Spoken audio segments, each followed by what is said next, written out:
Okay, I'd like to call this meeting, quarterly meeting of the Minnesota Board of Animal Health to order. Notice of the meeting was sent out through the registrar's office as well as posted on the Facebook page of the Board of Animal Health. Before we get started, being that this is an electronic meeting, I have a resolution that's the same as what we had in our previous meeting to cover this meeting being conducted electronically, and it goes like this. I would offer this as a motion. It is resolved that this quarterly board meeting shall be conducted electronically in a manner in which all board members can hear one another and hear all discussion and testimony. Votes shall be conducted by roll call. Members of the public may monitor this meeting remotely by the teleconference line that is noticed on the Board of Animal Health website. So that is a motion, and I would entertain a second to that motion. I'll second that. Matt Anderson seconded the motion. Is there any discussion? Okay, hearing no discussion, we'll proceed to vote by roll call. Dr. Matt Anderson. Aye. Dr. Peggy Hawkins. Dr. Hawkins, yay or nay? Yay. Okay, Erica Sawatsky. Yay. Okay, Jim Votts. Aye. And Dean Compart is a A. Okay, next item is going to be the approval of the minutes that were sent out 2-3 weeks ago from the September 9th meeting. I would entertain a motion to approve the minutes. I make a motion to approve the minutes. Peggy Hawkins. Okay, is there a second? This This is Erica Swatsky. I'll second that. Okay, thank you. Any discussion? Hearing none, we'll proceed to vote. Dr. Matt Anderson, That's a yes. Dr. Peggy Hawkins, Yay. Erica Sawatsky, Yay. Jim Votts, Yay. and Dean Compart is a yay. All right, great. Okay, the approval of the agenda. The agenda was sent out like 3 days ago and then resent again yesterday, I believe, from Aaron Kreider. And it was the same as it was previously sent out. So I would entertain a motion to approve the agenda as presented. I'll make a motion. Okay, Erica moved. Is there a second? I'll second. Matt Anderson seconded. Any discussion? Hearing none, we'll proceed to vote. Dr. Yay. Dr. Peggy Hawkins, Yay. Erica Sawatsky, Yay. Jim Votts, Yay. and Dean Compart is a yay. Okay, so we've kind of gotten through that. Probably just a little housekeeping quick before we get started. Maybe if you have some cell phones or something like that, you might want to silence those. I better practice what I preach here. And then we're going to try to do a little better job of staying in our lanes, so to speak, or in the time frames that are allocated here for the meeting. So we pretty much have increments of 10, 15, 20, and 45 minutes in one particular presentation. And so we'll hopefully try to do a little better job of adhering to that. I know we do have Dr. Michelle Carstensen will be presenting about 11:50, and I know she has to be gone when I'm told that by 1 o'clock or has another meeting at that time. So we want to try to be sure we stay on time. So with that, we will start out with the first item of Board of Animal Health update from Dr. Beth Thompson. The floor is yours. Thank you. And everybody, number one, I think we're going to appoint Michael Crusan as timekeeper. He might pop in if we're running over. And also, Michael, if we get into these presentations and you can't hear somebody, we'll appoint you to make that known to the person that's presenting, but you can't hear, if that makes any sense. So a quick update from the Board of Animal Health. Thank you, everybody, for coming together for this virtual meeting. First item that I do want to mention is we lost Dr. Arnie Jostock this last week. Arnie was a Board of Animal Health veterinarian for a number of years. He passed away on Saturday, December 5th. A combination of heart disease and also cancer. But Arnie grew up in Mazeppa. They lived over in Lake City. He worked for the board, as I mentioned, for a number of years, and I think his total veterinary background is right around 40 years. He was very, very, he retired from the board within the last 8-9 years, somewhere in there. But Arnie was there were two things that I could count on where I'd see Arnie, and that would be at the Minnesota Veterinary Medical Association Governmental Affairs Committee. He was always there, even in retirement, and then also at the Miracle of Birth Center, he continued to volunteer there too. So Linda, Dale, others, hopefully we can put our heads together and get a card and maybe out to Arnie and his family. Moving on, and Aaron, Michael, if you could share that one slide that I sent on to you. If not, it's not a big deal, but budget news, it's good news this week. Rather than a large deficit for the biennium ending in June of 21, the state has a surplus. And our business manager, Kara Schmidt, is going to get into the details of that in the presentation coming up. But generally, the state's earlier forecast anticipated less in income and more in spending. But we are, however, looking at a deficit for our next biennium. And the slide I'm having Aaron share right now is from our 2020 fiscal year. I just wanted everybody to have this back up in front of you. On the left side of the screen are our total expenses by program for fiscal year ending 2020. That'd be the end of June of 2020. Importantly, when you take a look at that pie, the two programs that really rise to the top with the most spending, first of all, is the Minnesota Poultry Testing Lab and the poultry programs, right at $975,000. And then immediately behind that is the Farm Cervid program at $930,000. So about, 2 million, just about 2 million coming out of our budget for those two programs.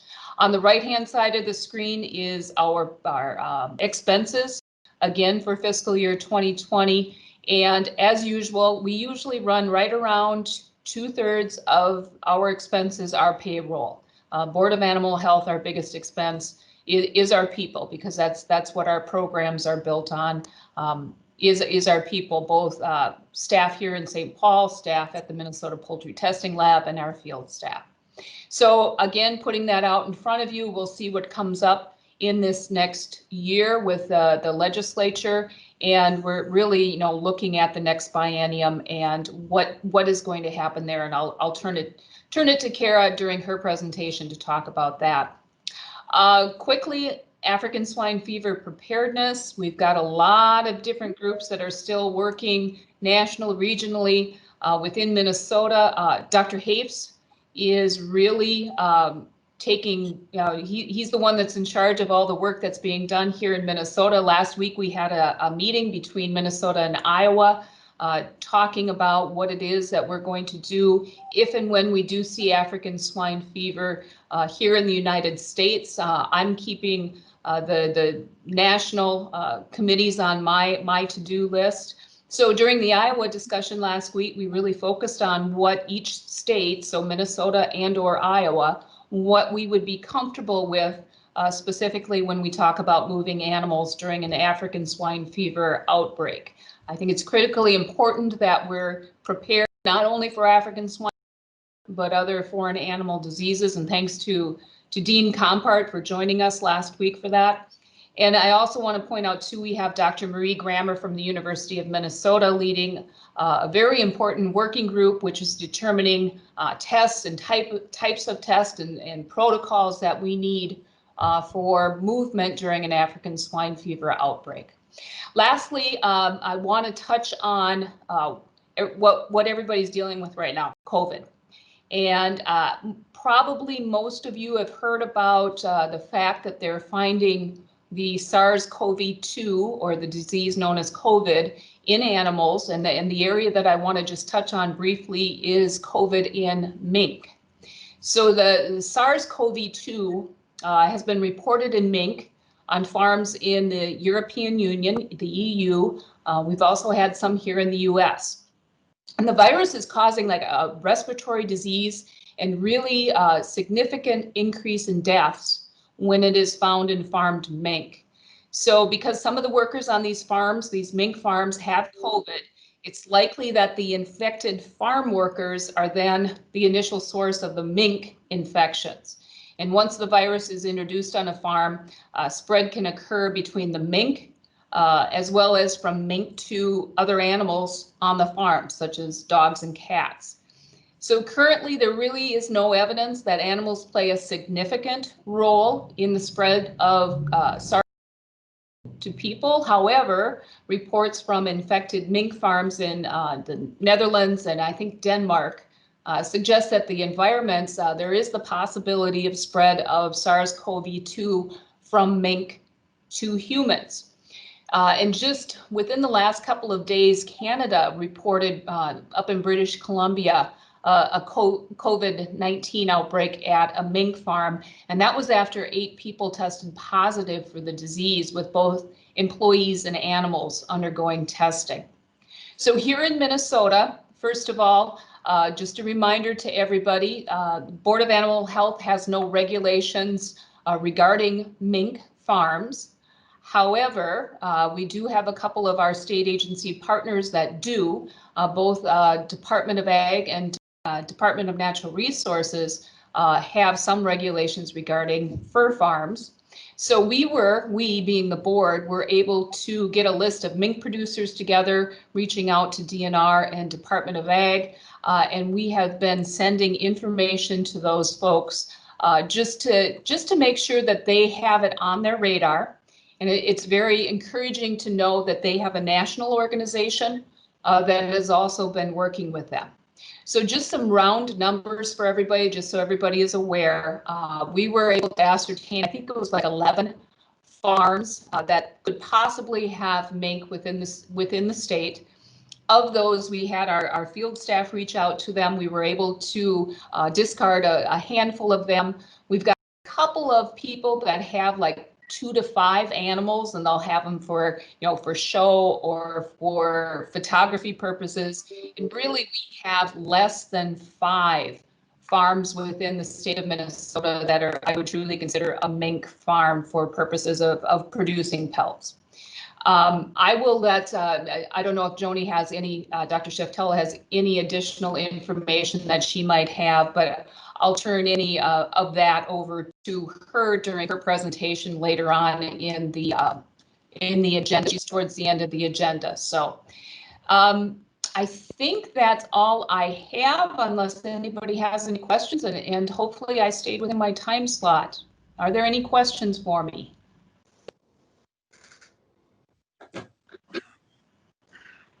Excellent. Thank you, everybody. Thank you, Dr. Thompson. Did somebody have a question?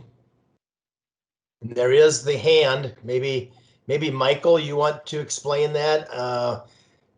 Probably all the people on here probably understand it, but as I understand it, is you just push that button and it'll register, and I'll be able to know if you have a question, so I can call on you, or at least I can open the floor. So.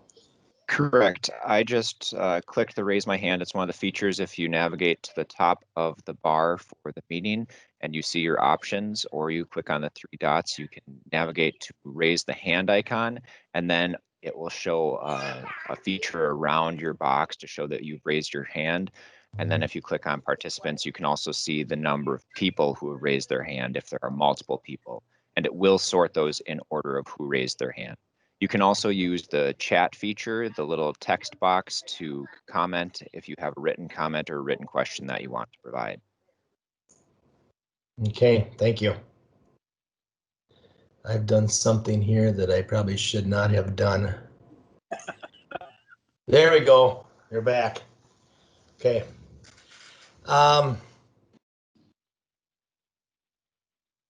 Okay, next item we'll move on to will be our budget update with Kara Schmidt. I don't think we've had the opportunity to meet at all. I know we haven't, and like to welcome you to the Board of Animal Health. Thank you. Thank you.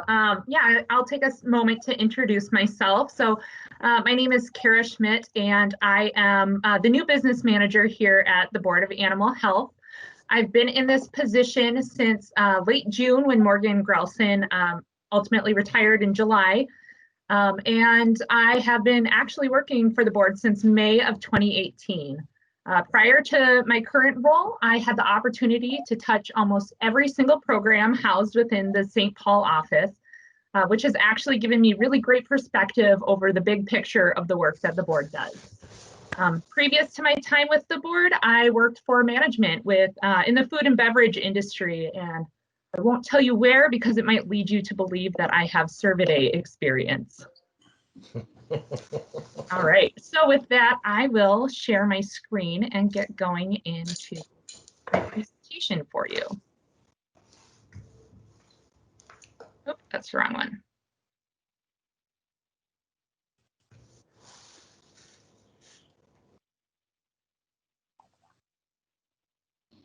Sorry, I had the wrong training up. One moment.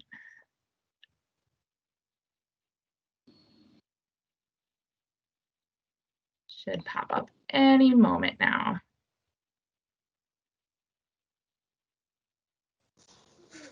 I'm seeing it, Kara. Okay, perfect. Oh, and then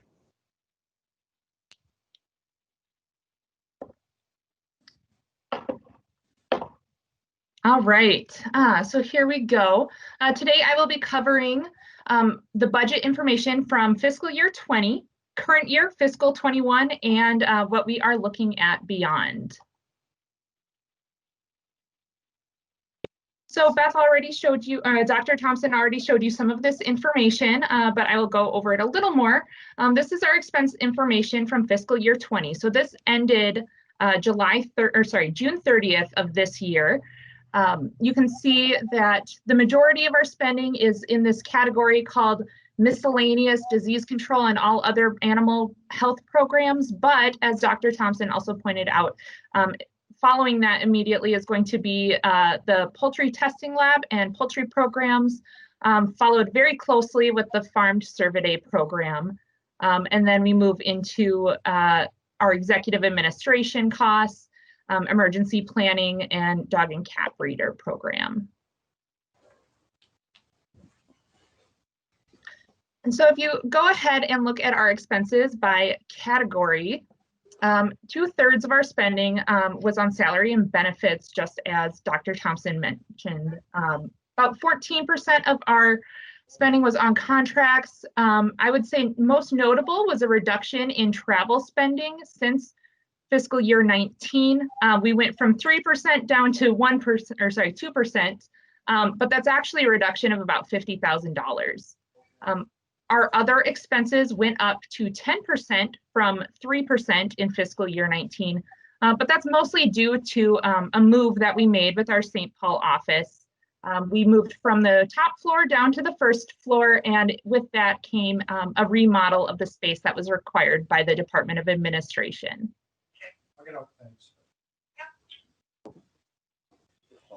Hey. So next I have expenses charged to revenue source for the year. So this is a breakdown of where we get our money. We had just over $5.8 million, almost $5.9 million appropriated to us by the state.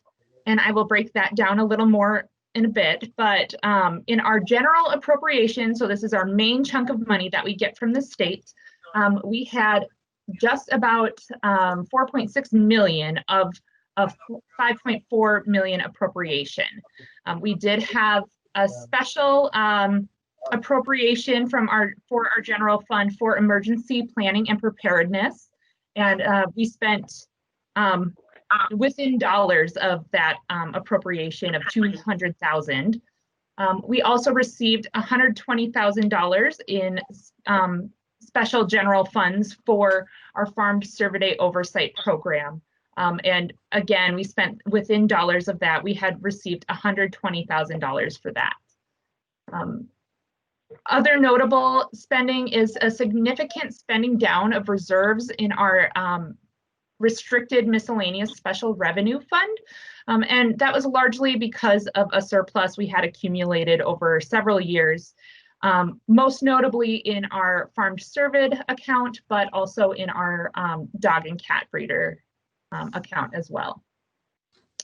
Contributors to lower spending are probably going to lie in fiscal year 20 quarter 4. So you may remember around St. Patrick's Day, we all picked up from the office and went home, and with that, and with the pandemic came a hiring freeze, staff attrition, a freeze on any non-essential travel, but also our rent contract changed due to our move.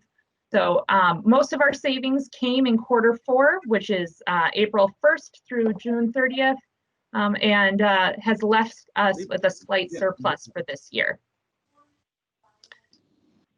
So our appropriations for this current biennium, we received $5,677,000 for both years. That means that $200,000 each year was dedicated especially to agricultural emergency preparedness and response. The rest of it was money used to just run the programs as usual. We are also anticipating similar numbers in the next biennium because the bill language that passed this did not have any leaders. So it didn't indicate that this was only applied to this biennium. So hopefully in the next couple years, we will see this as well. In this current biennium, we additionally received $120,000 in the first year and $200,000 in the second year for our regulatory responsibilities over the farm Cervidae program. So you can see here that that $120,000 in that first year was assigned to tell us that we needed to work on that surplus that we had in our revenue accounts, but then they are meeting us this year with an additional $80,000 to help cover the costs of the farm Cervidae program.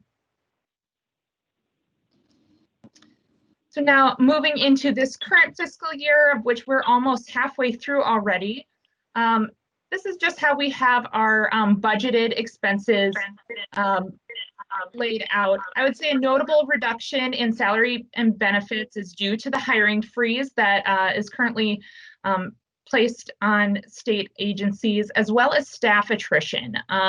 We have had a number of employees leave over the last 5-6 months, and we're definitely seeing a reduction in how much we spend in salary and benefits because of this. We do have a small surplus left over from fiscal year 20, and we do have that budgeted into our the rest of the year. That money does not roll over come fiscal year 22. Whatever we do not spend in fiscal year 21 is returned to the state in their general fund. And going into the Minnesota biennium budget forecast, last week we received a forecast from MMB, Minnesota Management and Budget. Previously, they had a special forecast released in May. So this was a bit of an update, and it was significantly positive compared to what we were looking at in May. So we are looking at a projected shortfall of $1.273 billion for the fiscal year 22-23. But May projections actually forecasted a $4.7 billion shortfall. So this budget outlook was much improved, as Dr. Thompson mentioned, that largely had to do with spending being up. I know that the forecast that came out in February actually had significantly lower numbers in projected spending by citizens in Minnesota. So we are seeing more revenue come in than was anticipated even back in February. The current year is projected to have a $641 million surplus. Previously in May, there was a projected deficit. So this is, between agencies pulling back some of the spending and the additional spending by residents of Minnesota, we're looking in a much better position. So this forecast adds back about half of the current biennium revenue taking out in the May projection. I would say looking forward into the fiscal year 22-23 budget, the next biennium, we're not anticipating much of a cut at this time. The move has been largely to reduce general fund spending in larger agencies. So in preparation for our biennial budget, for the governor to present in January, we have not budgeted for a cut at this time. Of course, that can all change based on whatever movements the legislature makes, and also based on any aid that comes from the federal government. And that's all that I have. Are there any questions? I have a question, Kara. You mentioned that there is a freeze on presently. There's been attrition of in the last 5 to 6 months. That's been fairly significant. Just to be crystal clear, we're not able to fill those openings then with this freeze, correct? So we can't on our own volition right now fill those. However, there is a process to request an exception to the hiring freeze. We have hired one employee through this. Their first day was actually 2 weeks ago. And then we also have been approved for 2 more positions. These are our basic office data entry positions, of which we're severely lacking in right now. So we are hoping to, by the end of the calendar year or end of January, have another 2 staff added to our roster. If every position that we had was filled, we would have 45 employees at the board. Currently today, we have 41 with approval for 2 more. Okay, thank you. It's a little better than I thought, so good. Yeah, and I will also note that because we aren't in control of the hiring freeze, we do have salary and benefits budgeted as if we were full staff. Okay, great. Any questions? Any other questions for Carol? Thank you, well done. Yeah, thank you for having me. Okay, 10 o'clock legislative update. Peder. Yes, can you all hear me? I can hear you. Okay, great. I'm having some technical difficulties this morning, and my microphone seems to work better when my camera is off. So if it's okay with you, I'd rather you hear me than see me. For those of you who don't know me, my name is Peder Kjeseth. I am the Director of Government Affairs at the Minnesota Department of Agriculture, but I also represent the board at the legislature.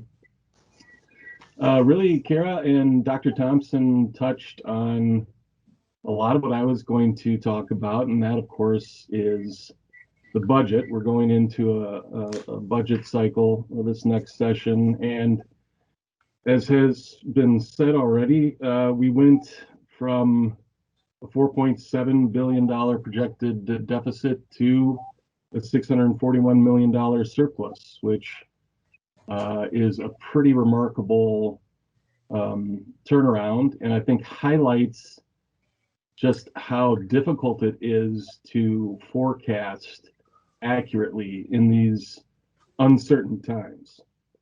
But that is good news. There's some good news in 2020.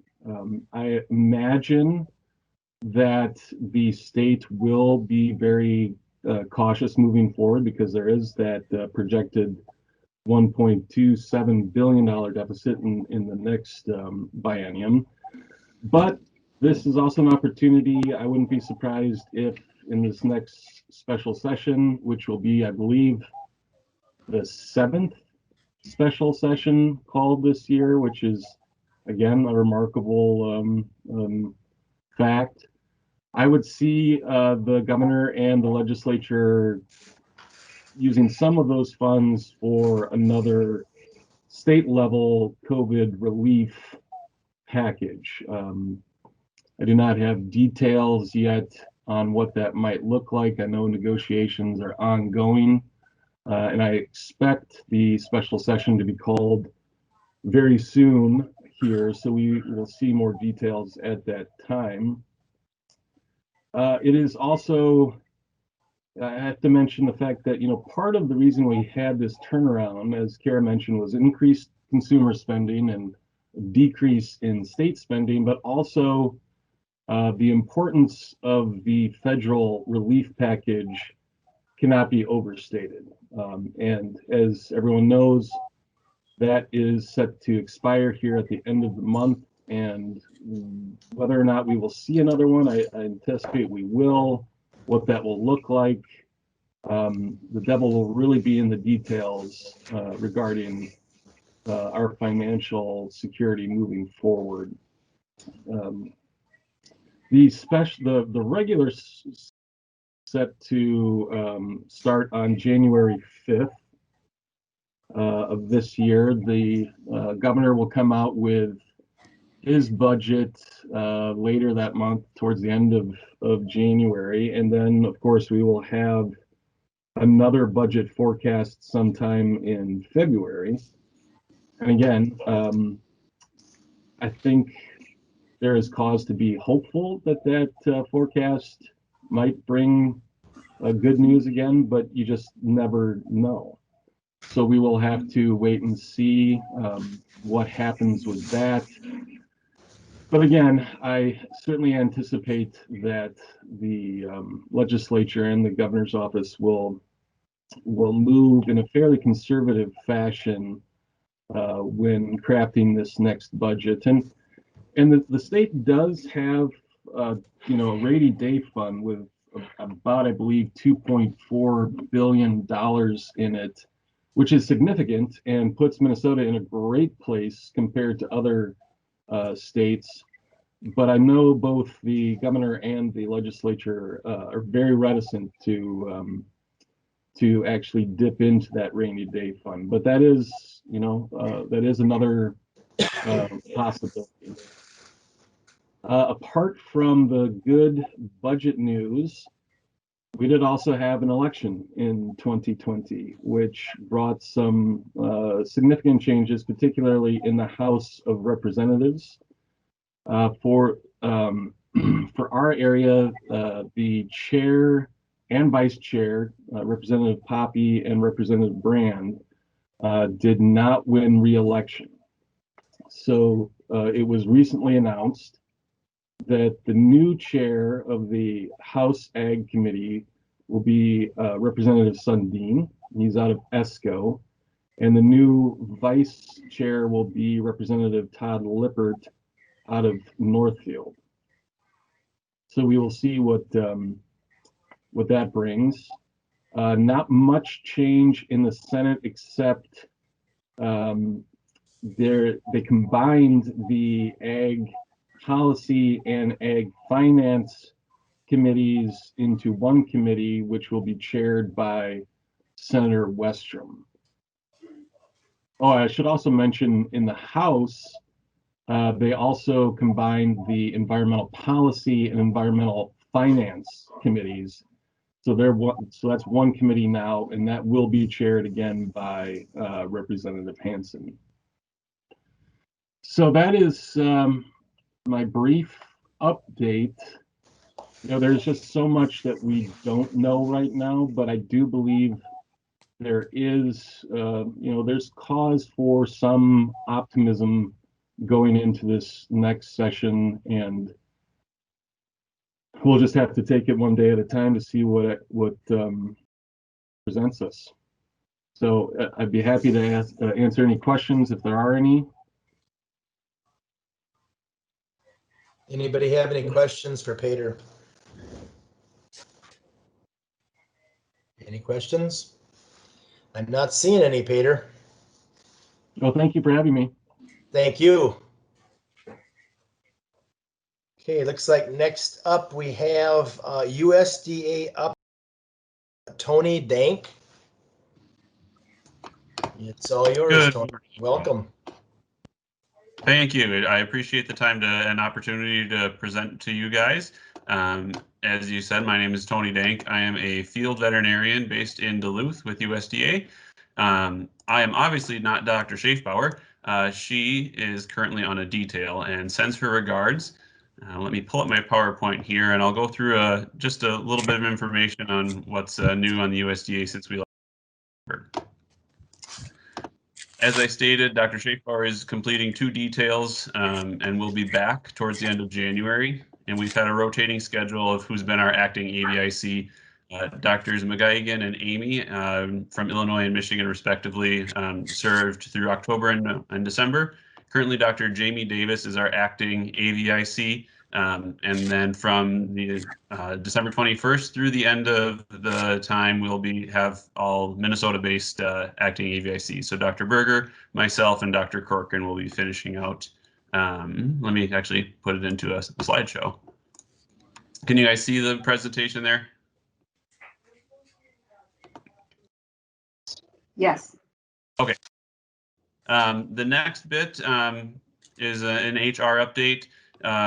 Our animal health technician, Ada Gutman, who is based in Zimmerman, took a job with USDA Plant Protection and Quarantine and will be based in Denver, Colorado. So she left on November 20th, and we will definitely miss her being on our staff and helping out with all of our programs.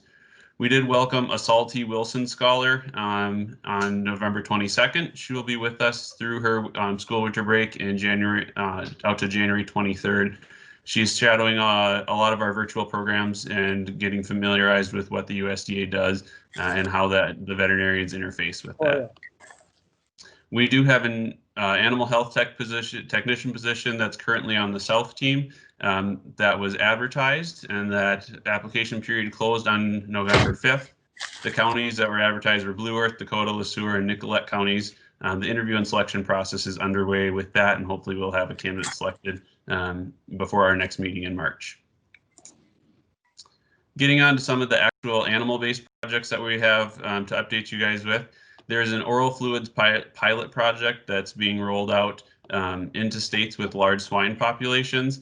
And the goal of it is to assess the viability of using oral fluids for ASF surveillance and diagnosis.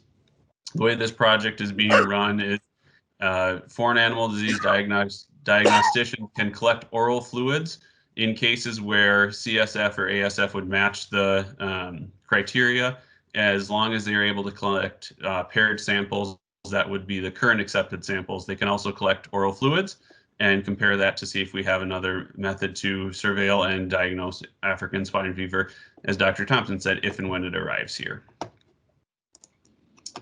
The NOM-swine study is coming out in 2021. It was delayed due to COVID-19, and if producers are selected, they'll be contacted in June and July of 2021.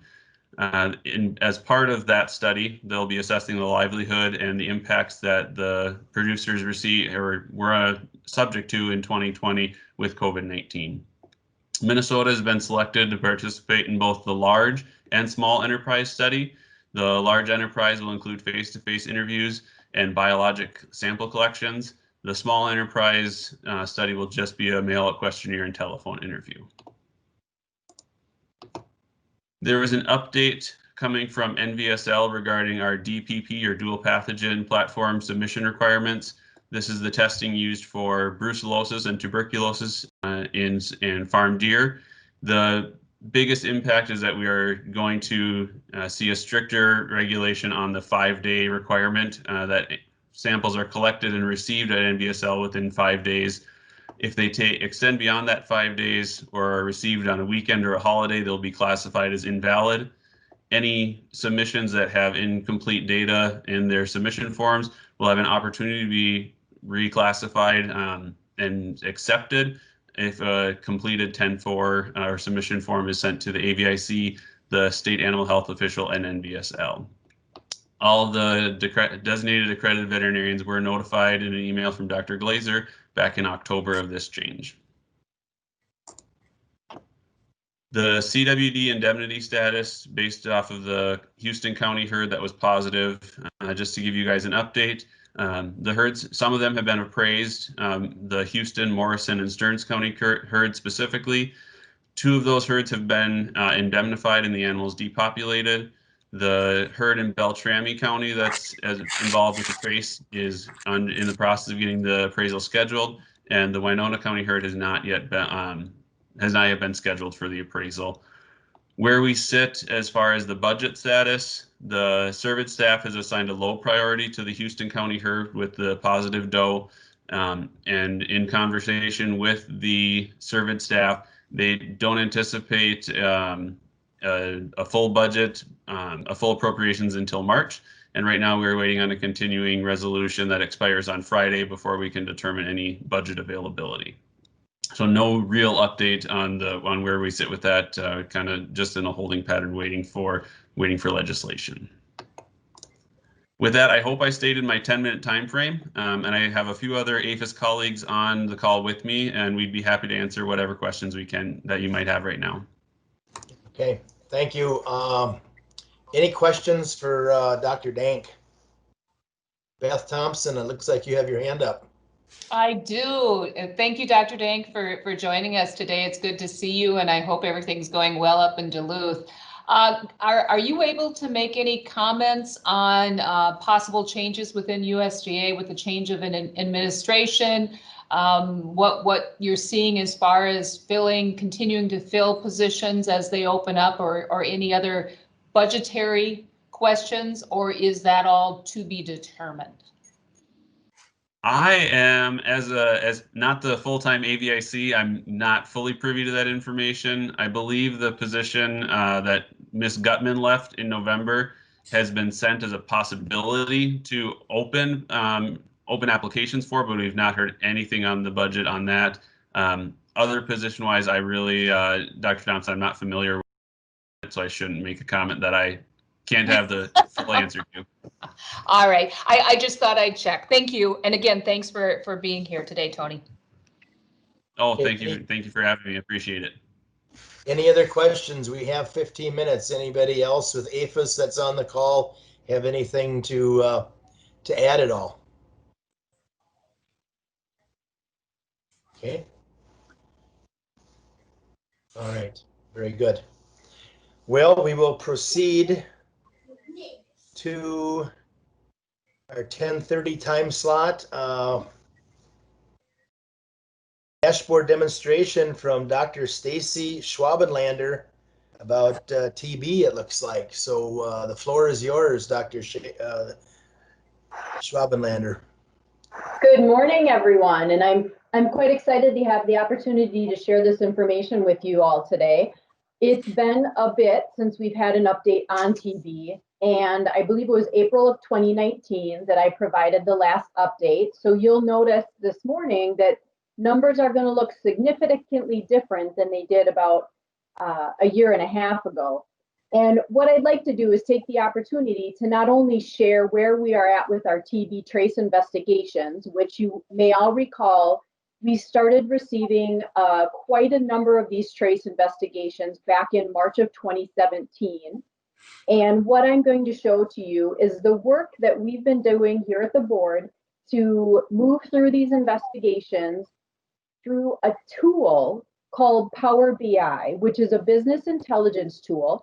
So this will give you an opportunity to get a glimpse into this business intelligence tool, as well as an update on our TB trace investigations. And we have an employee who works here at the board. His name is Michael Herman, who's quite talented with this tool. And he actually brought this to the board's attention and has developed several dashboards and other interfaces that have allowed us to track various programs at the board. So what you see on your screen right now is the TB summary dashboard for our trace investigations. And right now I have it filtered for all trace work for TB that we have done, again, since we started getting these investigations since March of 2017.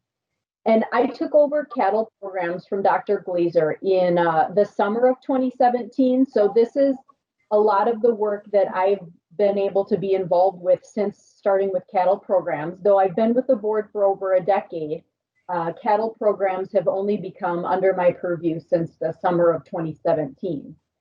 So what you can see here, and I will try to keep to the time here, so I want to make sure that I don't spend too much time on any one thing, but I want to be able to give you guys a general overview and describe what you're seeing. So the number of prems, this band along the top that starts with the number of prems, what this means is that there's been 167 premises here in the state of Minnesota that our field staff have been involved with performing TB trace investigations since March of 2017. These trace investigations have involved a total, including Minnesota, of 18 different states, meaning we have received traces from or sent traces to 18 states within the United States. In total, we have performed 317 TB trace investigations, and only 2 of those remain open. The 2 traces that are open, one of them has 1 steer that is quarantined until it goes to slaughter, and that trace will be closed out once we receive confirmation that that animal has gone direct to slaughter. And the second open investigation is an ongoing investigation which has been reported to us that all of the animals has already been slaughtered, but we are simply waiting for records to confirm that. And once we get those records, we'll be able to close that out. So things are looking pretty optimistic here for the, I don't want to say conclusion, but for the current open traces we have, and to get all of these things all tied up in a pretty nice ribbon here.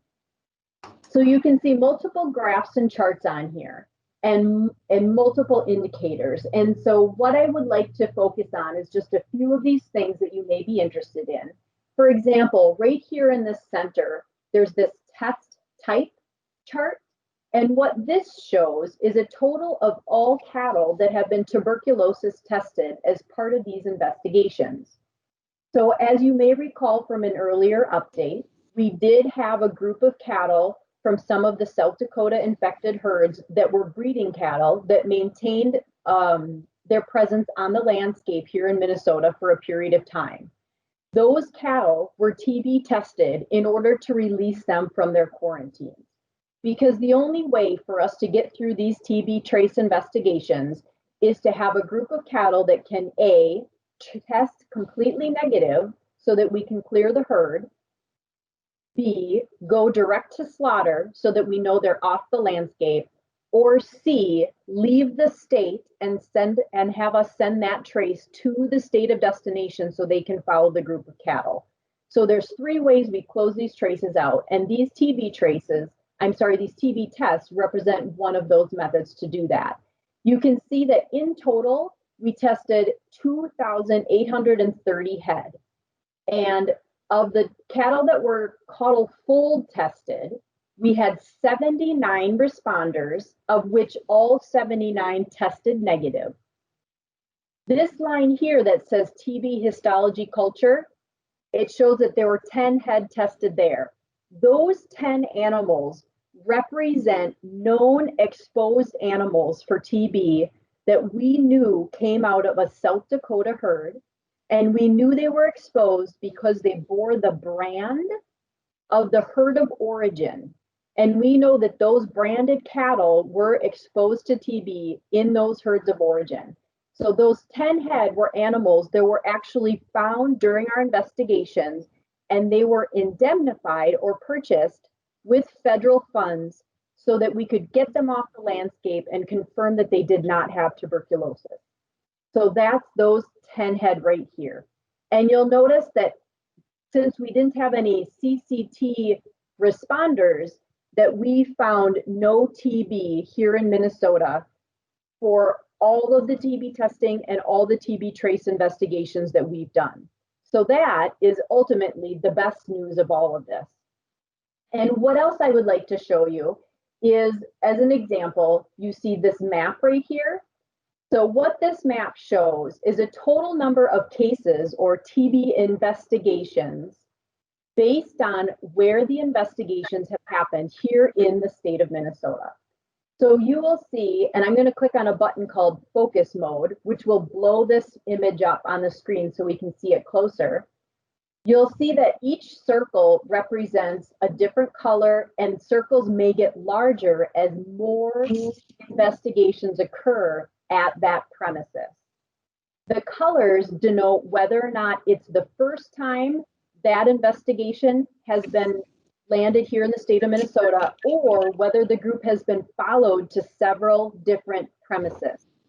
So it may be hard to see due to the small script size, but this very last gray dot here in the key shows a 5th degree of the investigation, which means at most we had to track cattle through 5 different premises here in Minnesota before we could close out the investigation. Now I'll go back to the main report to show you something else kind of interesting, is when I zoom in on this map, I can choose any particular premises I would like, and I'm just going to pick this one right here. And when I click on it, you'll notice the entire dashboard will change and only show me the information on this particular investigation. So it will whittle it down, and I'll see just based on this one investigation, we had to test a total of 464 head. All I have to do is click off it and a blank spot in the map, and everything will come back up. So this is an interactive dashboard that allows us the opportunity to not only see all of the information we capture in our database, but we can look down and drill down into any random bit of information as we would like.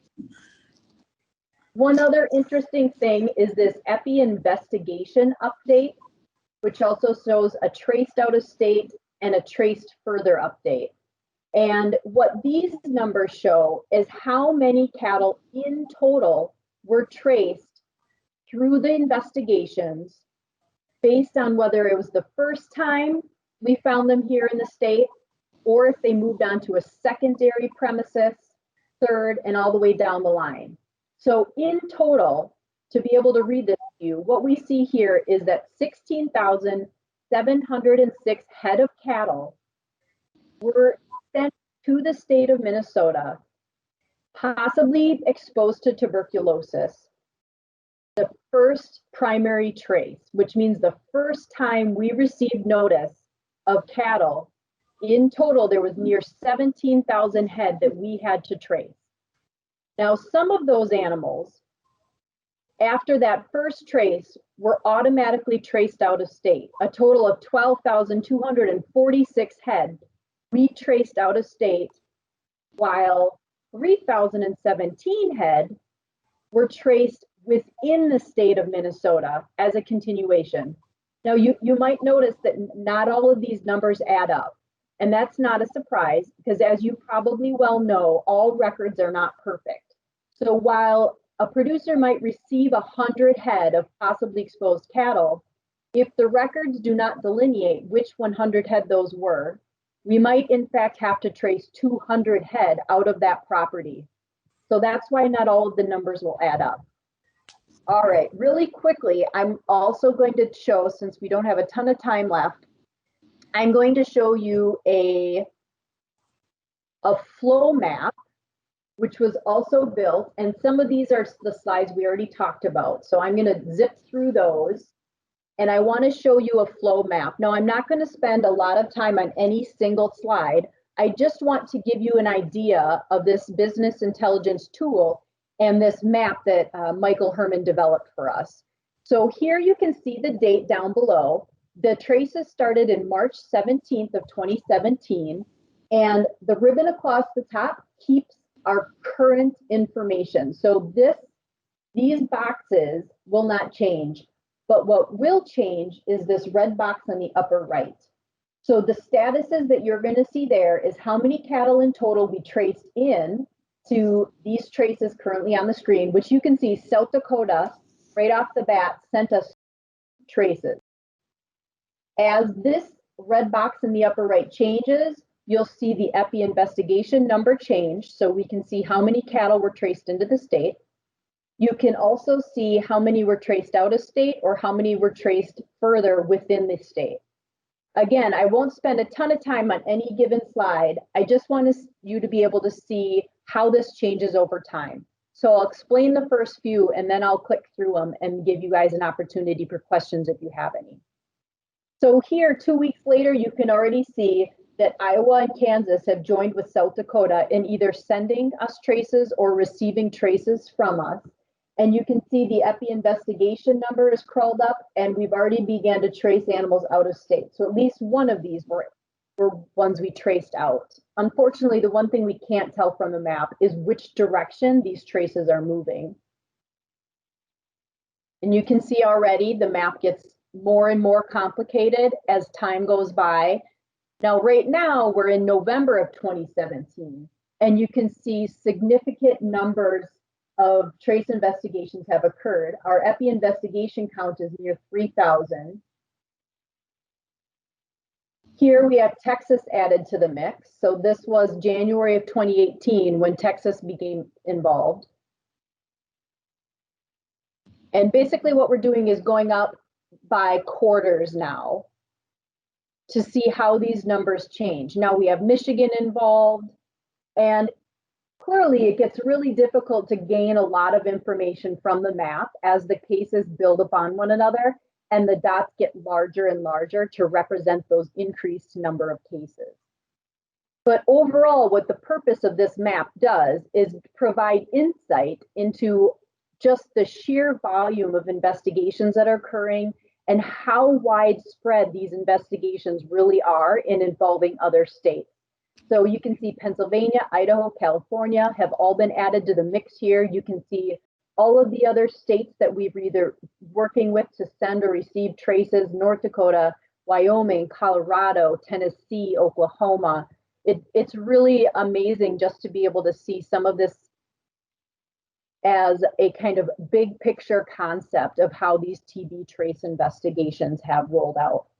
And this is just zoomed in on our current final map, showing you that at any point in this map, you can zoom in as well to be able to see more detail on given traces, and you can click on those as well and see their connections.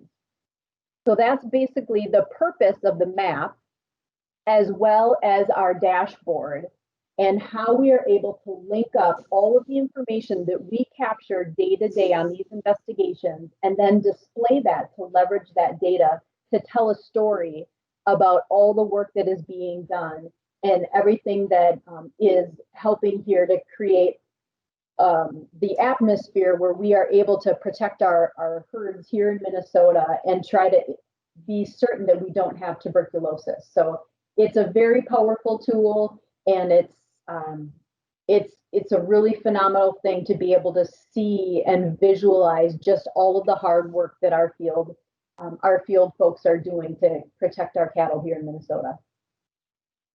Does anyone have any questions here? I think I've got 1 minute left of my time if anyone has a question. Okay, anybody have any questions for Dr. Schwabenlander?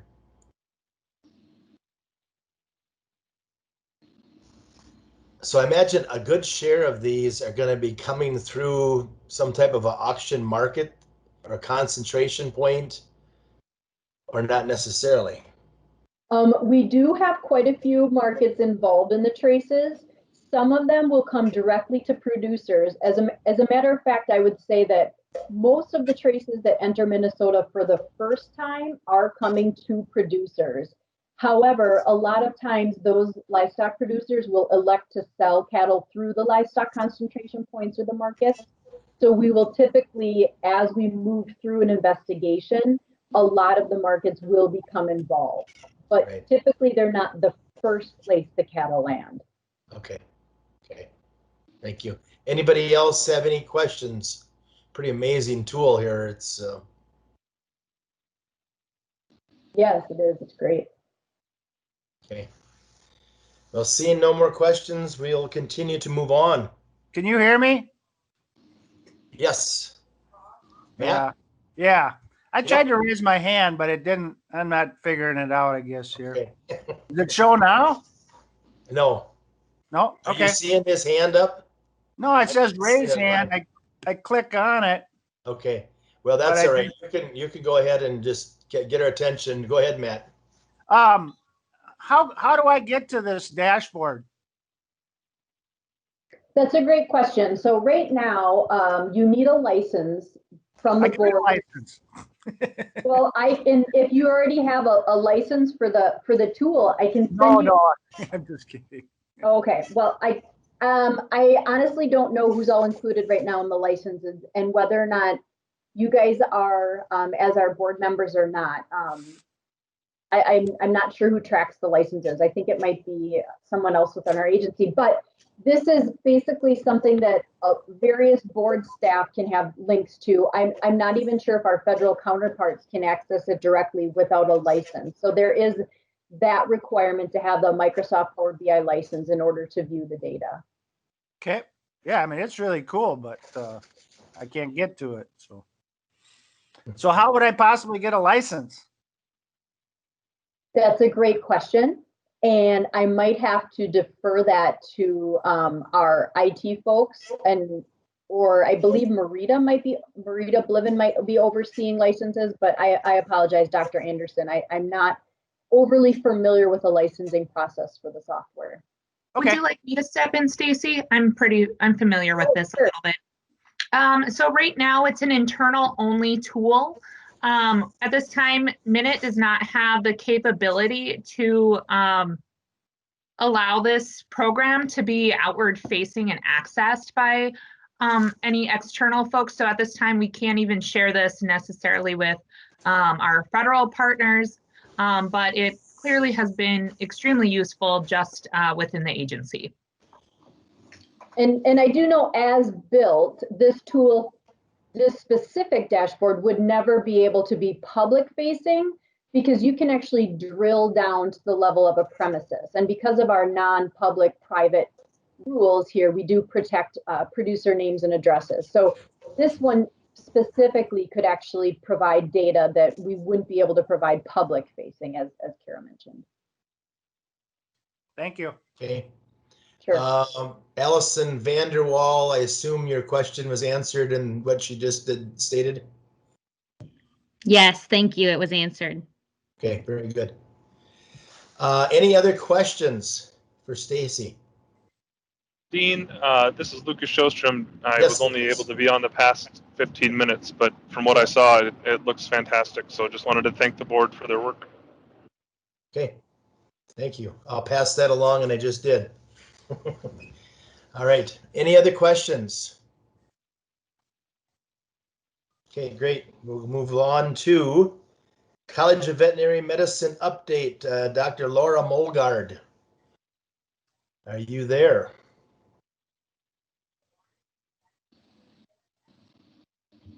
Dr. Molgaard. Okay. Yes, I am. I'm really sorry. I was just That's fine. struggling to get things unmuted here. Can you hear me? Okay. Yep, I can hear you. The floor Okay. is yours. Welcome. All right. Thank you. It looks like I might have the wrong webcam on, so sorry about that. So I appreciate the time to share an update with you here this morning from the College of Vet Med. And I know Jerry Torrison will be talking with you a little bit later about the Veterinary Diagnostic Lab, but I want to just mention briefly that we are excited that the VDL is enhancing its search capacity thanks to legislative funding secured earlier this year. And we're also very excited about some of the research that's happening in the VDL.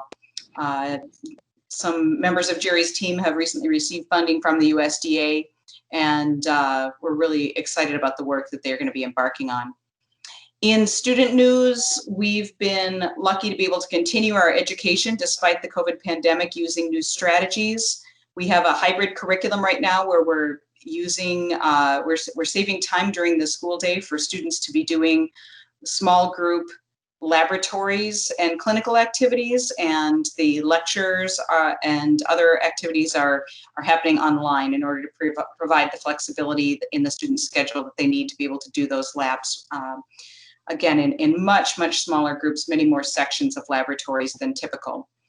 Our spring semester will look much the same as fall semester, and we'll be following our usual academic schedule. You might have heard in the news that the University of Minnesota is making some different decisions about undergrads, but we are given the autonomy to follow our usual schedule to get them done in time to graduate on time. The loan repayment program is seeking applications from recent graduates and senior students. This program pays up to $15,000 a year for 5 years to graduates of our program who spend at least 50% of their time treating food animals in rural Minnesota. And the deadline for the application is January 15th. So if you know of recent grads, point them towards that information. The partnership with South Dakota State continues to advance. They had a robust applicant pool for their 20 seats, and they will be interviewing those candidates this winter. We have a curriculum retreat scheduled for next week with the SDSU faculty to talk about their curriculum development and their hiring plan for their faculty. As a reminder, this program is a 2+2 program where students will complete their first 2 years in Brookings and then finish their veterinary degree in the second 2 years in St. Paul. The strategy here is to recruit and train more grads to work in rural practice in the upper Midwest, Minnesota, South Dakota, and North Dakota.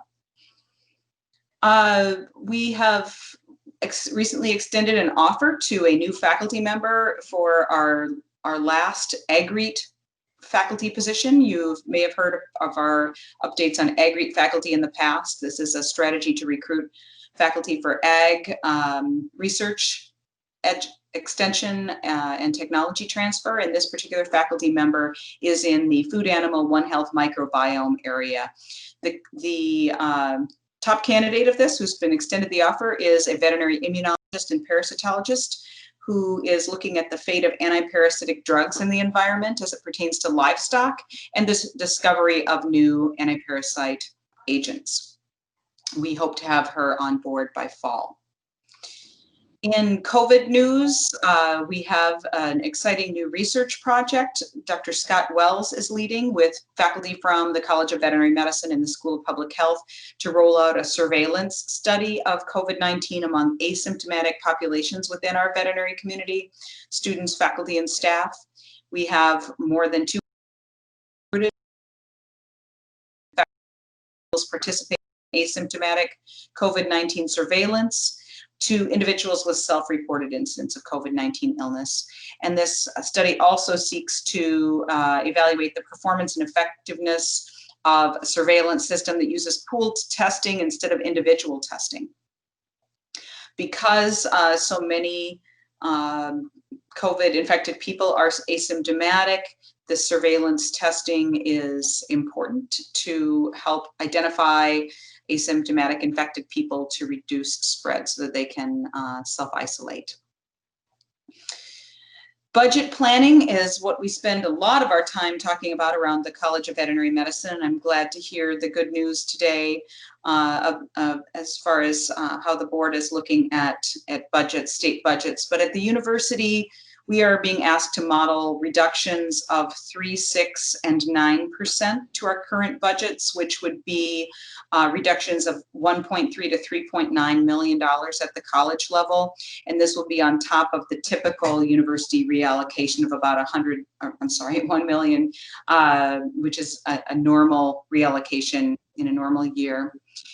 The university has enacted furloughs and pay cuts to achieve short-term savings in this current fiscal year, but we are being asked to come up with recurring reductions at those percent levels that I just mentioned. In more research news, we have some relevant research that I'll just briefly share with you today. Kim Vanderwall, one of our previous Ag-Reat hires, is working on a multi-company task force to evaluate worker screening protocols for COVID-19 and using mathematical modeling to simulate COVID transmission And the purpose of this is to identify protocols that minimize risk to occupational safety and health and support continuity of business. She's also working on a real-time prediction model for porcine epidemic diarrhea virus. Another Agreed hire from the past, Noel Noyes, has got a couple of exciting projects underway, including understanding the movement of beef cattle in Minnesota. The goal of this is to identify distribution routes and management practices that comprise the Minnesota beef sector and identify opportunities and defining characteristics of Minnesota beef cattle. A secondary objective is to sample select groups as they move through the various pathways and through key transition phases, weaning, combing, etc., to describe the rumen microbiome changes at these key phases and understand how these transitions can impact calf performance. And finally, she's got a project looking at the microbiome approach to limiting mastitis in dairy cattle. Any questions for me? Any questions for Laura Molgaard? A lot going on. A lot going on around the college and the university. Good, good. One last time, anybody have any questions at all? Okay, seeing none, we will go ahead and proceed. Thank you. Thanks. We're running ahead of time here, so we're doing quite well. To data practices, Phil Pulitzer, the floor is yours.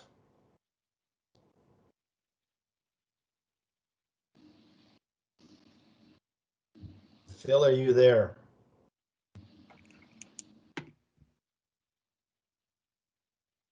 Perhaps maybe we're running a little bit early and he's not on yet. Dean, this is Beth. Yes. Maybe it would be a good time for a short break, and that'll give us a few minutes for Phil to join us, if I could suggest that. Yep, let's do that. Let's start up here again at about, let's take a 10-minute break if that's okay. Excellent, thank you. So we will start again at, let's start again here at 10:50 maybe. It's about 8 minutes according to my, okay, 10:50. Do we have Dr. Gary Nohrenberg on right now? I know he was. Yes, there you are. Let's go ahead and move into your presentation, and we can tell Phil Pulitzer that it'll be probably 11, 20 minutes, about 11:15 to 11:20 that we'll make a slot for him. Sounds good. I'll let him know that. Okay, perfect. Thank you. All right, Dr. Nohrenberg. Can everybody hear me okay? Yep, I can hear you very well. Thank you. Welcome. All right. First PowerPoint presentation, so I'm going to, hopefully don't mess this up, I'm going to share my screen with you here. And hopefully you guys can let me know when you see the PowerPoint presentation.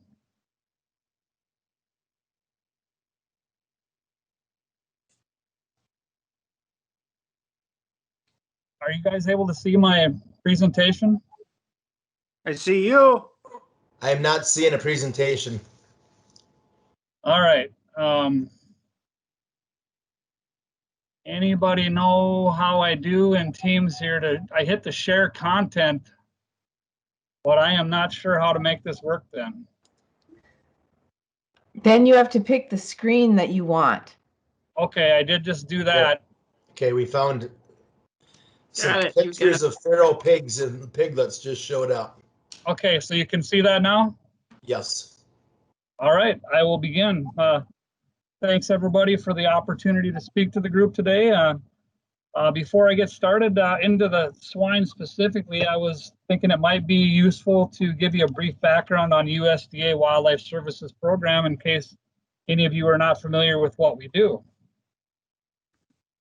So Wildlife Services is one of the smaller federal agencies nested within USDA's Animal and Plant Health Inspection Service, or APHIS. And simply put, our mission is to help resolve human and wildlife conflict. Another important thing to point out that is different for our federal agency than a lot of others is that we're largely cooperatively funded, meaning a significant portion of the assistance that we provide to the public or anyone for that matter is funded directly by those that we provide the services for and not through federally allocated funds. Our program delivery is done primarily through our regional and state offices, which are separated into an eastern region who's headquartered out of our Raleigh, North Carolina regional office, and a western region, which is headquartered in Fort Collins, Colorado. Our field offices are further supported by a research branch of Wildlife Services called the National Wildlife Research Center, or NWRC. The NWRC is headquartered out of our Fort Collins, Colorado location and consists of 8 field stations, each of which focus on a specific type of research to support our mission. For example, the Sandusky, Ohio field station focuses on research pertaining to airport wildlife hazards and wildlife and vehicle collisions, whereas the Fargo, North Dakota one focuses on blackbird damage, more specifically with sunflowers. And each of these field stations that specializes in certain areas of human and wildlife conflicts that supports our state agencies. So the Minnesota Wildlife Services program consists of approximately 29 seasonal and full-time staff. Our state office is located in St. Paul, where I am, and where we have 8 field staff and 1 office support assistant. Some of the larger projects based out of our St. Paul office include working at airports, urban deer management, Canada goose management, pigeon and starling damage, and wildlife disease management. Our district office in Grand Rapids, Minnesota consists of a district supervisor and 16 field staff, most of which are seasonal employees, a budget analyst, and an office support assistant. The more significant projects that are based out of our Grand Rapids office include wolf damage management, beaver damage management, cormorant issues, and disease management as well. So that's just a really quick, brief overview of the Wildlife Services program in general. So I'll move into swine-specific issues. So from a wildlife management standpoint, feral swine largely escaped the focus of wildlife managers until the 1980s, when they were thought to only occur in about 17 states, primarily in the southern United States. Since that time, or presently, feral swine populations have expanded to include presence in at least 37 states and U.S. territories.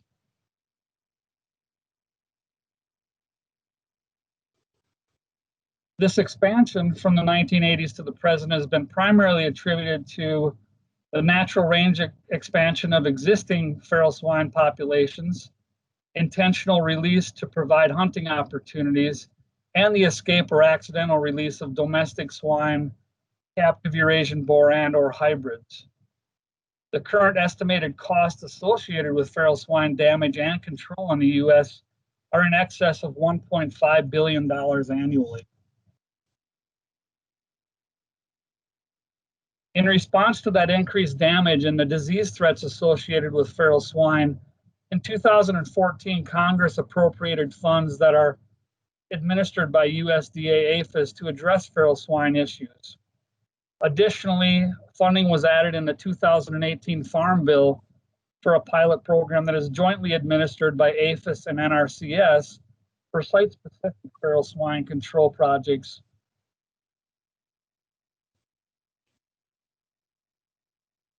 The 2014 appropriation led to the development of our National Feral Swine Damage Management Program, which is headquartered out of Fort Collins, Colorado, and includes 6 key components: field operations, which are state offices such as mine, disease and population monitoring, research, planning and program monitoring, communication and outreach, as well as regulatory actions. The primary objective of our state operational programs is to eliminate feral swine in states where populations are low, prevent the establishment of feral swine in states where populations do not exist or have been eliminated, and to reduce feral swine populations to minimize damage in states where feral swine populations are high. The current feral swine population is estimated at greater than 6 million animals, with the highest populations again being in the south and southeastern United States.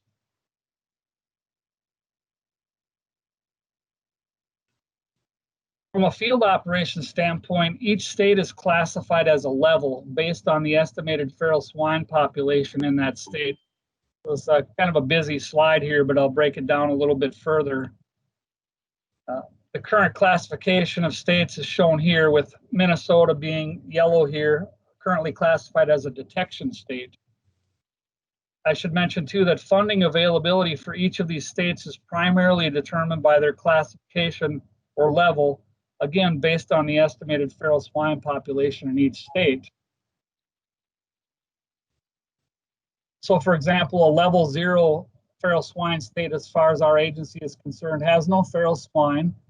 So swine have been eliminated in these states if they're there, and they'll continue to monitor for reemergence of them. Level detection states, which again, Minnesota is one, are states that have either removed feral swine but received funding to continue to monitor for additional years. So we don't necessarily have feral swine, but we want to prevent it from becoming established here. Level 1 states are states that have an estimated feral swine population of less than 1,000 animals. A level 2 state has an estimated population between 1,000 and 10,000 feral swine in the state. Level 3 states have between 10,000 and 100,000 animals. Level 4 states between 100,000 and 750,000. And the highest, which are the level 5 states, an estimated greater than 750,000 feral swine present in their states.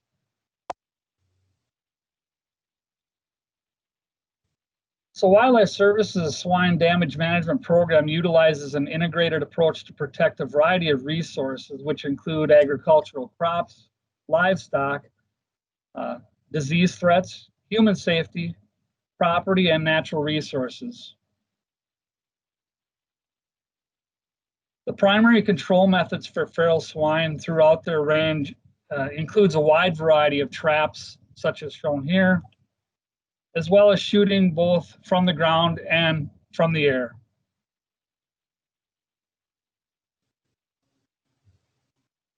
To get to Minnesota specifically, again, the funding became available as a detection state here in our fiscal year 14. And that year we did form the Minnesota Feral Swine Working Group, which currently consists of representatives from the Minnesota Department of Natural Resources, the Board of Animal Health, APHIS Veterinary Services, as well as us, or Wildlife Services. And that year we really purchased some infrastructure or equipment such as traps and other equipment to be able to respond to requests for assistance. And in fiscal year 15, we received four reports from 4 different counties. And as a result of that, removed 1 pig from Polk County. In FY16, we received 6 reports from 4 different counties. And that year we did remove a sow and piglets from a wildlife management area in Marshall County. And it was determined that they actually had reproduced in the wild, or in the outside of captivity, I should say. In FY17, we received 12 reports from 8 different counties. 18 was 13 reports from 9 counties. And fiscal year 19, 16 reports from 14 counties. And in that year, we did actually remove another sow and piglets from outside of captivity in Marshall County. FY20, and I think largely related to COVID for whatever reason, our reports went down to 7 from 5 different counties. And to date, reports that have involved verified damage to agricultural crops, pasture, property, and that being landscaping or lawns, natural resources, as well as threats to human safety. I'd like to mention too that the current response protocol we use to respond to reports of feral swine in Minnesota was developed when we formed the feral swine working group. So essentially, upon receiving a report, attempts are made to verify them, usually Minnesota DNR enforcement, area managers, or Board of Animal Health staff will make an attempt to verify that there actually are pigs on the loose or outside of captivity.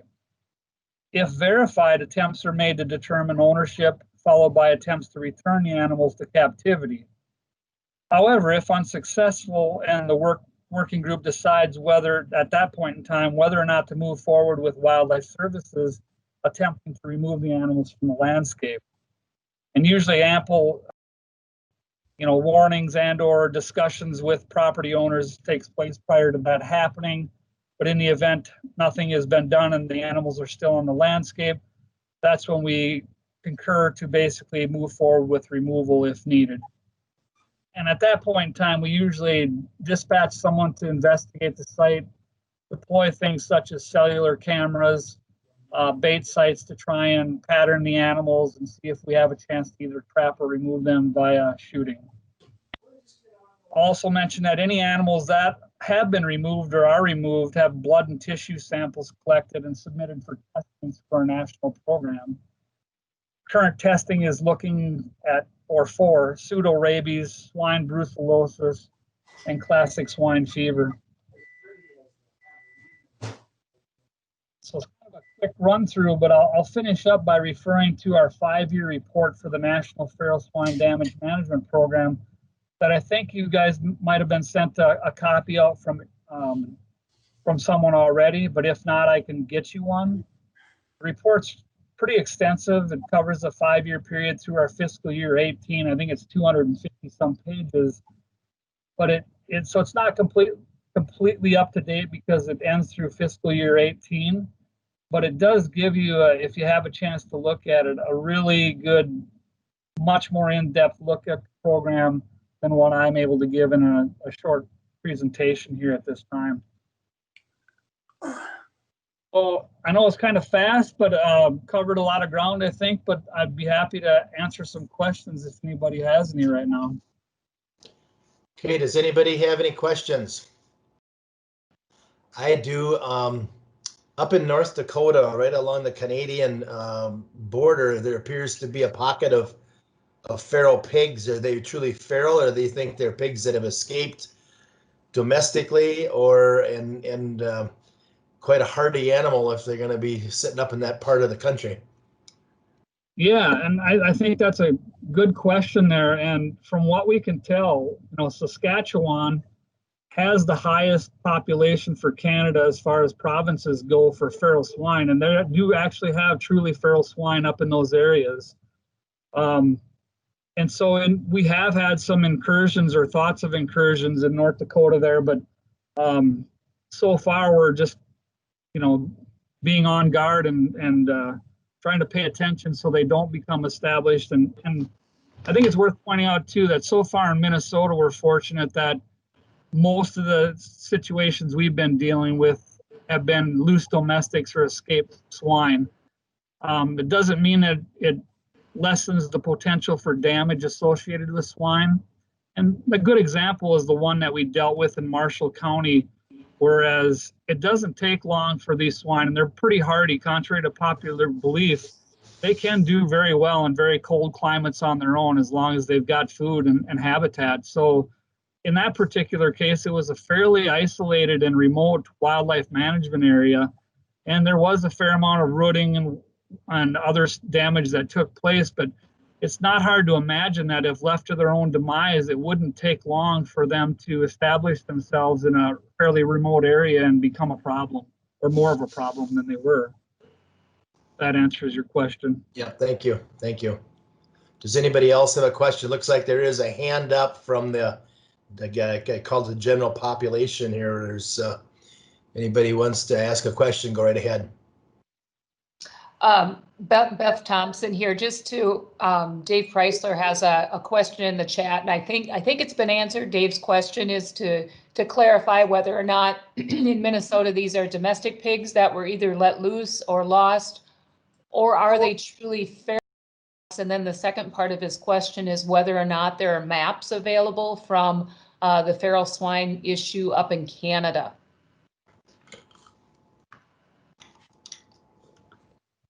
I don't have any further information other than an article that came out, I think, last year that shows the approximate range of where feral swine are documented in Canada. I could forward that article on to someone if they're able to distribute that, or give me who they want to send it to. Yeah, Gary, you can send it to me. This is Beth. Okay, I'll send that to you, Beth. And it does have a map in there that shows the provinces and the approximate distribution of where they have feral swine. As far as in Minnesota here again, I think we're fortunate in that the majority of the issues we've been dealing with have actually been loose domestics or escaped domestic swine. In most cases, or a lot of cases, it has to do with, fencing practices, and either whether it's voluntarily or just a number of reasons, but fencing is usually the issue that turns a lot of these loose. Few other instances, but for the most part in Minnesota, I think that's what we're dealing with, and probably poses the most significant threat at this point in time. I have another question regarding methods for, say, poisoning. I've heard of a product, I believe it's something like Hug On or something like that, they call it. Not exactly sure what the chemical makeup of it is, but is that something that can be, or is that because of other animals not something that's a viable option in these hard to get to locations? From what I'm told, like in Hawaii, there's populations there, but you just can't physically even get to them. Yeah, that is true. And I will say, as part of our research, field stations that I mentioned before in our program in general are working on toxicants or a toxicant, which is being mentioned. And I'm guessing that's what they're referring to. Mm-hmm. I'm not sure, or I can't tell you what the active ingredient is in this particular one. I don't know if anybody else on here knows, but it is in development. I don't think it's been registered for use yet in the US. But it is something that has been worked on and is probably being tested and looked at down in like Texas. Yeah, looking at the nature of how animals are raised, or the number of animals that are raised out in open situations in California and Texas and Oklahoma, that's really concerning to see how easy that they could have nose-to-nose contact with them on a nightly basis. So, Peggy, Dr. Hawkins, you have a question.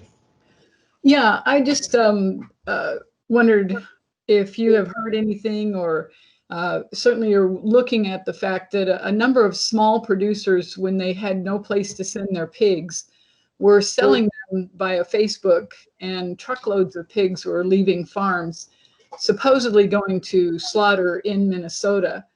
Do we have any way to trace some of those, or is there a chance that somebody took a pig home thinking as soon as a place opens up, we'll take it to slaughter, and then decided to make a pet out of it? And then who knows what can happen?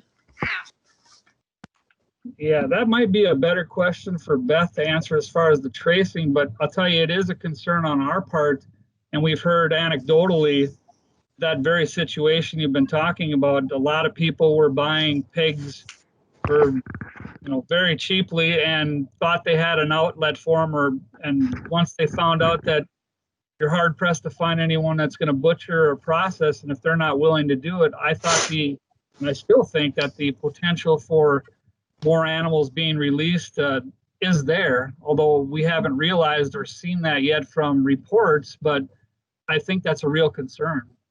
Yep. I gave a talk at AVMA quite a few years ago now about feral swine, and had been out to Colorado, where they were working on two potential toxicants.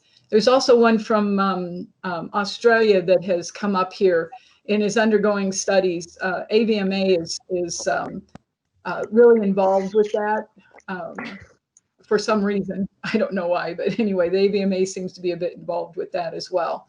So I think things are happening. I also know that the pigs up in the Upper Peninsula and in the woods of the Upper Peninsula in Michigan, they do very well in that protected environment. Okay. Anybody else have any further questions at all? Okay. Seeing none, I think we will go ahead and move on to our previous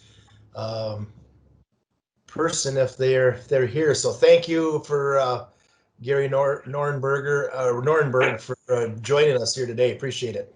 Yep, thank you. Okay, looks like we have Phil Pulitzer, and you're going to be speaking on data practices. Welcome. Thank you. Are you guys able to hear me all right? Yes, I'm hearing you fine. All right, great. Well, let me go ahead and share my content here.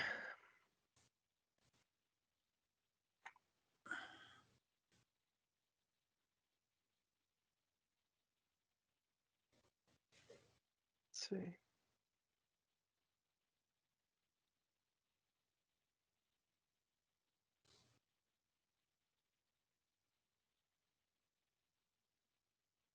Okay. Good morning, everyone. Thanks for your time this morning. My name is Philip Pulitzer. I'm an assistant attorney general, and I represent the board in a number of different matters, from general legal advice, Data Practice Act questions, and some litigation that the board has found itself in. Dr. Thompson and Ms. Balghiti asked that I provide a brief overview of the Minnesota Government Data Practices Act.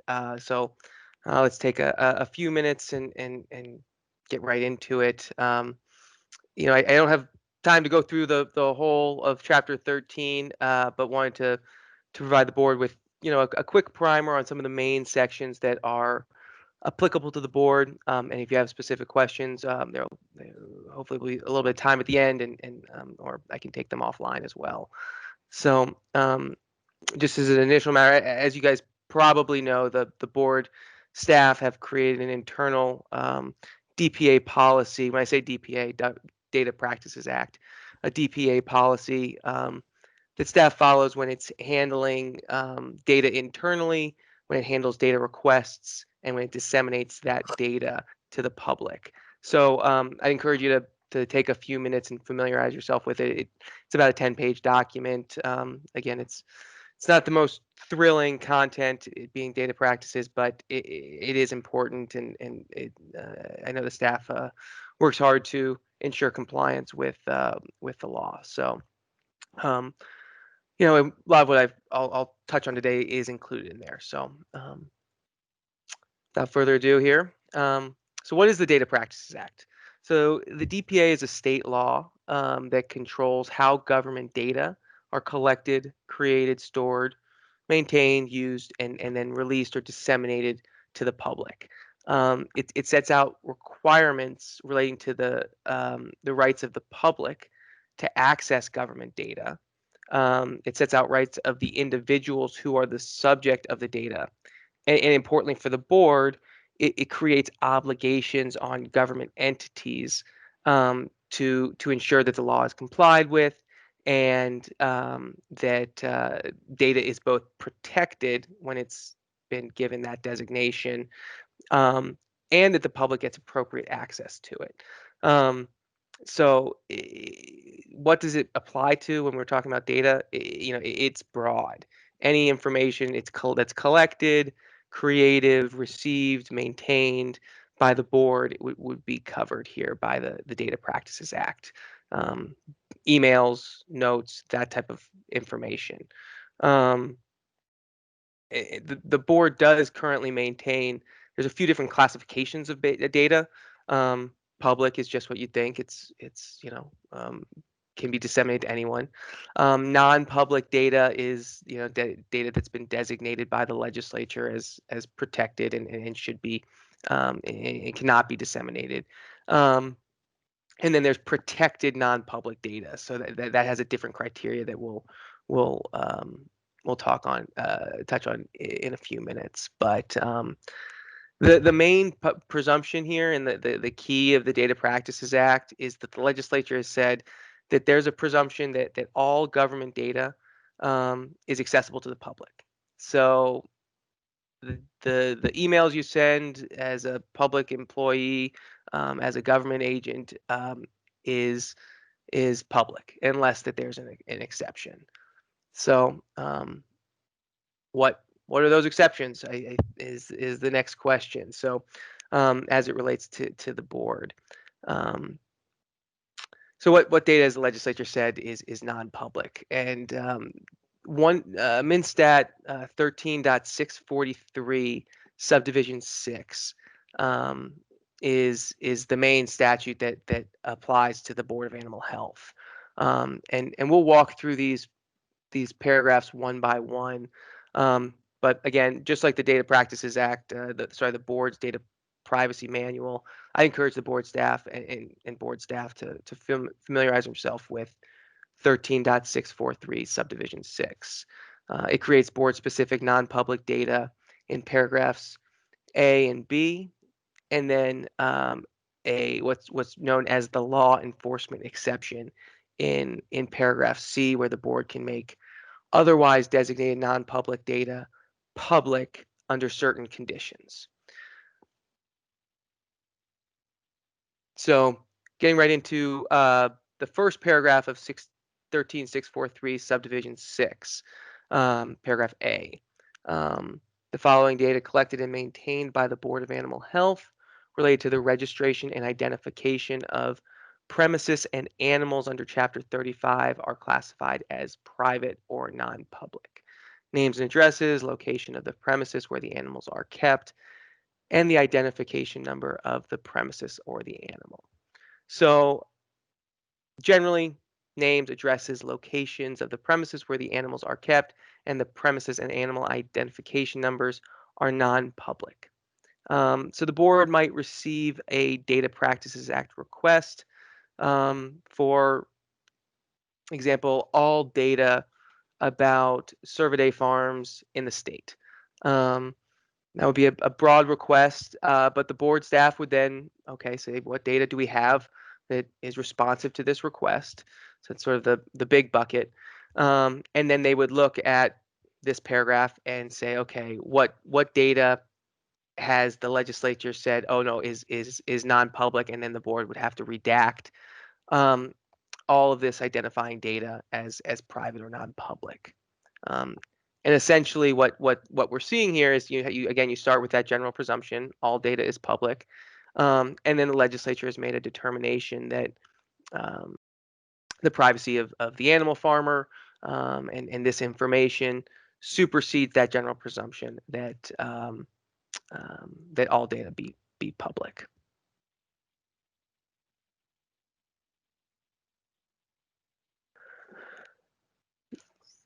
So the next paragraph, 13.643 subdivision 6B, as you know, the board oversees the commercial dog and cat breeder program. And under this paragraph B, the legislature made a determination that all data maintained by the board is non-public related to that program, with the exception of a list of licensees in good standing that the board is required to maintain under Chapter 347.58, subdivision 5. So again, what does this mean? Commercial dog and cat breeder program data is non-public except for that license list of licensees. So I don't presume to know why the legislature does what the legislature does, but similar to paragraph A, they've carved out a protection for dog breeders, cat breeders, animal farmers to prevent public from accessing specific site information about those breeders and farmers.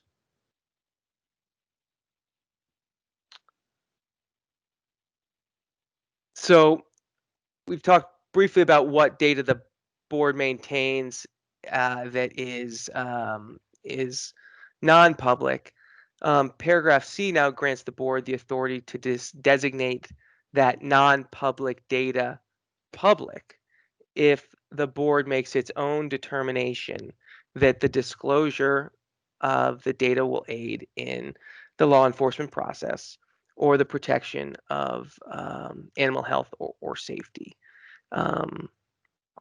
So these are generally pretty rare requests, and when they come in, the board looks at each one on their merits and handles it on a case by case basis, very fact specific.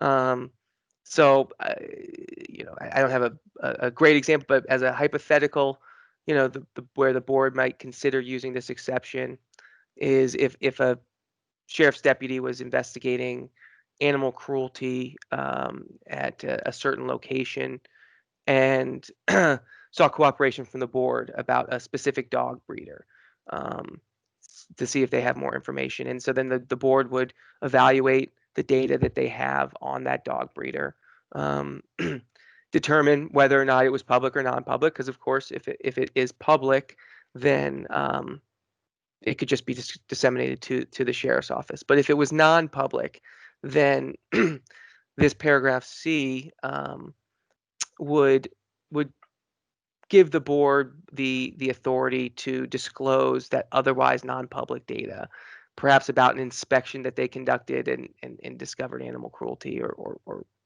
some type of conditions.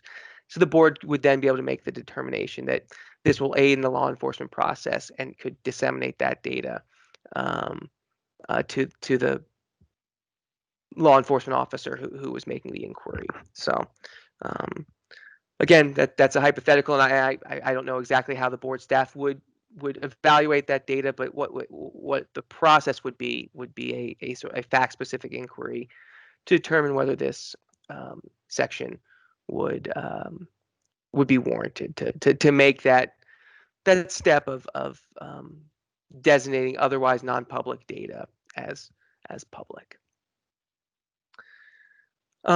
So 13643, it's subdivision 6. It's relatively short, straightforward. But there's some other key parts of the Data Practices Act that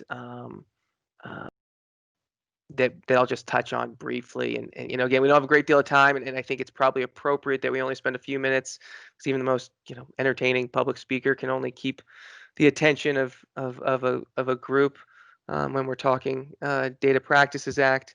But while we're here, a few other sections that are particularly relevant for the board. So first, the rights of the subject of the data.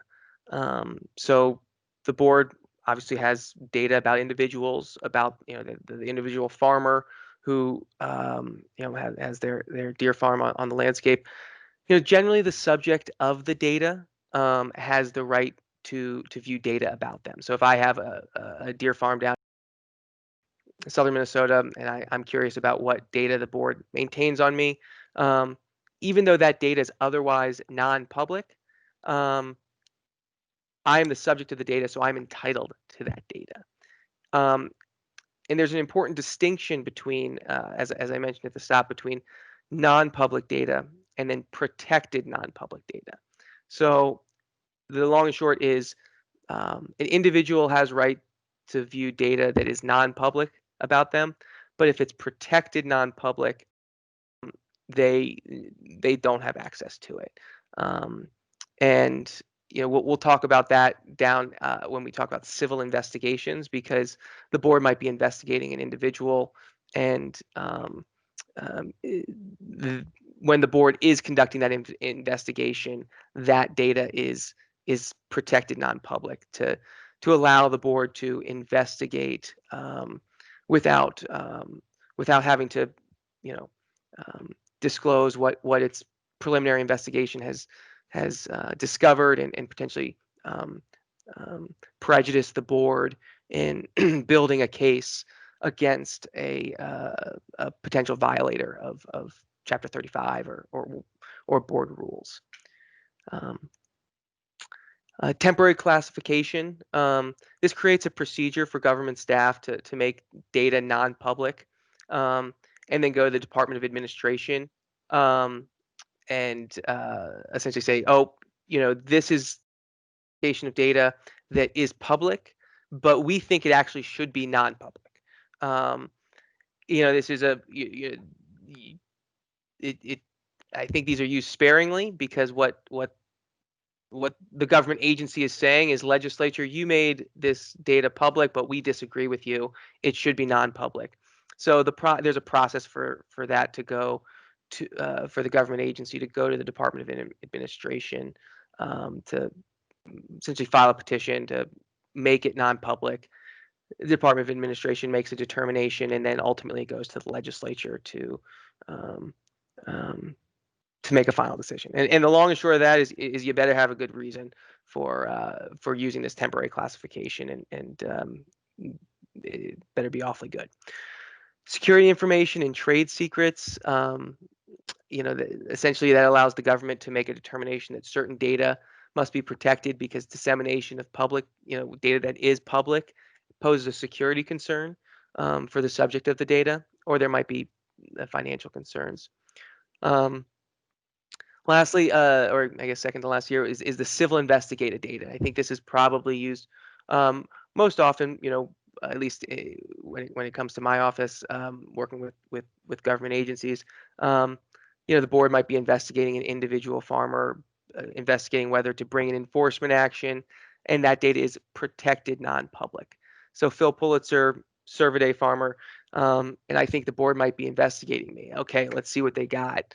I want to make sure that maybe I can get in front of this enforcement action, and if I can see what the files say, and I request my data from the board about that enforcement action.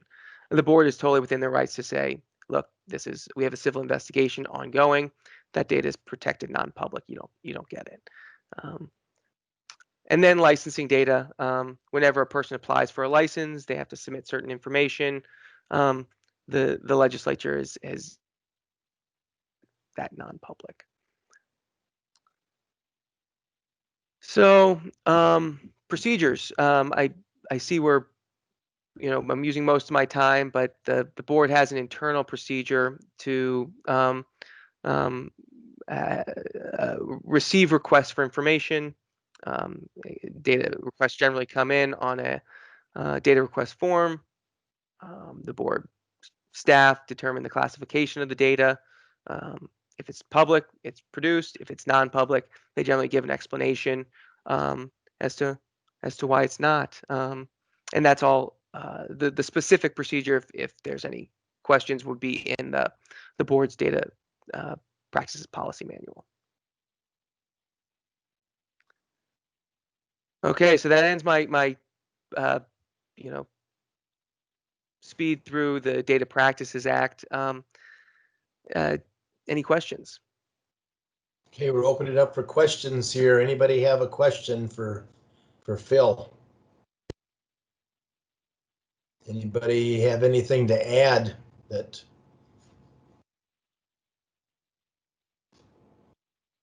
Okay. All right. Well, I appreciate your time. And one last chance if anybody has a question. Okay. All right. Thank you. That thorough. I like to think about it that way. So. Excellent. Have a great day, guys. Thanks. Thank you. You too. All right. We are at about 11:35. I'm showing here. We are running a little bit ahead of time, so I think Dr. Carstensen, would you be ready to go ahead and start? I am. Let's go ahead and do that then. Welcome. Thank you. Share the screen here.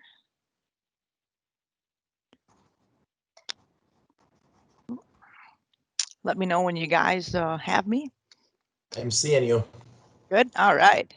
Okay, well, thanks for having me here to give a brief update on what we've been up to this fall for our CWD surveillance in wild white-tailed deer. Just a brief reminder of where we were working in the state. I know I talked about this last time we met, but we do have 3 new areas that we focused on this year in addition to where we've had ongoing work. So the shaded areas on the slide here represent our 5 areas where we've been doing chronic wasting disease surveillance this fall. And I'll talk about these 3 new areas a little bit ahead of time, but just to give you that statewide perspective of where in Minnesota we're conducting surveillance in wild deer. And we're really focusing only in these areas for hunter harvested deer submissions. But sick deer, we sample anywhere in the state, anytime those types of occurrences occur, elk and moose as well. So along with our expansion of surveillance areas went an expansion of our bans on deer feeding and use of attractants. And so this is really aimed at trying to minimize artificial congregations of deer in areas that could promote disease spread. So every place that we find disease in the wild, the attractant ban goes with that. But in areas where we only have disease occurring inside a farm, for example, we don't know that we have disease in the wild yet. So we basically just reduce the recreational feeding aspect, but don't have a ban on the attractant use. So these are the counties that are currently under these specific types of bans. So getting to these new 3 areas, the Douglas County farm that was found infected earlier in the year led to a new area called our West Central Surveillance Area. And here we did a new design where we were using a point system, a risk-based model to try to detect disease on the landscape if it's present. So instead of just collecting a certain amount of animals, we actually looked at the age sex structure of those animals and gave higher points to higher risk deer, such as an adult male compared to like a yearling female. So here we had point totals that we were trying to achieve in order to collect enough information to have statistical confidence whether or not disease was present on the landscape. We did a lot of partnerships here with taxidermists and meat processors to try to achieve our goals. In the East Central Surveillance Area, and this is an area we set up around Pine County as precautionary testing due to the farm that was found positive there last year. Here, half of the circle, the 15-mile radius circle, is actually in Wisconsin, but the other half is in Minnesota. So we expanded the area around that to try to collect as much information as we could. The risk factors, I think, here are a little bit higher than Douglas County, just due to deer habitat and probably time the disease was on the farm, increasing that risk that transmission through the fence may have occurred. So we had a goal here of 1,000 deer to be tested in this gray area over firearms season. And then the Dakota County area that was new was started because we had a wild deer found infected in March of 2020 near Farmington. It was a clinically ill animal that had chronic wasting disease. So we created a new permit area called 605. That's our South Metro CWD management zone. And we also wanted to collect samples around it because we have not had recent surveillance in this metro area for quite some time. So we don't really know what we're into here. By finding that first deer, we're on the tip of an iceberg that there's been more disease here for a longer period of time. So we wanted to do more extensive surveillance. And so in our surrounding area there, we had a goal of 750 samples. And then inside the management zone, we really have wanted to collect samples as much as we can through all firearm seasons. And we also expanded our dumpster program that I talked to you guys about before into these new areas. So every place we have a management zone, we now have dumpsters available to provide a place for hunters to put the butcher remains, and so they're not leaving it on the landscape. And these are areas where we have disease in the wild. So we do have carcass movement bans in all of these management zones. So a hunter cannot leave the zone with an intact animal. It has to be either already tested and not detected, or it has to be quarters or butcher wrapped meat and cleaned antlers of all brain material if they're going to do taxidermy work. So these dumpsters really are helpful to provide a place where hunters can comply by these rules. Last year was our first year we rolled this out.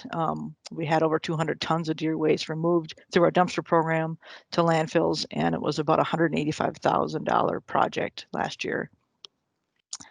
So this year we had, some significant changes to how we approached our surveillance efforts in lieu of COVID. Prior to realizing COVID was going to be here through the fall, we had anticipated doing mandatory sampling in our management zones and then mandatory sampling in our surveillance areas, at least over opening weekend, to try to hit those sample targets we wanted. But that really fell apart when reality was setting in that the disease was going to be here longer and that we would be putting our hunters at risk and our staff and students that work with us if we force people to come together to collect samples in these areas where we're doing testing. It's a very congested atmosphere, especially on opening weekend, with hundreds and hundreds of trucks coming in to have their deer tested. And there was just no way we thought we could safely conduct that work. So we switched to voluntary only, and we provided self-service stations. So it was basically a barrel with a map attached, some instructions. So the hunter would come and leave the head of the deer in the barrel with a tag on it that depicted where the animal came from, as far as township range section, their name and information and so forth. And then we would collect the heads and take samples at extraction sites in our buildings. But even though we had rolled back kind of our aggressive sampling because of COVID, we had all of the same management actions in place in terms of the carcass movement restrictions and that kind of stuff, and increased ability to harvest more deer. So nothing changed on that front. It was just our ability to interact with the hunters safely to collect samples. So in this slide depicts kind of an update of where we're at right now. So since the beginning of the year, we're at just over 6,000 samples. The dots on the map here represent locations where we've tested deer, and our participation that we have with taxidermists and meat processors, they actually only give us the information of a deer permit area that the animal was harvested, not a township range section. So the green dots represent an actual township range section provided by a hunter. But since we don't have that information from all of the taxidermy and meat processor samples, we just have permit area level data, so we couldn't map all of them. So it looks like there's less green dots in the West Central, for example, but there's actually a lot of samples taken in 213. There's 372 in that big dot there that just don't have a spot on the map exactly. But if an animal was positive in any of these scenarios, we would just contact them to get the exact location.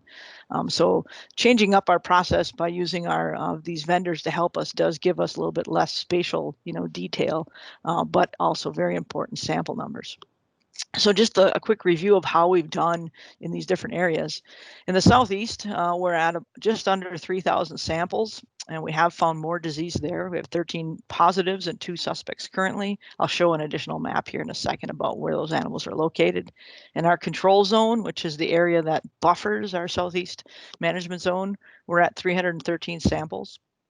In our north central zone, and this is the Brainerd area where we started sampling in 2017, I believe, due to discovery of a farm in Merrifield, we have yet to find disease in the wild. We're at just over 900 samples right now, building up on a 12,000 and some before then. So we're at over 13,000 samples of wild deer in that area without finding disease. So I'm very encouraged that that we don't have disease on the landscape in the north central, at least at a detectable level. So that continues to be very positive news. In our South Metro area, we have just under 800 samples in our new 605, which I think is a good sample size for that area. We did get additional disease there, which I'll talk about in a minute. We also sampled around it in that surveillance area, and we did fall short of our 750 goal we hoped for. We're at 230 right now, so that's a little disappointing, but we're going to continue doing our work in that area. In the East Central around Pine County, where our goal was 1,000, we're very far short there. We're just at around 300. We unfortunately had far less participation than we hoped. In other years, we used to do voluntary sampling, like through the whole TB effort that we did in the Northwest and all CWD sampling before 2017. We had averaged about 30% participation of hunters that harvested deer complying or participating in our sampling programs. But this year it was way less. In the Southeast, we had about 15 to 20%. And in some of these new areas, 1 or 2% of available harvest was actually brought in for sampling. And so far less engagement with hunters or participating in this than we hoped. And I don't know if that's an effect of the pandemic or what's going on, but other states that have done the same response as Minnesota, like Michigan and Missouri, have seen far less participation from their hunters this year than previous behaviors.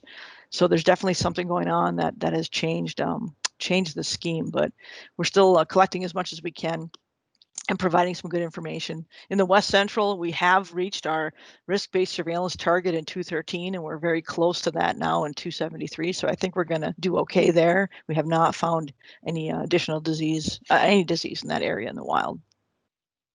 So let's talk about our positives. And so this map here shows Southeast Minnesota, and all of the red dots are kind of past history, right? So those are the positives we found since 2016. But the blue and the purple are our new cases from this year. So we have found, 16 confirmed. We have 2 suspects that are waiting IHC confirmation. 10 of these cases have been in our Fillmore County or persistent outbreak area. This is where the disease was first discovered in 2016, and we continue to find infection in kind of similar areas between Preston and Lanesboro and up towards Chatfield. We do have 5 new cases in the Winona outbreak. This is deer that are surrounding the one of the infected farms that we've had in the past, and we have had some cases in the periphery there as well, including 5 now on one particular property. 1 new this year, but builds on 5 previous cases, which is still a head scratcher as to what's going on there. We do have 1 additional one near La Crescent as well, but the one that was really an interesting outlier is actually in the city of Rochester. If you can see my pointer here, we have an adult female that was hit by a vehicle literally in the city, about a block from the campus of Mayo. That animal was tested and turned out to be positive. So that's the farthest north west case we've had of chronic wasting disease in the southeast. And just wanted to point out too that there was on this slide, there's a lot of dots that I have on here from the Preston area since 2016. So it looks like we found a lot of disease. And I want to just put this in perspective again, that we really aren't finding a lot of disease. This is still a rare disease in Minnesota's white-tailed deer. We're still at 1%. Roughly, I'll have a new slide here that calculates this year's prevalence, but this is just totally different than what's going on in Wisconsin, with 50% in adult males and 35% adult bucks in their 4-county main area. So we're still looking at a very low infection rate. So I wanted to point that out to keep this in perspective, that all is not lost in Minnesota. We do have this disease that it's persisting in certain areas, but it is at a very low level. So just to remind folks of that. In our new area, South Metro here, so here we're by Farmington. This is where we've had these new cases. And so one of the new cases this year was found within a mile of that sick deer that showed up in March. It was another adult male, and it was like 0.6 of a mile away. So we thought, well, we have something kind of happening in this area spatially. But then we found one now that's about 8 or 9 miles to the northeast in actually University of Minnesota property by Farmington. That definitely is more concerning. So we now have 2 new cases here and continue to collect samples. But it seems like this disease is a little bit more involved in this area than we may have hoped. So these, all of this information is helping inform our next management steps for what we can do yet this year and this winter to help mitigate chronic wasting disease and its effects on the landscape. So one of the things we're going to do is have 2 special late season hunts. These were just announced by our agency yesterday. So the permit areas I have here that are shaded are the ones I just talked to you about, or that we found disease this year or even last year. So those are the ones that we're focusing on for additional hunting opportunities to try to get more information, reduce the population a bit more if possible, and we're going to have 2 weekends for these hunts. It's pretty much any unused tag you have from anywhere in the state. Firearm, muzzleloader, archery is good here. You can buy disease management tags for $2.50. They're a standalone license. You can shoot bucks, you can shoot does, you can shoot an unlimited amount of animals. You just have to comply with the movement restrictions. And in this scenario, we are doing mandatory testing. So we still can't do in person, but we are going to require the hunter to leave that head behind for us to test those animals during this special hunts.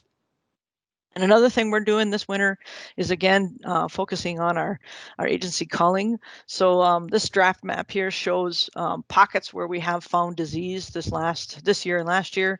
And these are really the areas we want to spend some time trying to continue to reduce populations locally there. We think we have more disease in these areas, so they're very important for us to work.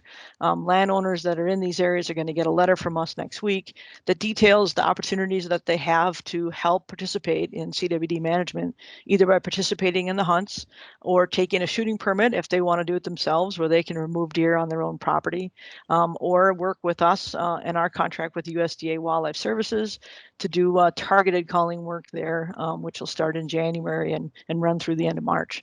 So this is something, I think it's our 4th year now. We've been working in the Southeast with USDA in the winter to try to remove more positives off the landscape by focusing on these areas where disease has been consistently occurring.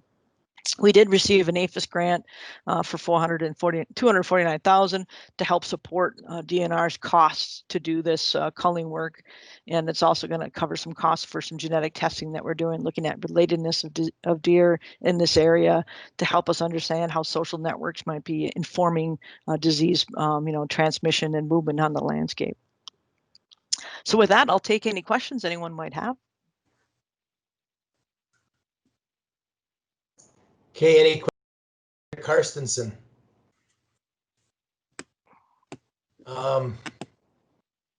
Greta, no, it's Matt Anderson.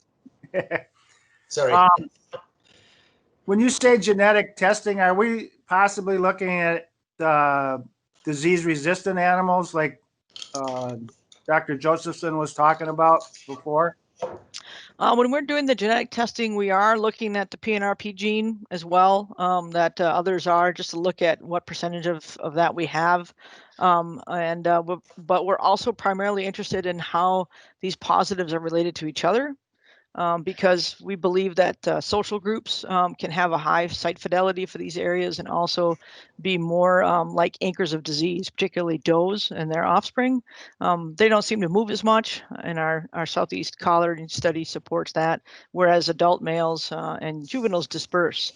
So really trying to understand relatedness of individuals at these local levels to see how they're moving and on the landscape also helps us inform management.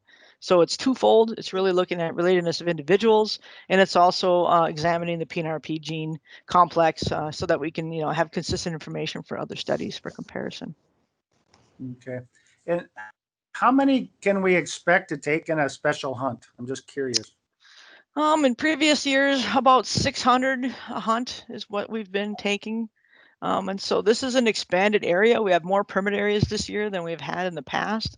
So I don't know if we're going to have an increase in that or not, but it's 2020, anything goes. I have no idea how to predict, participation. So it's been a very interesting year.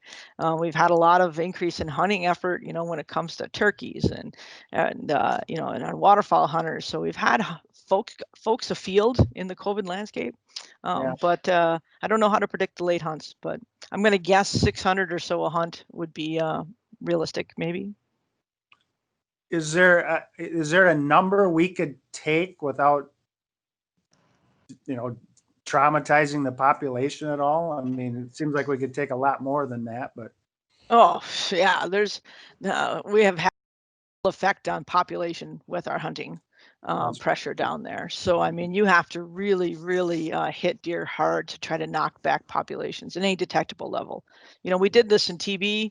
We had 4 consistent years of culling work where we were culling a lot of animals in that area. And it took us 4 years to even detect the slightest difference in population level changes. And so deer are extremely resilient. And in the Southeast, production, is high, or productivity is high. These animals aren't, stressed by winter like they are in our forest zone. And so they're getting pregnant at younger ages. The twinning rates are higher. Survival is higher. And so they're very productive deer in excellent condition in most cases down there compared to other parts of the state. So it would take an intense amount of hunting pressure to really try to reduce populations. That's why we do the culling on top of offering all those hunting opportunities so that we can really target areas of the highest risk. That's the most effective way to try to locally reduce deer in certain areas. Thank you. welcome. Question, did Dr. Thompson, did you have a question?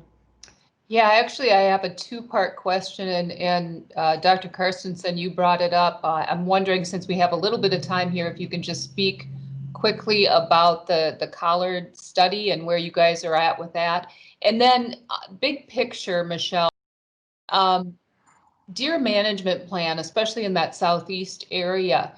What is the long-term goal of Department of Natural Resources, State of Minnesota with CWD in the wild down there? Is it to keep it at a certain level? My understanding is it's not to, we could wish for getting rid of CWD, but whether or not that's possible. But could you speak to that question too? What is our long-term goal on that? So Collard study, long-term goal. Sure, I'll actually start with the latter. So, I mean, we do have a new deer management plan that came out last year. And we also have a specific plan relative to how we manage chronic wasting disease in Minnesota. And, we manage our population at different goals at different permit areas, right? That's how we try to, we have a modeled deer population by permit area, and we look to see if that's higher or lower than our goal. And that's how we allocate tags and set up our hunting structures. And so, those things all come into play. But when you have CWD on the landscape, some of those traditional goals are out the table because we're managing for a disease. And here we're actually targeting deer to be at reduced levels, and we're targeting adult males, and we're not offering up certain types of protections that you'll see in the forest, where you could have a bucks only season to try to promote increased deer. And so it's variable across the state on how we manage deer, but where we have disease, things are very different. And our goals are really to not have chronic wasting disease, right? That's the ultimate goal, like you had said. But the reality is, we don't know if we can achieve that given what we know about chronic wasting disease right now and the tools that are available to us. And so in our management plan for the disease, we talk about, mitigating risks and keeping prevalence as low as possible. We're trying to keep the disease from becoming endemic. So we believe we have a persistent infection in the Preston area because we're still at about 1%. And we're looking to stay at low, prevalences, but it is continuing to show up. And when we have endemic disease, which the actual percentage is still uncertain of what that is, but we defined it as 5% or higher in our plan. But there you have, you have disease processes happening independent of inputs. And so there's disease that's being transmitted no matter what you can do is pretty much what that means. There's enough environmental loading that prions can be encountered by deer in the wild without inputs. And so we don't want to get to that. And we're really working to reduce that risk by doing the agency culling, having the unlimited bags and all the other things we're trying to institute for keeping deer numbers lower and removing those risks. So circling back to the Southeast Deer Study, this would be our 4th year of captures if we move forward to catch this year. We have been putting collars out on juvenile deer in the Southeast to look at dispersal. That's one of the main questions with this project. We have a dedicated website on the Southeast Deer Study that you can look anytime and see interactive maps about where the deer are moving, how far, and so forth. One of the key takeaways from that is that both juvenile males and juvenile females have been dispersing, and some have been very long distances, 80 miles, but that's been rare. There's been a few outliers. The vast majority of these animals stay within 15 miles, which is good because that's how we've set up our management zones, is looking at trying to capture the natural movements of deer and to have the biggest bang for our buck in setting up our zones to reduce risk. And this study has really supported that 15-mile radius is well informed by deer movements. And if you instituted that, those types of studies in different parts of the state, you'd have different results. So in the forest, for example, deer move a lot more. In some of our main farmland areas in the Southwest, they might move less. So for Southeast Minnesota, that study has really helped inform deer movement dynamics and really give us more, confidence that we've set up our zones appropriately to try to contain the highest amount of risk in the Southeast as possible and not spread disease elsewhere. Any other questions? With the mild weather that we had for, basically the firearms season, did you have any issue with quality of the samples and that type of thing that you were able to obtain, or you were able to get at them in a very timely fashion, I would imagine? No, they were fine. I mean, we're taking retropharyngeal lymph nodes, and they're pretty robust. I mean, you get a few days for sure, even in relatively warm temperatures, to handle them. Not the height of summer, but for fall temperatures, even though they were abnormally high on opener, we didn't have any issues with sample degradation from the fall. So no problem there. Good, thanks. Sure. Anybody else have any questions? I got one more. Dr. Anderson.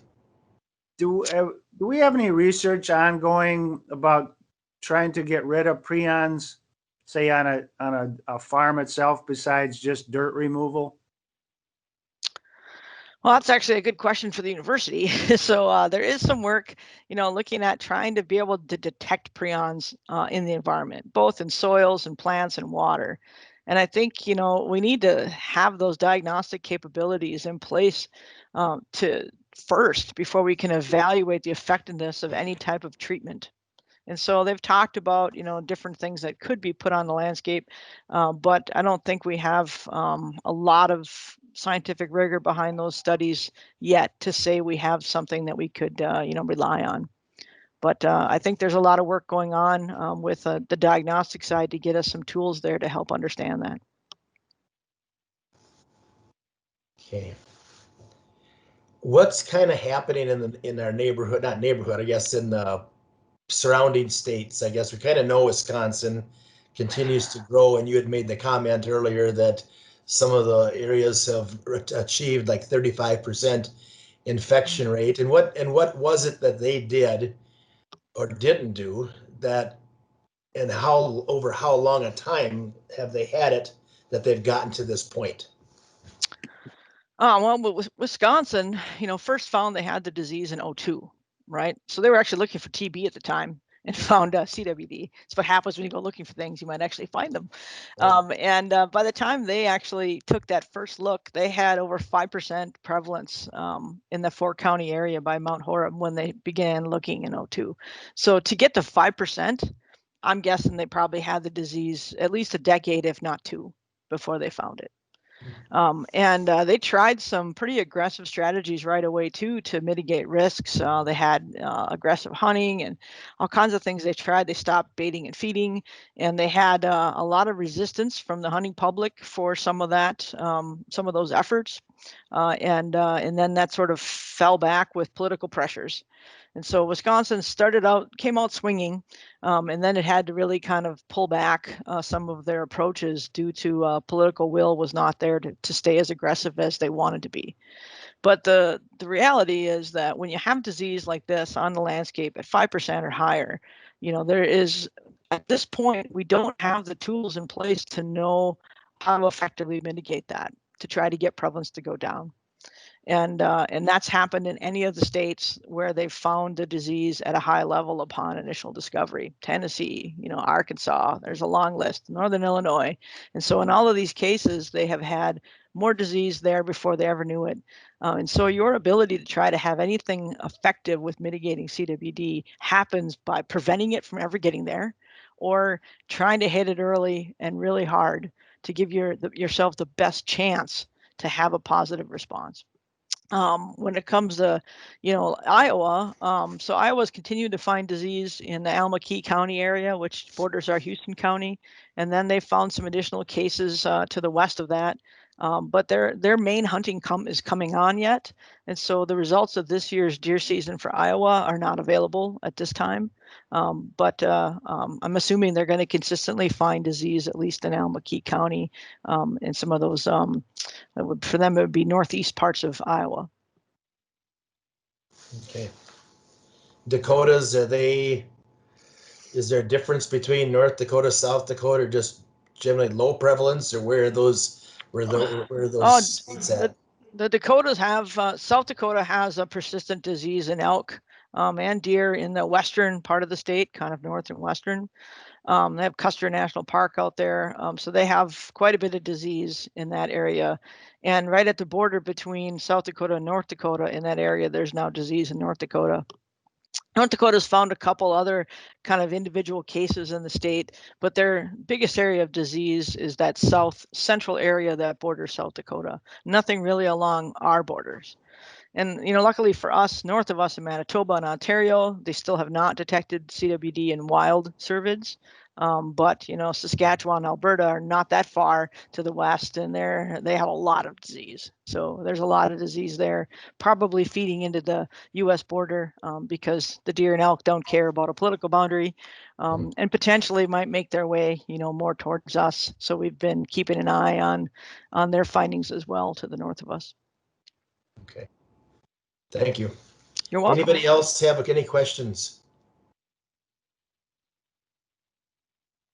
Anybody else? Okay, seeing none. Thank you, Dr. Carstensen. You're welcome.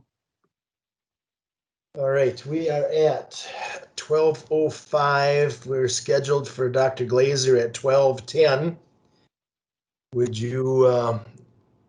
Would you want to take about a 3 to 5 minute break and move into Dr. Glaser's then? We're about that amount of time ahead. So why don't we plan on at 12:10? We'll go ahead and move into your presentation, Dr. Glaser. Okay, sounds good. Okay. Okay. Well, that's a little bit about 12:11. I think maybe we'll go ahead and get back into the meeting here. There you go, Dr. Glaser. The floor is all yours. Hi, good afternoon. To continue the discussion on chronic wasting disease, I wanted to update you on the finding of chronic wasting disease on the inside of the fence. And I'll go ahead and share my screen with you. I just wanted to provide an update for you on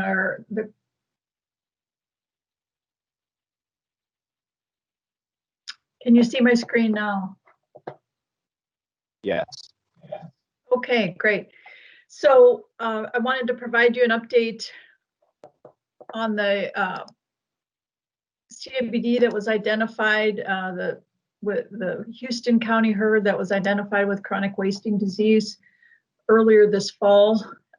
In mid-October, we identified a CWD positive animal in a Houston County herd.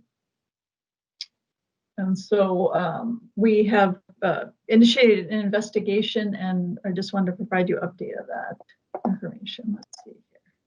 Okay, so as you're probably aware, the CWD positive animal was a 2-year-old white-tailed doe that died of pneumonia in September this year. The producers collected samples from that animal and submitted it to the Minnesota Veterinary Diagnostic Lab for testing. It was identified as a suspect by the Minnesota Veterinary Diagnostic Lab, and then those samples were forwarded to the USDA laboratory in Ames, Iowa for confirmation. And it was confirmed on October 14th that the animal was positive for chronic wasting disease. The herd was quarantined at the time we identified the animal as suspect. We initiated a review of the records at that time, and then an investigation when the infection was confirmed. And we looked at included in that is looking at all animal movements in and out of the herd for the last 5 years. And we have completed this work and identified all the CWD exposed animals in Minnesota, and those herds are quarantined. And I'll provide a little follow-up on that later. And then we're working with USDA staff regarding the appraisal and indemnity of those CWD exposed animals. And as Dr. Dank mentioned in his update, there has been appraisal and indemnity provided, and we'll talk about where each of those herds are at. So I wanted to I'm going too fast, share this schematic with you to kind of go through the details of the investigation in Minnesota. I'll just use my arrow. We start off with the Houston County herd where the CWD positive doe was identified and died in the herd. This animal was purchased, and it had been in the Houston County herd for about a year period of time before it died. And it was purchased from a Winona County producer. And so we'll talk a little later about that. But we looked at 5 years of movements in and out of this herd. They were relatively simple.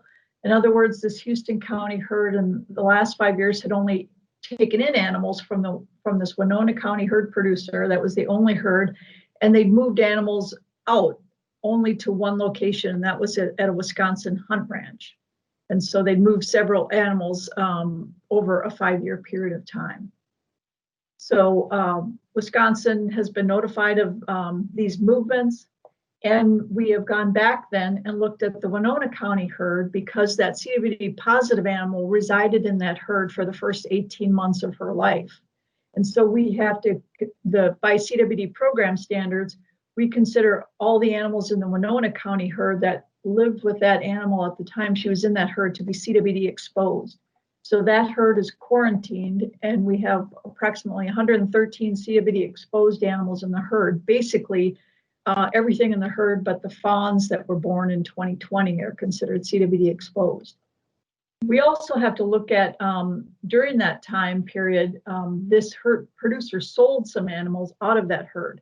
So in other words, these animals had resided with the CWD doe while she was there and then subsequently got sold. And in Minnesota, 2 herds received animals from that producer. And it's a producer in Beltrami County and then one in Morrison County. And subsequently, the Morrison County herd producer sold 2 of those CWD exposed animals to 2 different herd owners, one in Stearns County and Clearwater County. So at the time these animals were identified, we quarantined all these herds. We have subsequently worked with these 3 producers here, the Morrison, Stearns, and Clearwater County herd owners, and the animals that were CWD exposed in their herd are all dead at this time and tested for chronic wasting disease with no CWD detected in any of those animals. So we basically appraised the 3 animals remaining in the Morrison County herd. 1 animal had died last year, so there's only 3 remaining in his herd, and the 1 animal in the Stearns County herd. The Clearwater County herd did not accept indemnity, but had intended to put the animal down, so they tested it at that time. So these herds have all subsequently been released from quarantine because we didn't detect any CWD in their herds. The 2 herds, Winona County and the Beltrami County herd, remain quarantined. And so the Beltrami County herd producer was out of the state for several weeks, but currently has an appraisal scheduled and is interested in receiving indemnity for those animals, and so we can get those tested. We have not gotten a decision yet from the Winona County herd producer. They are determining whether they want to get their herd appraised or not. So that's sort of a brief overview of where we stand with that investigation in Minnesota. Are there any questions about that? Okay, any questions? So basically the Morrison County, Clearwater County, and Stearns County are depopulated. Nope, they have had their CWD exposed animals tested, and because they did not find any CWD, the quarantines are released. There we go. So so the herds are still there, just the exposed animals are gone. Okay, thank you. Any questions for Dr. Glaser up till this point? Okay, all right. Okay. And then I think we would be going on to the next talk then about our public rulemaking. And that would, Andy would kind of be first up with talking about our rulemaking, an update to that. Hey, quick question, Linda. Backing up to the Winona County herd, they've had a history of testing over some period of time. Right. You recall what kind of incidents or what kind of percent or whatever level of testing have they done, say, in the last 2 to 3 years that would give us the most recent cross section of where that health might, where that might be? Well, I know that they've that herd currently has, that number of 113 represents really the adults in the herd, and So I know they've tested over 9 animals now this fall and have not detected any CWD in those animals. I can look up quickly and let you know how many animals they've tested in the last few years. So, right, they have tested 16 animals to date in 2020. Let's see, 12.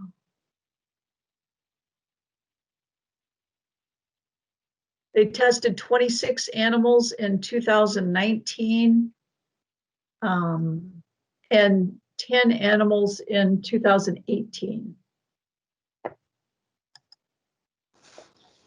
Okay, thank you. So basically, we're going to have to wait on these other 11 samples from the Beltrami herd,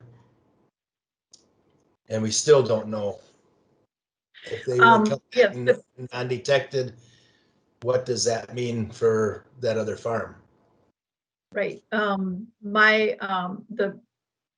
Beltrami County producer is interested in indemnity, and USDA has granted indemnity for these herds, I think primarily because they're in areas where we don't have CWD in the wild currently. So, that's certainly a strength to getting funding for these animals.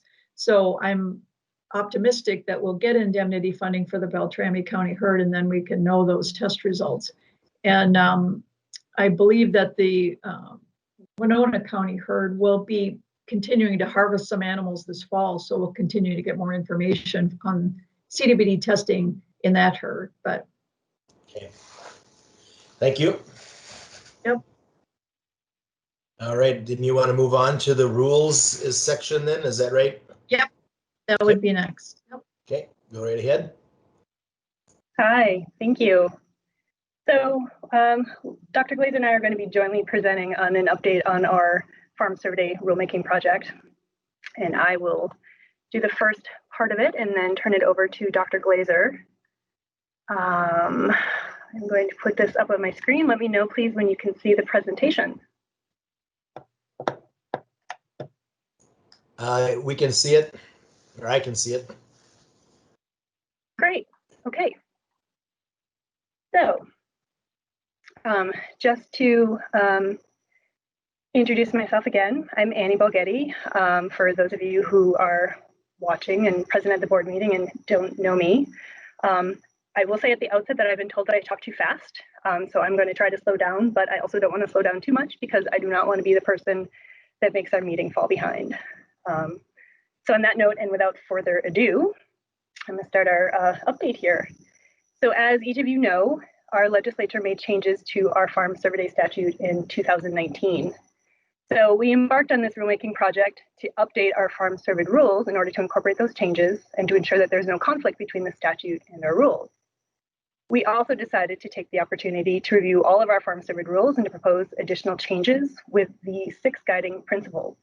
And for those of you who are on the phone and you can't see the PowerPoint presentation, those guiding principles are to update, simplify, and clarify existing rules, to add or change definitions to improve clarity, to add or change language to align with current and relevant scientific evidence related to transmission of chronic wasting disease, to omit language inconsistent with federal guidelines for regulating farm surveys, to add or change language to better respond to and manage animal disease events, and any additional objectives that we proposed or identified during this rulemaking process. Our comment period, request for comment period, was our first formal step in the rulemaking process. We have now completed this first formal step. Our comment period was open from June 29th of 2020 to October 30th of 2020. During that time, we received 18 written comments that were submitted to the Office of Administrative Hearing website. And we received 7 written comments that were submitted directly to Board of Animal Health staff. And you can view both sets of these comments by going to our rulemaking page on the website and clicking on the links. We also, from June 29th to October 30th, held 4 public listening sessions. They were virtual listening sessions. And we held them at different times of the day to try to better accommodate different people's schedules. We've also had 3 listening sessions with Minnesota tribes and tribal organizations. And we have opened the end of each advisory committee meeting for public comment. And I will talk a little bit more about our advisory committee in these meetings a couple of slides from now. Comments that we've received so far during this process has been considered by the rulemaking staff. We reviewed and considered them as we were developing our current proposed rules draft. And they did help us draft this current draft. We're on our third draft. It's currently published on our website, and Dr. Glaser is also going to review this draft with you when I finish speaking. I want to emphasize that as we go through this rulemaking process, our proposed rules drafts will change. They'll continue to change as we get closer to the final product.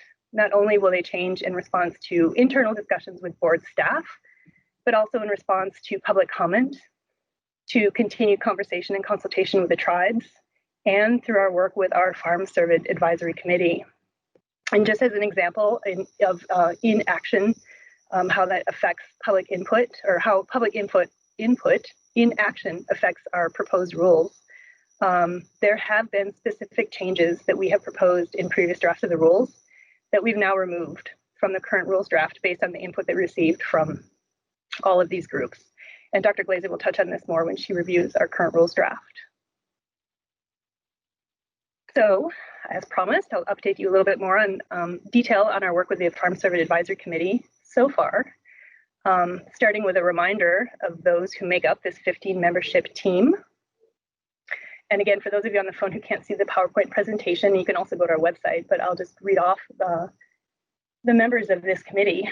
We have representatives from each of the following groups: from the Minnesota Department of Natural Resources, from the Minnesota Department of Agriculture, from the Minnesota Department of Health, from the University of Minnesota Veterinary Diagnostic Lab, from the United States Department of Agriculture, from the Minnesota Deer Farmers Association, from the Minnesota Elk Breeders Association, from the Minnesota Deer Hunters, Minnesota Cervidae Veterinarians, non-native Minnesota Cervidae species producers, an at-large representative of Minnesota Farm Service Producers, a representative of Minnesota tribal members, an at-large member of the public, an at-large livestock producer other than a farm Cervidae producer, and a representative from the Association of Minnesota Counties.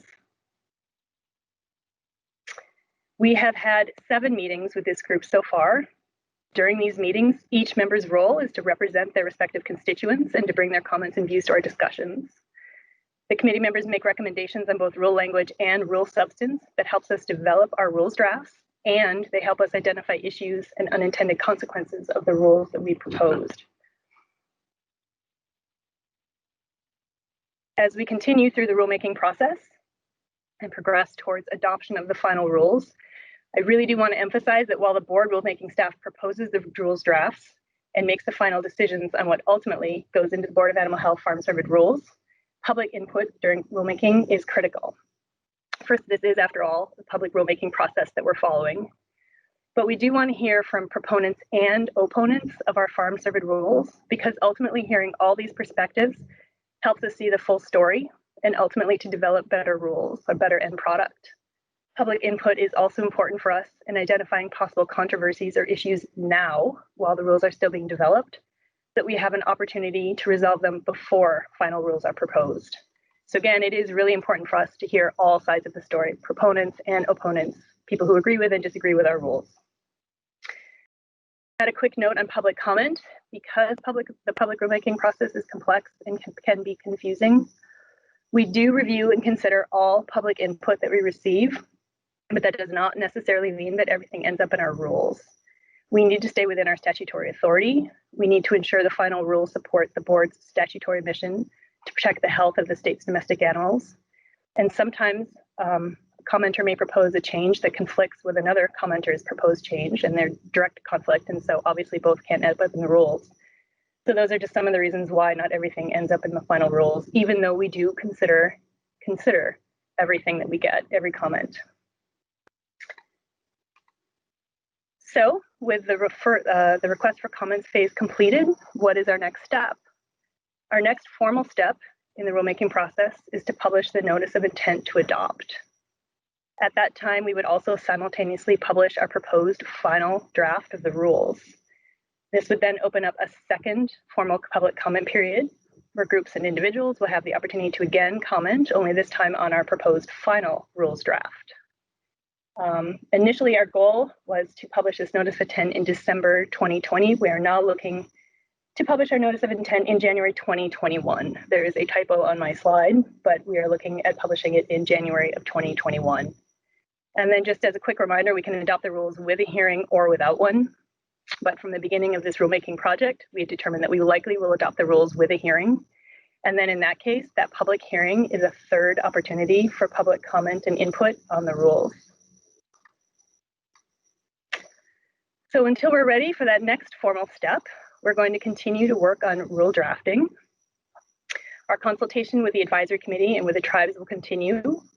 We want to get as much feedback outside of the Board of Animal Health as we can.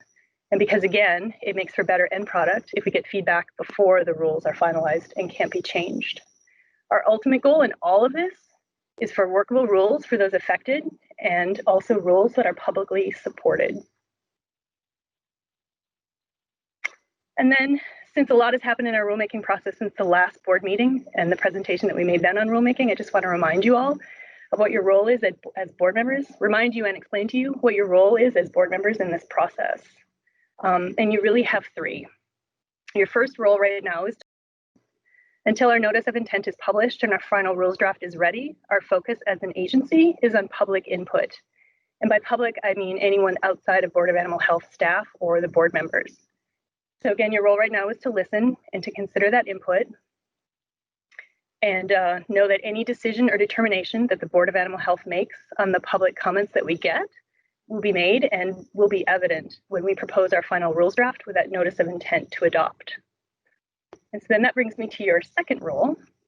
When we are ready to publish the notice of intent to adopt, you as board members have an active and critical role, and that is to review the proposed final rules draft and to pass a majority resolution that approves this final draft and allows us to publish the notice of intent, or notice of intent to adopt.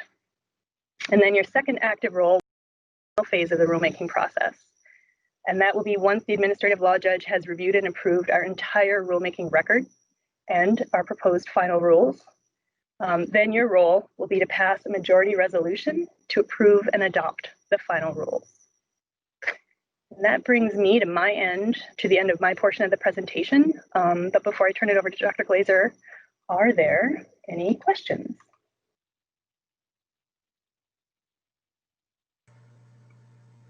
I think Brenda Hartkoff has a question. Oh, yes, thank you. Hi, Annie. I have a question on your presentation. You talked about the groups that are advising you. It's the general public, it's the tribes, and it's the advisory committee. I guess my question is, why are the tribes singled out as being a special group to advise you? The tribes are not a stakeholder group. They have a right and an interest in the wild cervid population. There is an order that was issued by the governor, an executive order that makes it more clear the role that tribes play. I guess play is the proper word, the role that tribes play in the rulemaking process with agencies. And if you like, I can send that to you separately so you can take a look at it. But they're separate. We don't consider them a stakeholder group. They're a partner and a collaborator in the work that the agency does in making rules, or agencies do in making rules. And I'm probably not explaining it very well, but I can send you that executive order that will give you a better idea. Does that help answer your question? Yeah, it does somewhat, but they also do have a role on the advisory committee as well. Yep, they do. So they have an equal role with industry, but then they have a special role as a special advisor. Is that correct? Yes, it's true. Yes, they've got a role on the advisory committee because we identified groups or people that would have an interest and be affected by our rules. Then outside of that, independent of that, the tribes have a role in government. I guess my last question would be, why wouldn't industry be considered part of a special advisory group, since it's the industry that this most directly personally affects? Well, the tribes are not a special advisory group. They're an independent group. And again, there's that executive order from the governor. They're not a special interest group. And I see that Mary Donahue has her hand raised. Is there something that you want to contribute to this conversation? Do you have a separate question? Mary, go ahead. Mary Donahue, are you there?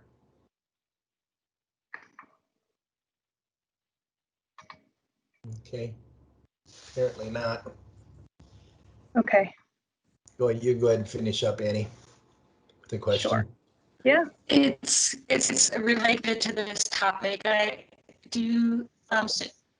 Can you hear me? Is this Mary?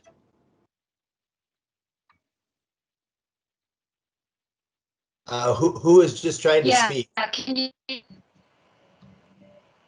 Yeah, you're breaking up.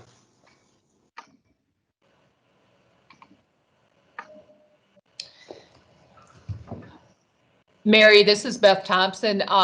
You might want to try calling in. Oh, there we go.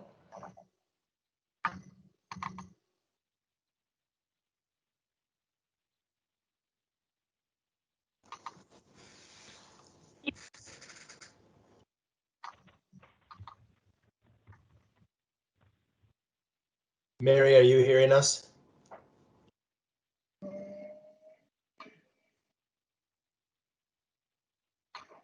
Okay. So Brenda, I just pulled up that executive order, so I want to try to help answer this question for you better. Can you hear me? Yep, we hear you now.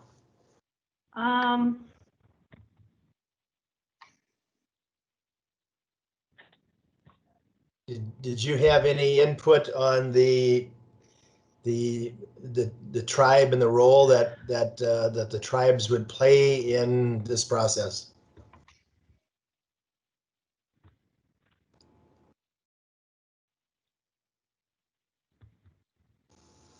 Okay, Annie, maybe we should go back to you.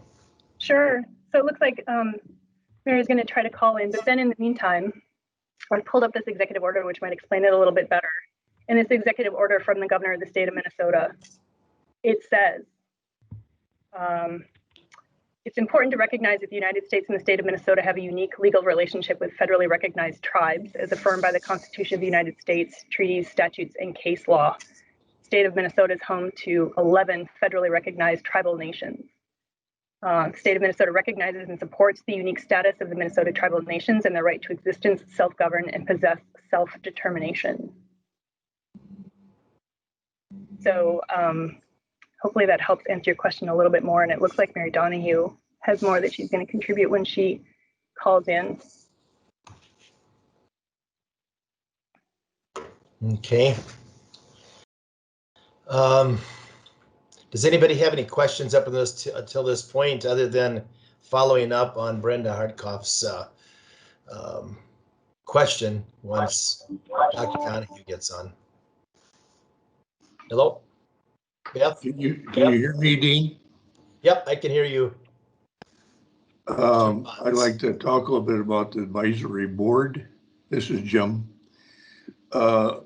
You sent out an attachment to us recently, the last few days, that really explained a lot more about the advisory board than I had realized originally. And it described in there that the members of the advisory board were supposed to represent both pro and con opinions on the rulemaking going forward. And that when you just read off your list of advisory members, it was very impressive. It covered a very wide section, so it looks like you covered all the good things or the important input sources. But I listened in on almost all of the sessions. And first of all, I'd like to say that Dr. Glaser did a superb job of monitoring many hours of that. But the point I'd like to make is that in listening to all these sessions, a vast majority, like 80% or maybe more, the input all came from a few people on the board or on the advisory board. And so it was a pretty slanted input session on sessions. So I think in retrospect, if you're going to do this again, you would design a board where you would have input from more people that were actually inputted during the sessions.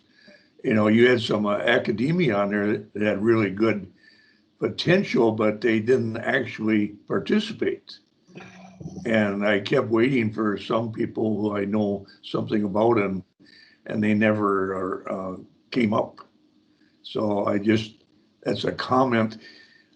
When that document you sent the last few days pointed out that it was supposed to truly represent pro and con opinions on this subject, and I don't think that got represented very well in the input that was provided. That's my comment. Thank you. We thought very carefully about the composition of this committee. We limited to 15 members to keep it a workable group. We certainly could have included more. I would agree that we thought that we had a nice broad representation, pros and cons. I think one of the things about our advisory committee meetings is they're virtual, and so this is the first time that there are other agencies going through the rulemaking process right now, but all of us for the first time are dealing with this pandemic and how to do public rulemaking in a virtual setting and include as many people as possible. And I think that just the format of the meetings maybe makes it a little bit more difficult to have a back and forth and a true ongoing dialogue. We do consider input from all of those members valuable, and we're going to try to think of ways to be able to get more of a conversation going with everybody, because everybody has something to offer. So thank you for that. Okay. I have Dr. Donahue. Have you been able to join us here? I'm on the line now. Can you hear me? There we go. Okay. You had a comment, and I don't know if it was regarding what Dr. or Annie Balghiti was talking about, or just what, but we'll go ahead and go to you next, and then I think we have one after you. Yeah, so related to what Annie and Brenda was saying, I do sit on the APHIS Native American Working Group. So tribes are sovereign nations, and in the treaties where they have ceded their lands and territories, the federal government has made promises, and in those treaties, you know, they have protected or retained hunting and fishing rights, and some of these lands are outside their let's say their tribal nation or their tribal grounds, and we do need to include them in discussions that affect land. You know, the deer, it's a natural resource still to them and part of their heritage of this land. So we do need to include them. That's all. Okay. Brenda Hartkoff, you have another question? Yeah, I just want to speak in regards to Jim's comments. I think, you know, everybody on these calls has the ability to speak. And I think probably some of the reason that they don't is because so many people don't really understand what it is we do. They don't understand what the current rules are. And they're just kind of in the learning process. And we have these types of people trying to make comment on the rules when they don't even really understand them themselves. And so I would stand by, though, that everybody has equal opportunity to speak. Okay, thank you for the comment. Anybody else have a question up until now, so we can kind of keep on forging ahead here? Okay, I'll throw it back to Annie Balghiti. Thanks, that's all I have for now. And the only thing I would add is, Brenda, I agree that education is important. The better informed you are and better you understand anything, the better you can articulate questions. You don't know what you don't know. And then as you start to learn it, you can formulate and articulate better. So this is a working group, and we're working through these rules, and they've been hardworking and active, and we appreciate it. But I don't have anything else to add before turning it over to Dr. Glaser. Okay. All right, Dr. Glaser, I'll turn it over to you now. Okay, hi. Yes, I'm going to share my screen, and what I just wanted to go over briefly with you, or go over with you the changes or the status of the rules since you met last as a board. So in September, we had published our first draft of the rules, and as Annie mentioned, we're now on our third draft of rules. And so we've made a number of changes, and through the document that you received in your packets, we've tried to track those changes so you can see how that draft has progressed. And so what you see in the copy of the rules is, you know, the black font. That black font was original font, and where we underlined, we inserted language, or where we struck through with black line, we struck language in that first draft we released to you. But then on subsequent drafts, we wanted to let people know that it was subsequent changes. So the red font is from our second draft we released, and the blue font is from the third draft. So that's sort of how to interpret that copy of the rules right now. So each of those colors is sort of an advance in the rules that we've, the amended rules we have. And so what I'd like to do today is just put a PowerPoint up, outline each section of the rules and sort of the basic changes we've made. And then if you have any specific questions, you know, you could ask me, you know, as we're going through it. But I figured it, we may not want to go through it line to line with the time that we have today. So I will share my screen again.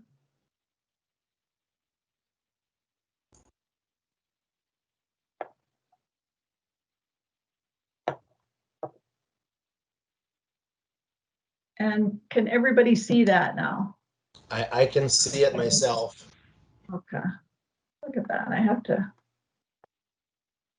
go through it again. Okay, so this is the, you know, the first page, and you have a copy of the rules in your packet, so you'll recognize this, you know, colored document, but that's what I was explaining earlier. So you originally saw all the black font and the changes with our first draft, because we discussed that at the last board meeting. And so the changes we've made since then have been in the red and then the blue colored typing. And the same rules sort of apply. If we've underlined it, it's language we've inserted. If we strike it through, it's language we're proposing to delete. So I'll go through just the sections. And then if you have any questions, you can let me know. Let me get back to. Okay. So the definition section, since we last met, we've added the following definitions: an annual inventory, a definition for authorized CWD sample collector, a definition for CWD test, official animal identification, the definition for a physical inventory, redundant gating, and a successful CWD test result. And then during this time, we've added and then subsequently deleted a definition for a terminal hunt facility. So those are some of the changes you'll see in the definitions. I don't know if any of you have any questions about that. Any of the definition information. Any questions on that? Not hearing any. Go ahead.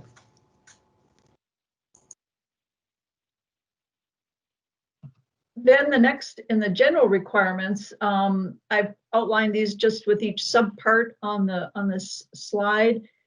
And in subpart 1 regarding possession, we've made no changes. Subparts 2 and 3, registrations and inspections, we've modified some of the added language. And I'm just saying we modified it to hopefully clarify it as to intent, but did not really change anything substantial in there. So that's the changes there. Regarding the herd inventory, we have made changes. We've inserted the requirement for a physical inventory as part of an inventory process. And if you recall, that was recommended by the audit of the Office of the Legislative Auditor in 2018. We initiated that physical inventory requirement in 2019. So we have been working, you know, we have been requiring physical inventories, and this would add it to the rules. We also inserted where 2 individuals must verify an inventory. And this just makes clear that, we want the producer and another set of eyes on that inventory to verify it. Typically, it's a producer and an accredited veterinarian. In the instances where it would be an accredited veterinarian, that's the producer, they would need to have someone else be involved in verifying that inventory as well.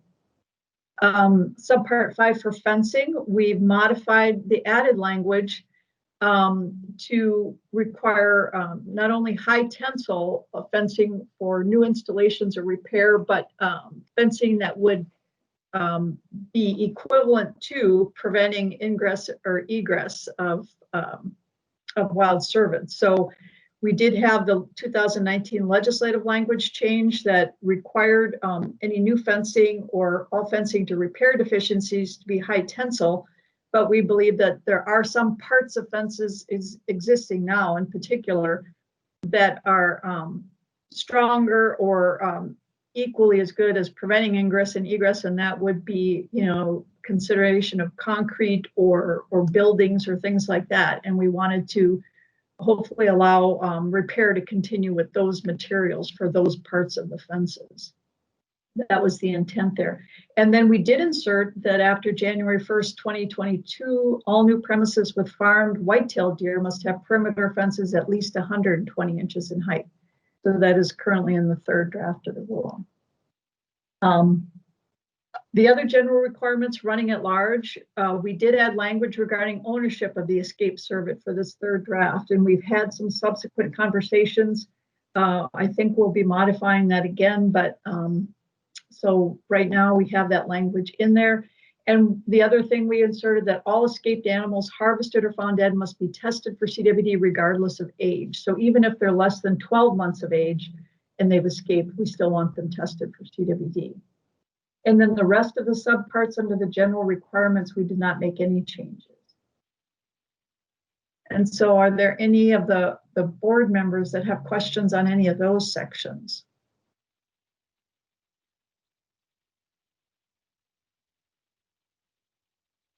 Okay, so then the next group, animal identification. The primary change we made was that we require now herds to have two forms of identification before if they're going to be moving animals off the premises.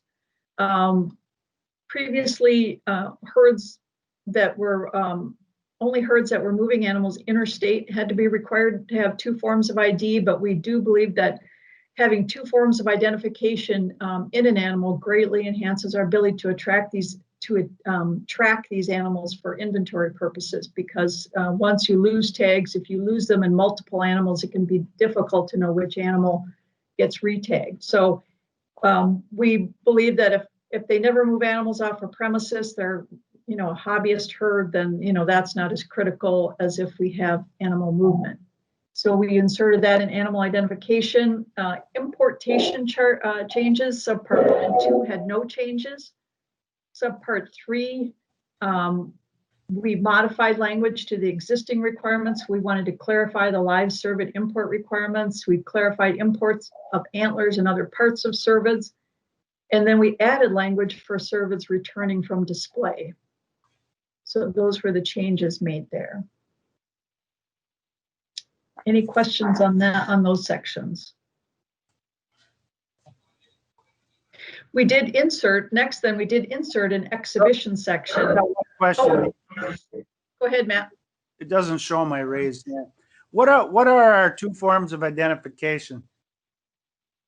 We require that all farm cervids be officially identified. And so we added that definition, and that official identification is really taken from the federal definition. It has to be unique to the animal within the United States, unique to a livestock species in the United States. They can use the metal ear tags, or plastic ear tags are available.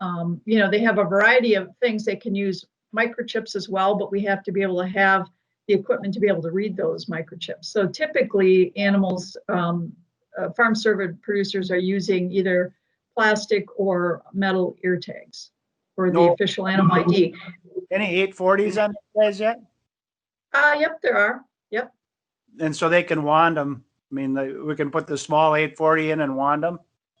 Right. you know, they have the number on the button or the bangle, or we can wand them as well. Yeah. And Okay. then they have to have, the second ID has to be an ID that's unique within the herd. Oh, Management tag would work. okay.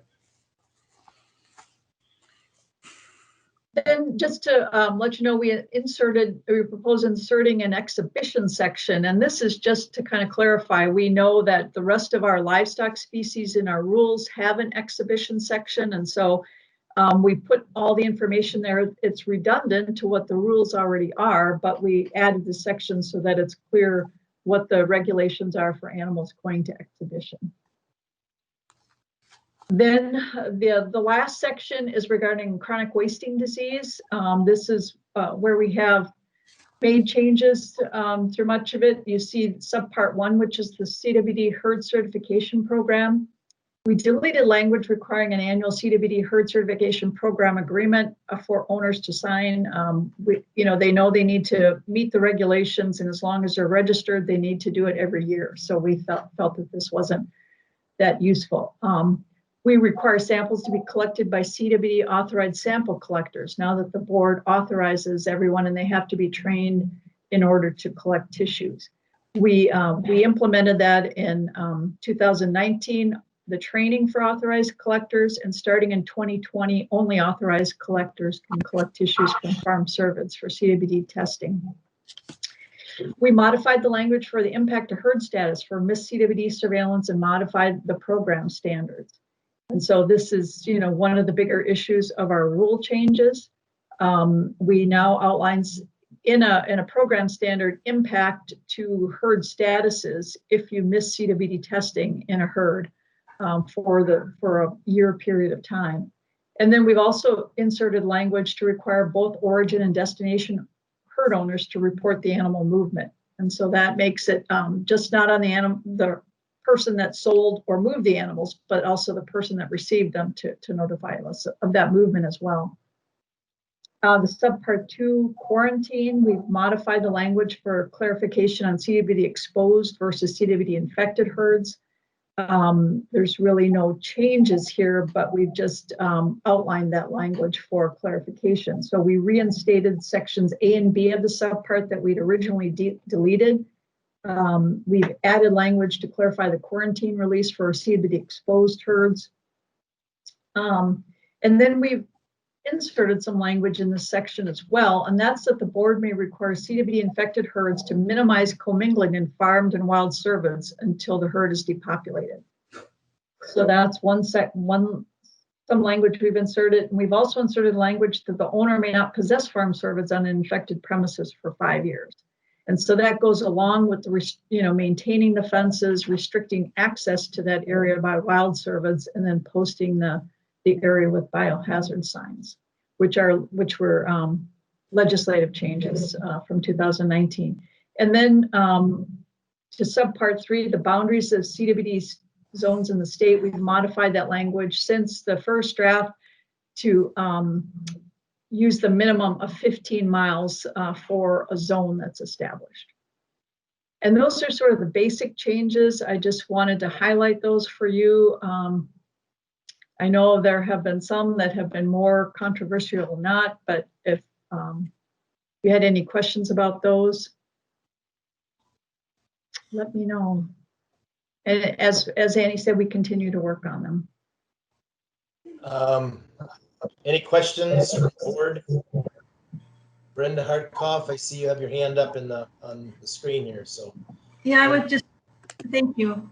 I just would generally say, I'm not going to go into detail, but we have a lot of concerns on some very key points that we don't feel have been addressed. And I know there's a 4th version coming out, but I would say industry is a long ways from accepting where we are today.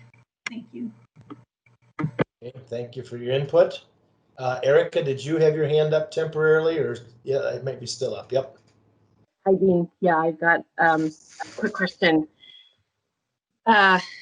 The change in the rule, Linda, or the addition to maintain fences for 5 years on a positive premise, is that with that?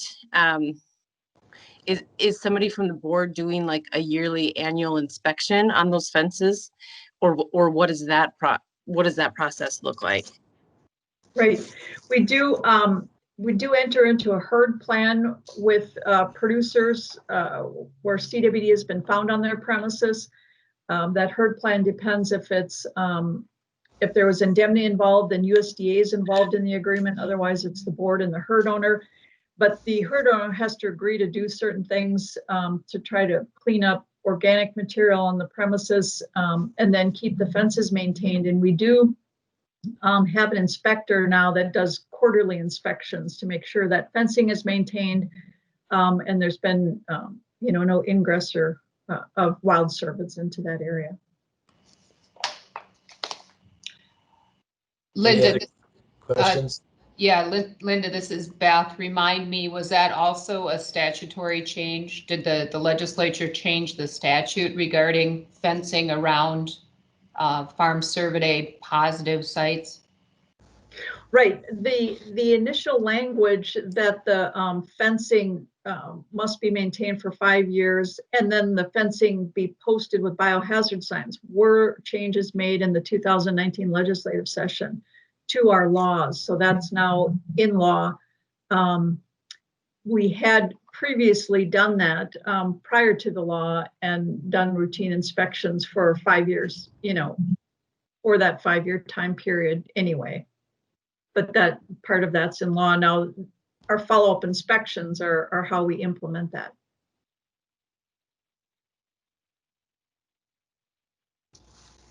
Okay, any other comments? Well, I've had an opportunity to listen in on most of the last one and parts of 2 other sessions, and I guess I would probably just really encourage engaging some of the other people that maybe aren't as vocal to take a position. Once something's been talked about, something has been discussed, to try to get some type of resolution or so that that they understand and can be contributing, because I think eventually, sooner or later, we have to come down to some rules. And while none of these rules are going to be popular, that's probably to be expected that they're not going to be popular to everybody. And so I think to try to engage those other people so you can get from their input and what they've heard be constructive to this process, I think it's important to flat come out and just ask them what is your position or how do you feel about this, so that we get truly a number of different people engaged in the process and giving input to the process. Yes, that's all I really have on that. But any other questions or any other comments that people would have? Okay, Linda, it's all yours. Go ahead. And that's basically just my update for you on the rules. So I'm through with my presentation. Okay, all right. Okay, quickly, anybody else have any comments, any questions? Okay, got to find my agenda here. That's gotten buried. All right, we are at Veterinary Diagnostic Laboratory Update. It's 1:05, and Jerry, you're due at 1:15, so we are kind of on time here, so looking good. Jerry Torrison, it is all yours. Okay, thanks. Can you see my slides? Yes, I see them. Very nice. Oh, whoops, that wasn't the first one. Okay, and is it just the slide or is it the? I'm seeing a picture of the Earl Brown Center, a petri dish, and then I'm guessing it's something with a cross section of a gut. Okay, very good. Yeah, good call. Good call on the histopath. I wanted to take just a few minutes to go over what's been going on at the VDL in the last quarter, essentially. We've talked about some of this in the past because we've been going through the whole COVID thing for a long time, but wanted to switch it up a little bit. I haven't done this before in a report for the Board of Animal Health, but I thought it might be interesting just to be aware that We have a lot of other activities that are going on despite all the pandemic stuff. And so I thought it would be worth just bringing up some of the presentations and publications that members of our staff and faculty have participated in.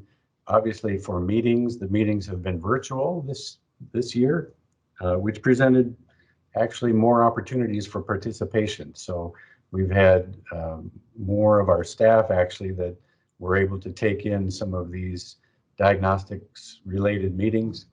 But we've had a lot of presentations. And so you can read the list of the different people. It's worth noting that we were able to have a successful layman conference for the swine world and had a lot of participation from our group in that, and also the Layman China conference. That meeting was actually in person for people in China. We did not send anybody over to the Layman China conference, but it had the biggest attendance ever.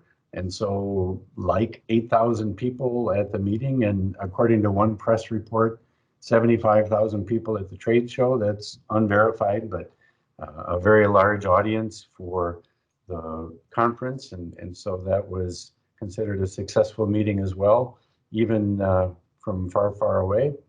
The American Association of Avian Pathologists, the American Association of Veterinary Laboratory Diagnosticians, American College of Veterinary Pathologists all had their meetings virtually this year, and we had good participation there. We also have ongoing publications. Our main job here is service, but we also are involved in research and teaching and a number of publications. In fact, another paper this year that won the best paper published in the Veterinary Pathology Journal, and that is the second time in the last 4 years that people from our diagnostic lab have been awarded that honor, and so we're very proud of that. So just a little reminder that we're still actively teaching, doing research, all that good stuff as part of our job here at the diagnostic lab. Okay. Related to the SARS-CoV-2 activity, we are one of many NALN labs. So NALN is the National Animal Health Laboratory Network. That is the USDA network of mostly state and university diagnostic laboratories, and a large number of the labs participated in either or both animal and human testing. So we got involved in that as well. As I was looking at this slide, I noticed it's not even up to date. Illinois is also doing a lot of testing actually for their university, and so it's a very much a moving target, but just to be aware that the NALN labs have been part of the national testing strategy on the human side. For a period of time, the Oklahoma lab was doing most of the heavy lifting for that state as they were developing additional public health laboratory testing capacity. And so it's been a significant part of the work that's been going on, and it's been helpful to have this network because everyone was comparing notes about supplies and CLIA certification and a bunch of new adventures that none of us had been on before. And so it was a very helpful organization to participate with as we helped pull together to mount a response for the testing.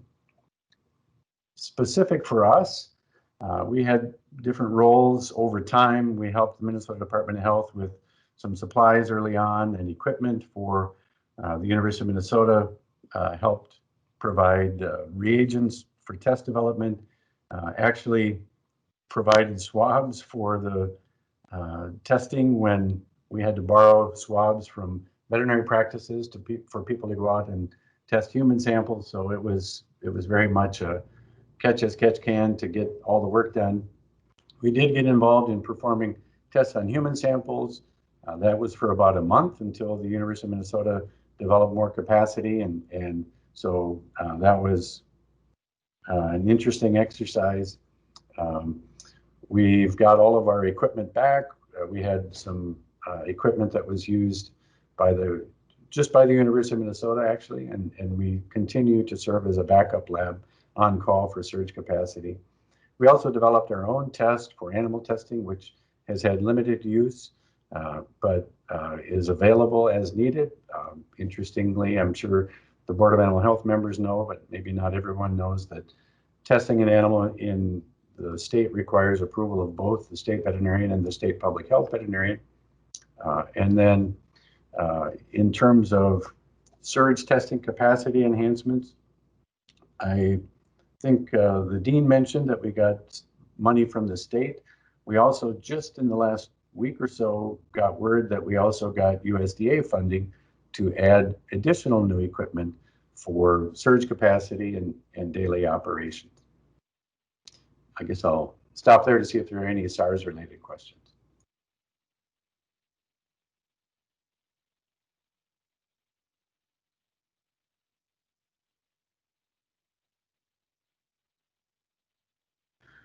We were very fortunate to have good success in the known Farm Bill funding. And so this is round 2 of funding to support known labs. So I mentioned we got funds for equipment for surge capacity. And so that's for some specific equipment that will be useful to have our testing platform up on a bigger level. Sunil Moore, one of our faculty, also got 4 projects funded for various research projects. A couple of them are for bioinformatics, and so molecular diagnostics. One is to develop a standard testing panel that will be made available to other laboratories for validating and standardizing tests. And then one is for a point of care testing genomics tool that Dr. Moore has been working hard to get funding for and develop. Most of this fund actually goes to Virginia Tech with another collaborating researcher there, but this will be important for foreign animal disease investigations. So this fits in with a number of activities that we've got this year as our goals, our action plan for our strategic planning. Number 1 on the list was investing in critical infrastructure and support. And so we've been very fortunate again to get funding related to surge capacity and turnaround time. That's helping us focus on mission critical and financially sustainable work and helping drive being able to schedule staff to accommodate testing needs. So this is for operational efficiency, quality assurance, and turnaround time. We're also working on staff recruiting and retention. I think the dean mentioned that we're facing some significant budget constraints going forward, and so we're working on ways to ensure that we have a place where people want to work, and so a lot of that is just understanding how they fit in the overall picture, and then also performing some market compensation analysis to see how we fit in the overall marketplace. And then finally, client networking, getting feedback. So we've modified some of our feedback loops, including establishing an advisory board for the diagnostic lab. And if I haven't shown you before, here is our new mission statement. We empower animal health professionals with accurate and timely diagnosis, innovative research, and exceptional education. Okay. That is my update, and I'll figure out how to give it back to you now. Okay, thank you, Jerry. I've run into some problems with our internet. So I'm just talking on a phone. Okay. So anybody have questions for Jerry Torrison? Not a question, Dr. Torrison. Beth Thompson here. I like that mission statement. That's nice. Thank you. So I assume that's going to start coming out on, letterhead, emails, and other things like that, right? We haven't spent the money yet to change any of our stationery. we'll kind of do that through attrition. But yeah, certainly there are other ways to incorporate that don't have significant costs associated with it. Okay, anything else? Okay, Looks thanks. like next up we will have a COVID-19 update from Dr. Joni Scheftel with the Minnesota Department of Health, and 20 minutes in COVID-19. Is that a 2020 deal or what? The floor is all yours. All right. Do you tell me when you see my screen and let me know if you can hear me? Michael, can you take care of that? Yes, I can see your screen, Joni. Okay, and you can hear me. Sounds good. I'm going to talk about a bunch of different things, but I'll start out with our current situation. We currently have over 350,000 cases in Minnesota. Over 18,000 people have been hospitalized, and we just went over 4,000 deaths. And if you think about that, think about 4,000 deaths.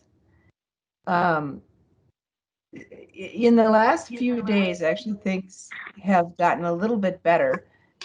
It could be that the pause that the governor executive order required in the last couple of weeks is starting to take effect and be a little bit helpful.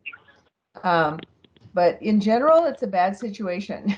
It took 29 weeks to get to 100,000 cases, 6 weeks to get to 200,000 cases, 15 days to get to 300,000 cases. And we would have to have only about 2,500 cases a day to get to 400,000 cases by Christmas. And we tend to have 4,000 to 5,000 cases a day. So we'll be there by Christmas. And I apologize to those people who were at Dale Lauer's low-path AI meeting, because these first few slides are going to be similar but updated. So this slide shows you that this virus is affecting people throughout our state. And in fact, if you look at the cumulative incidence, which is the number of cases per 100,000 people in that county since the beginning of the pandemic, the highest incidences are in our rural counties. And in fact, you see this whole list of counties, and we don't see Hennepin or Ramsey or Anoka or any of the metro counties on this list.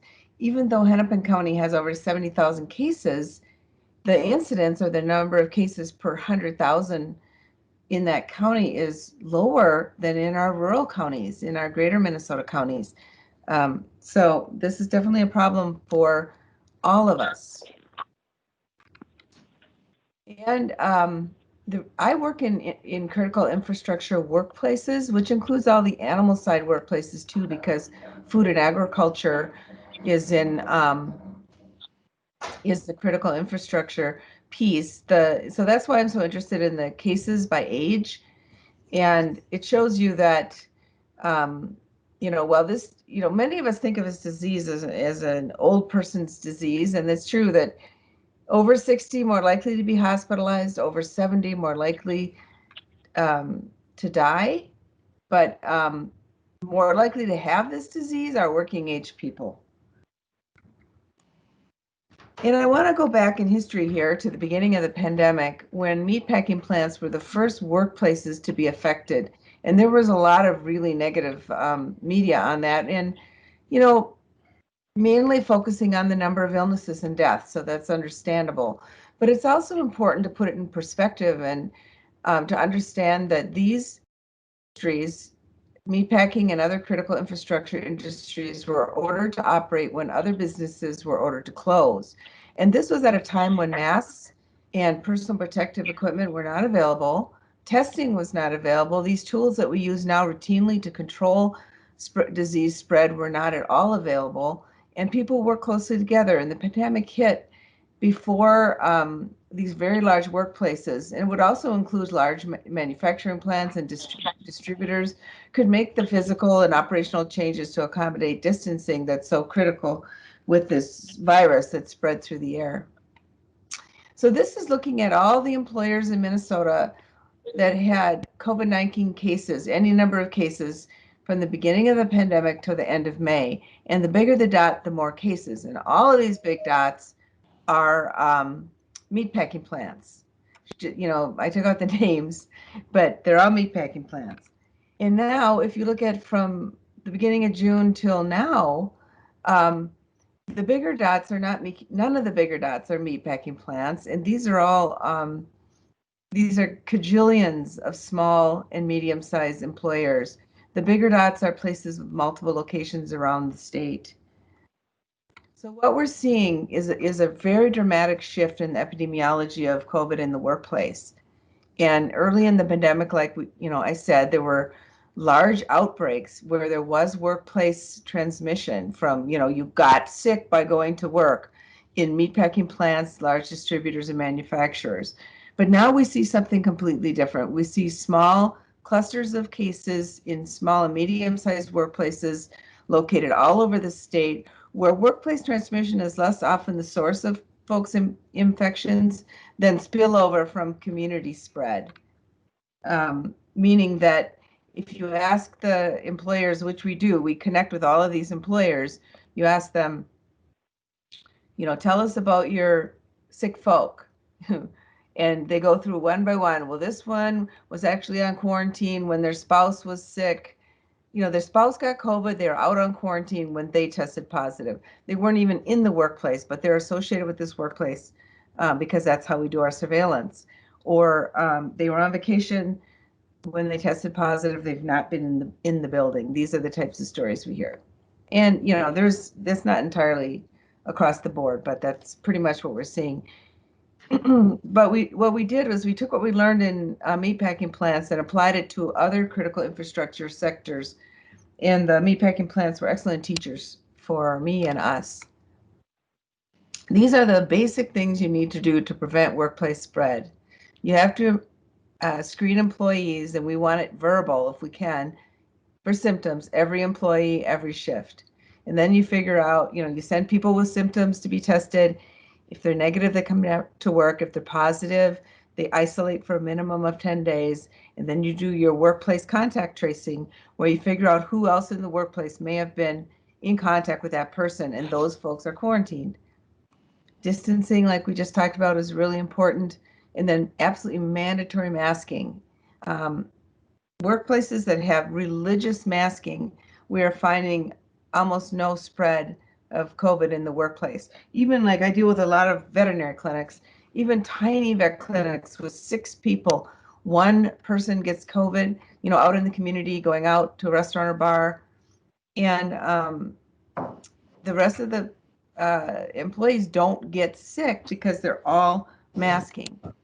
So this is what we learned in the meatpacking plants, is that if you put everybody in a mask and a face shield, you stop transmission. And all these barriers also help, of course, but really it's the mask and the face shield. Same thing with Genio, a mask and a face shield, and they've pretty much stopped transmission. And you see all the dividers and stuff too. And cohorting is also important. Like these are green dot cohort, and every other part of the plant too is divided so the green dots stay apart from each other. But they come and go at the same time and take breaks and lunch together.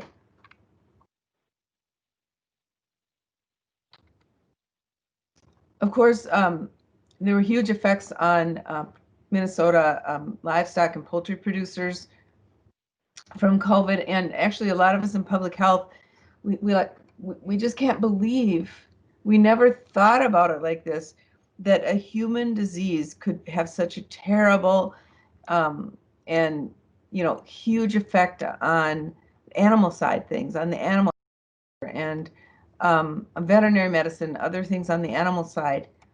We're always doing these I can never think of this word, but like testing out foot and mouth disease and making sure we know what to do if we get foot and mouth disease in our state. But here we have a human disease, and we needed many of the same kinds of response that we do for an animal-only disease. So when early in the pandemic, when Smithfield in South Dakota and JBS in Minnesota closed their doors, for a period of weeks. Pork producers, between Hormel, Smithfield, and JBS, that's where most of our pork goes for processing in Minnesota. And there was a backup of pigs that there was just nothing that could be done with all these pigs. And as we know, the Board of Animal Health was really involved in euthanizing over 280,000 pigs. 250,000 market weight pigs were given away. But now things are much better. Same thing with poultry processing plants. We just have one chicken processing plant in Minnesota, but the turkey processing plants, we have many of. Markets dried up, exports were affected. There were several processing plants that experienced closures or slowdowns. And here I want to stand up for the Department of Health. Our policy is to keep all businesses open and running, and we had nothing to do with processing plants closing down. Those were business decisions. In the case of JBS, the first one, they did not have enough people to fill their shifts. They had so many people out with COVID. But anyway, there are possibilities for mitigation with birds that don't exist with pigs. Things like you don't set as many eggs, and you can put different products out the door, like whole birds instead of chopped up birds. So the poultry processing plants recovered. First of all, they were hit less hard than the swine or the pork processing plants. And secondly, there were other things that could be done upstream to mitigate the effects. No, and now I'm going to move on from livestock and poultry to pets. And luckily for all of us at this meeting, livestock, including poultry and pigs, were shown early on in this pandemic to be resistant to the virus. However, cats and ferrets are susceptible and can even transmit the virus to others of their own species. Dogs are susceptible, but less so than cats and ferrets. There's no evidence that pets can give COVID to their owners. It is the people who give the infection to their pets. So it's super important that if you have COVID yourself or someone in your household, that the pet is not sleeping with that person who's ill. It's important to limit contact with pets if you or someone else in your household has COVID-19. As far as dogs and cats and other animals getting COVID-19 in the United States, we've had 36 dogs, most of whom have been seropositive dogs, 48 cats, most of whom have been symptomatic respiratory tract cats, including one in Minnesota, and that one was in my county of Carver. We've had tigers, we've had lions, and we have had mink. Now, I want to say that the Board of Animal Health is handling all of the animal COVID testing, all the dealing with all the paperwork, because it's a reportable disease, all the way up to the World, let's see, it's the WHO, World Health Organization for People. I can't think of what it's called. I call it the OIE, the World Organization for Animal Health. Okay. And they have a document on their website about how to test animals for COVID that's so solid that it's still holding today, and it was put together way early in the pandemic. Now, as far as mink go, mink are the most susceptible, and I didn't know whether to call them domestic animals in this talk or not, because, they're I don't know if they're captive wild animals or called domestic, to be honest. But anyway, they are the most susceptible of the domestic animals. This is not too surprising because they're closely related to ferrets, and ferrets and people are extremely close physiologically. Like, ferrets are often used for human research, especially for things that involve the respiratory tract. Their receptors and their respiratory tracts are similar to humans. Like, they're the go-to animal for testing influenza stuff on animals, human influenza disease on animals. But what we've seen in mink is severe pneumonia and fatalities. And it just whips through a mink farm, and you'll see a lot of increased mortality and sick animals. And this is showing severe pneumonia in an adult mink. Apparently adults are more easily affected than younger mink. And then what why we're probably asked to talk about this topic for today is that in Denmark, over 17 million mink were euthanized after 214, or I think it might be a little more now, human cases of COVID were identified from, and when they looked at the genetics of the virus affecting the people, these were viruses associated with mink on mink farms. And so it looked to everybody, and it's not 100% proven, but it's pretty well accepted, that people with COVID working on the mink farms gave it to the mink. It circulated around a bit, and sounds a lot like low path turning into high path, right? Circulated around a bit, made its own slightly perhaps mink host adapted strain, and then that came back to people. There's been some concern about the strain that went back to people because there's some changes on the proteins that might be used for vaccine, but really nothing's been shown that is any more serious for humans than the human strains. And there was also 2 cases of suspected transmission from mink to people in Netherlands. So this would be the first time we've identified any transmission from animals to people with COVID-19, and that's why it's so important. So in the United States, there's one missing on here. We have a mink farm now that's been affected by COVID in Oregon. So 12, 13, 14, there's 12, 13, 14, 16 now total that mink farms that have known COVID outbreaks going in the United States. But overall, there are something like 245 fur farms, several million pelts, 22 states, and $82 million in value, which totally surprised me because I know we used to go to a mink farm, and when I was in practice, if we had a cow die and we wanted to do a necropsy, they would pick up the cow, string it up, we'd do our necropsy, see what we saw, and then they would feed it to their mink. There are 6 known mink farms, as Dr. Thompson was alluding to, remaining in Minnesota that we know about. There isn't a great deal of surveillance on these. The median number of mink is just over 1,000, with a range from 2 mink to 10,000 mink. These are all in different counties, so there's not an area of the state where we're seeing more of our mink farms. There's been no known human or animal illness to date, and Board of Animal Health has reached out to them with COVID education. If we do get an outbreak on one of these farms in the mink, we're really going to have to do something because of what happened in Denmark. Like investigate just one of our normal Board of Animal Health, Department of Health teamwork. It might involve the DNR since they also have something to do with fur animals, and to figure out what happened on this farm and if anything else, if there's any other response needed. I'm not looking forward to it, by the way, Dr. Thompson. So we'd rather this didn't happen. So far in the United States, though, we've not seen any mink to human transmission. And that's probably because we have so few mink farms. But if we could actually get people to wear masks when they're working with their mink, we'd probably prevent the whole thing. The CDC actually has a very reasonable training out for mink farmers that I'd highly recommend.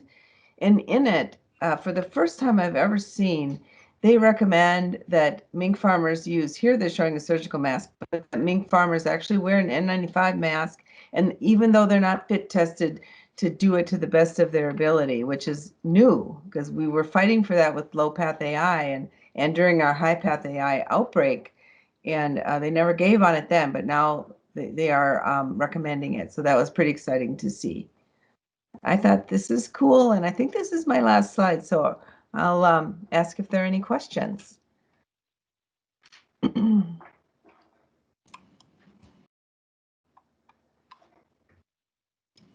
So everyone, this Anybody is have- Beth Thompson, and I just want to call out Dr. Scheftel and all the work she's done over the past, well, it probably seems like years now, Joni, but starting back early this spring, the Department of Health, and especially, folks like Joni, she's in the zoonotic disease department, but she's been pulled out and stretched pretty thin She's been working in areas that she normally wouldn't work in. And so it's really, I really want to call her out and the work that she's done. It's really important for all of us, and it's really highlighted the and I just have to toot the horn for the veterinarians on the call, kind of the how much depth and breadth veterinarians have when it comes to diseases. So was there let me look here. Is there somebody with their hand raised? I see the symbol. Nope, guess not. Yep. Yeah. Oh, go This ahead. Yeah, sorry, this is Dave Preisler. I raised my hand. So I just want to echo the compliments for Dr. Scheftel. She was really helpful with farms and talking directly with farms that were having outbreaks with her, within their employees. And it was really helpful for us. I mean, if I just needed to get a straight answer on something that then help move information to our members, she was always just very common sense, and it just made a big difference. So again, thank you. As long as we're playing this game, thank you both very much. I want to go back at it. For one thing, we were completely drowning. The Board of, and we said, can you help us, Board of Animal Health, by just taking all the animal side stuff and doing it for us? And Courtney Wheeler is dealing with basically all of the requests for tests. You know, there are a lot of those. They don't always, they don't always end up in a test, but there's a lot of dealing with folks, Board of Animal Health. And then anytime I've needed contact information or help reaching some kind of group, Dave Preisler's right there. And actually the Turkey Growers Association has been really helpful lately. And Michelle Crom with Hormel, and also Jenny O. So anyway, it's been really a team effort, and I appreciate it a whole lot, all of you guys too. Thank you. Dr. Anderson, did you have a question, comment? I do. So Joni, this is, are our young kids giving it to us, or are we giving it to them? I mean, your opinion, where can we go with the schooling? I know it's an opinion, but. I accidentally muted myself. Yeah, it's an opinion, and I'm not on the schools group because we're all in our little silos. I do listen to the ops meeting every morning. In the schools, it's been about half and half, staff and students. But of course, the staff are at much greater risk, the teachers and the staff, than the students are, even though we do occasionally have a very sick child and even some deaths. But so I'm a really optimistic person. And I think when we get some vaccine into teachers, the kids can be further down the line, just because the teachers are the ones most at risk of, serious illness. That would be really helpful. But it's not just one giving it to the other, because like I said, it's about half and half in terms of how many from each school are in each group. How about the 6th grade and under? Same. I'm sorry, I can't let you off the hook. It's still about the same. Okay. Like, I mean, I just don't like all the daycares where my help is at. They've quarantined for the adults, but no youngsters under 5 months or years of age have I've seen get sick in our daycares anyway. So I'm just they must be sort of like young mink, apparently. So.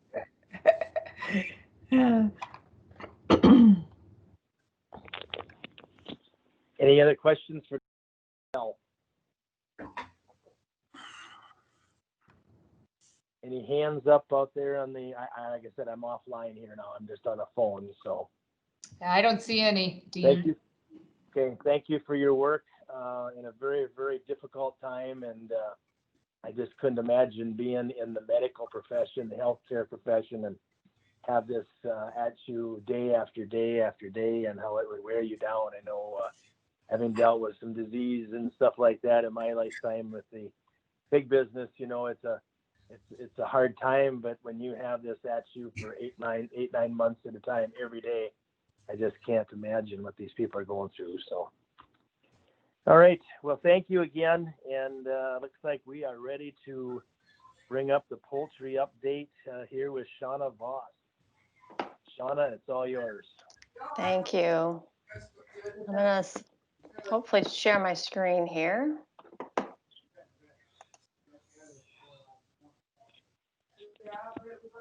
Are you guys seeing this okay?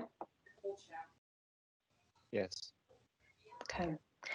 So I wanted to give you an update on some items that our poultry program has been dealing with. And I know the board requested an update on high path avian influenza globally, and we've got some updates locally here as well. So I thought this would be a good opportunity to just make sure, since we've got some new board members, that we're all on the same page about what avian influenza is and what we deal with here in the state. So this is probably not news to anybody, but I just wanted to define what avian influenza is and what we look for. So it is a viral infection of birds caused by an influenza A virus.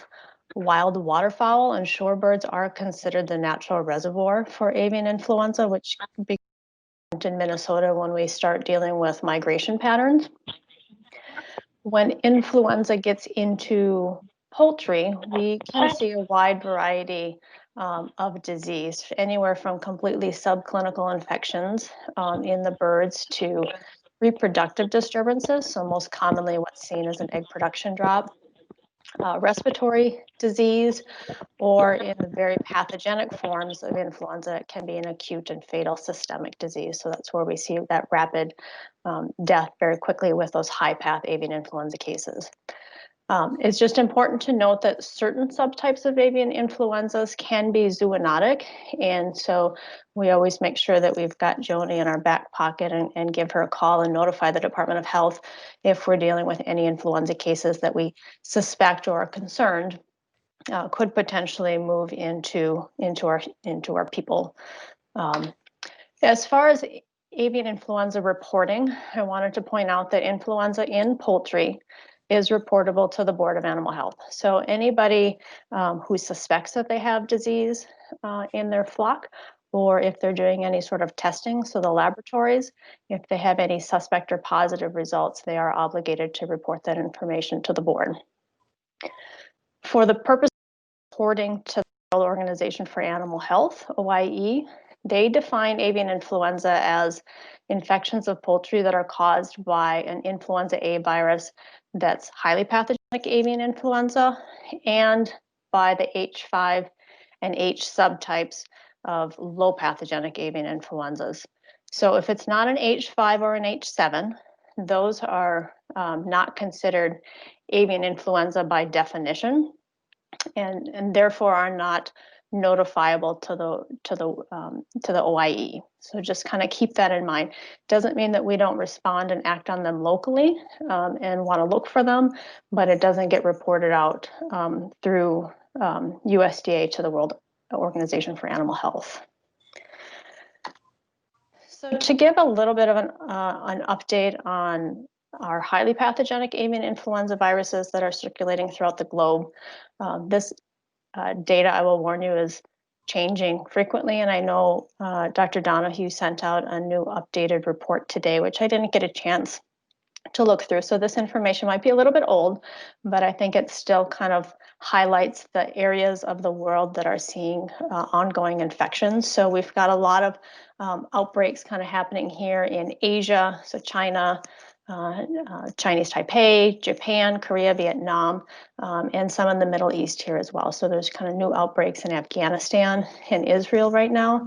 And these are primarily H5 subtypes with different N types. And then there is an H7 and 9 that's circulating in poultry. And I believe that's primarily in China.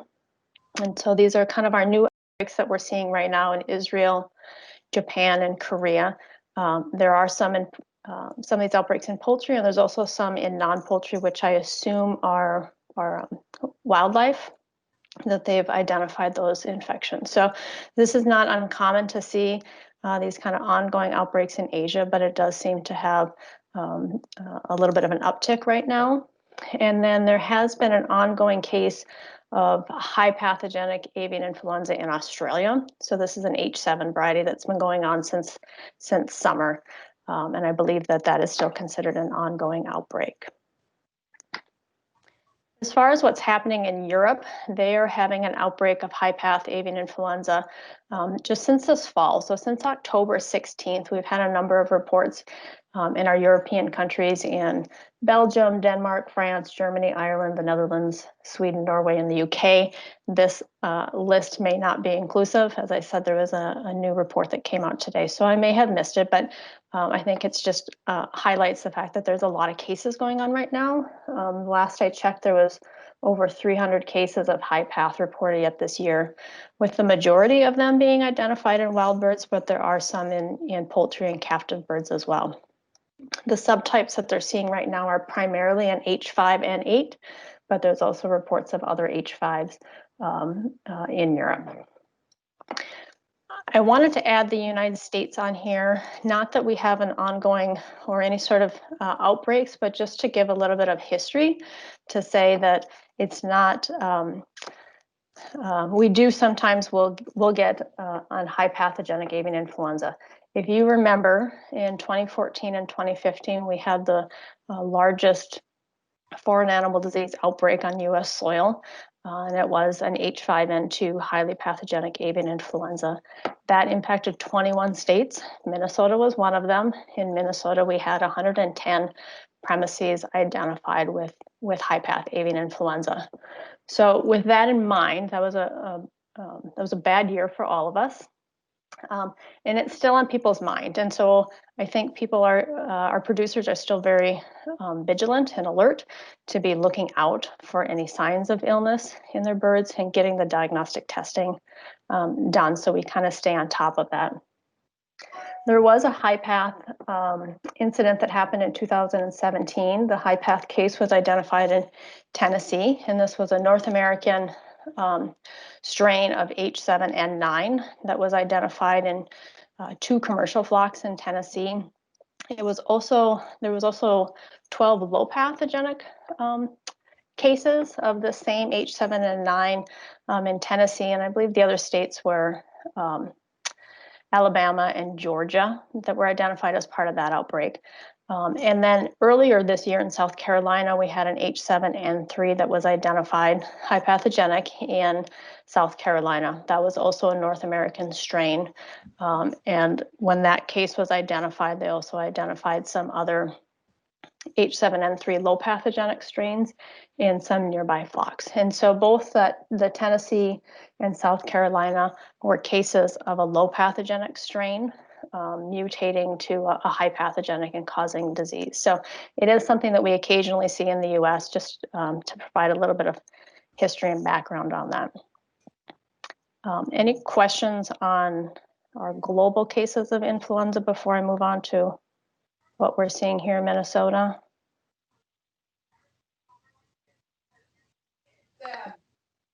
Mm-hmm. Barb, who? I don't think that's for us. So I just wanted to bring to your attention what we're seeing in Minnesota yet this fall. We have had a number of identifications of a low pathogenic influenza in Minnesota.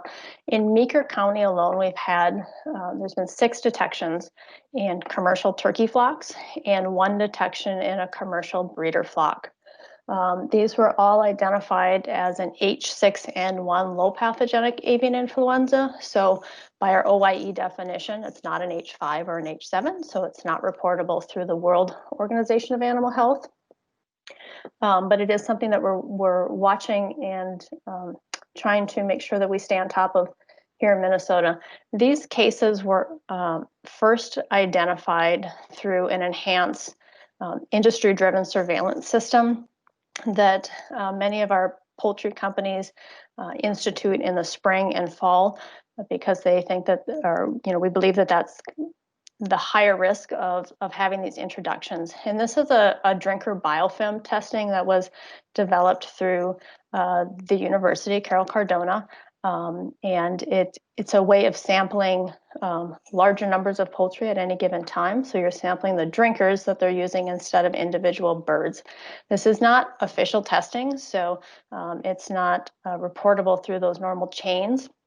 But whenever they do get a detection, it allows the producers to be able to collect those tracheal swab samples and have them run at the MPTL. So we have official testing that's conducted. With all of these flocks, in the commercial flocks, we've had some mild respiratory signs, just some snicks, pretty mild, no issues at processing. So they seem to recover pretty well. And the breeder flock that was affected, they had a pretty significant egg production drop right at the time that it was identified. But from what I understand, those birds, as they've cleared the virus, that egg production is starting to come back up. So that's good news for them. So that's kind of an ongoing event right now that we're monitoring. In the middle of all of these detections, we did have a detection in a commercial turkey flock in Waseca County. And that was picked up on routine pre-market avian influenza testing. So all birds, before they go to slaughter, have an avian influenza testing. And in Minnesota, that is a serology-based test. And that was identified by at NVSL as being an H1 or H3 low pathogenic strain, and very likely swine origin with that. As you probably are aware, there's a fair number of swine down in Waseca County, so that one is not surprising, and those birds experience no clinical signs at all. Shauna? Yes. Could you just, maybe for the benefit of, I know Jim's new on the board, but what happens when you have a low path flock and marketing and what all happens when that's found? Yeah, I've got a couple slides for that right after this map that I'm going to show you. So we'll walk through that, and then if there's additional questions, if I miss something, which I very well may, we can ask some questions. I just wanted to show you kind of a zoomed in map of Meeker County. So this is not the whole county. To point out where these 7 farms are located, and you can see that they are all within a very close proximity here. So, top to bottom, we're dealing with 10 miles or less for most of these flocks. So I just think that's an interesting feature in this, and that they're like I said, all identified as the same subtype, all very close proximity. So, Dean, to get at your question, what do we do when we are notified of either suspect or confirmed cases through the board? If we have, and we're notified by the company veterinarian that they have positive drinker swabs testing, because they're doing that enhanced surveillance that's not required by the board, but it's something that they feel is very important to them to pick up these cases. If they find that they have positive on the drinker, it's not official testing, but they'll notify the board immediately, and we request that they get official testing. So per our protocols right now, we're asking that they collect 30 samples per barn and bring them to the MPTL for testing. When or if the MPTL is able to confirm that testing, so if we have positive testing at the MPTL, we send out a disease alert. And what the disease alerts are, they've been used for a number of years with the board, maybe even before Dale's time, certainly before my time with the board. But it's used to alert poultry producers that there's something circulating in the area so that they can take action to protect their own farm and their own birds. Okay, so they can increase their biosecurity to make sure that they are protected and hopefully prevent introductions. So we'll send out a suspect disease alert because it's not confirmed or it's not determined that it's positive until NVSL, the National Veterinary Services Lab, has confirmed that testing. So we send out a suspect disease alert with any positive test results at the MPTL. And this is an example of what gets sent out. Once we get confirmation from NVSL, we'll send up a follow-up email with some additional information, especially if they were able to get a subtype on that. The board sends these alerts to our Minnesota poultry veterinarians, the Emergency Disease Management Committee for for influenza in poultry. And then we also send it to the Minnesota Turkey Growers Association and the Chicken and Egg Association of Minnesota. So that's the group that we send it to. The Minnesota Turkey Growers Association and SEAM then will forward it on to their growers. And from what I understand, the turkey growers on the suspect disease alerts, they send it out to the producers who are in that county and the surrounding counties. And then when they get a confirmation from NBSL, that gets sent out to all of their growers in Minnesota. And I think SEAM does something similar. I just wanted to point out that these disease alerts are confidential, so they're not meant to be widely distributed. They are not press releases. They are meant for the producers to be able to ramp up their own biosecurity and protect themselves. With these disease alerts, a few years ago, the industry asked if there was kind of a way to flag these alerts to different levels, right? So they knew at a quick glance how much they needed to be concerned and how quickly they needed to act. And so we implemented here an alert level. And at the bottom of each disease alert, it explains what these alert level designations mean and what they're for. So we've got watches, which are usually just used for serology positive flocks. If we have serology positive flock, but no PCR positive, it means that the flock was exposed to influenza at some point in the past. They are likely not infectious with influenza right now. And so it's kind of like a tornado watch, right? Something was circulating, but the risk of infection or spreading might already be passed. With warnings, it means that we've got a virus detected. So that's a PCR positive test result. However, it does not necessarily mean that we have any clinical signs consistent with high pathogenic avian influenza. It just means that the birds potentially are infectious and have the ability to potentially spread. We reserve this critical alert level designation to if we've got clinical signs or any test results that are indicative of high path avian influenza. So this just kind of gives the producers at quick glance kind of what to watch for and how quickly they need to act. As far as disease control and our response, the Board of Animal Health is obligated to respond, and we respond in collaboration with USDA if we have H5 and H7 positive detections. Okay. Minnesota has a Minnesota Initial State Response and Containment Plan, which we shorten to the Minnesota Plan. And this is a plan that we've had that kind of lays out what our expectations are for ourselves, what the expectations are for the producer, and how we're going to respond. This plan was revised or has been in the process of revision for the last couple of years. And I know Dr. Lauer submitted it to USDA probably a month or two ago for approval. So they will review this and give us the stamp of approval, or if there's anything in there that needs to be modified, they'll let us know. But in the meantime, this is the plan that we are acting on. Non-H5 and H7 virus detections are primarily response that's driven by industry, okay? It doesn't necessarily matter what the board says, that ultimately they're the ones who can stop it, right? They're the ones that can implement the biosecurity measures on the farm. But we do all of this in collaboration with the board because the industry was so involved in the development of this Minnesota plan. The action that they're taking is actually very similar to what's in there even for non-H5 and H7s. So, you know, right now for these H6 infections, the industry is kind of locked down their biosecurity. They're continuing to test their flocks until they're virus negative. And once they're virus negative, then they safely move them to market by also trying to avoid any other poultry prems along the way. So the Minnesota plan officially gets implemented for H5s and H7s, but the structure and the meat and bones of this plan is also utilized by the industry for non-H5 and H7 responses. Did that sort of answer your question, Dane? And does anybody else have any questions about influenza and influenza response? Yeah, no, that was fine. That was fine. Thank you. Okay. The only other things that I wanted to mention, we've had a couple other diseases of significance that I thought I would bring to the attention of the board today. We have had a few notifications of Mycoplasma gallisepticum in poultry this fall that has kind of made us alert and kind of be on the lookout for what's circulating there.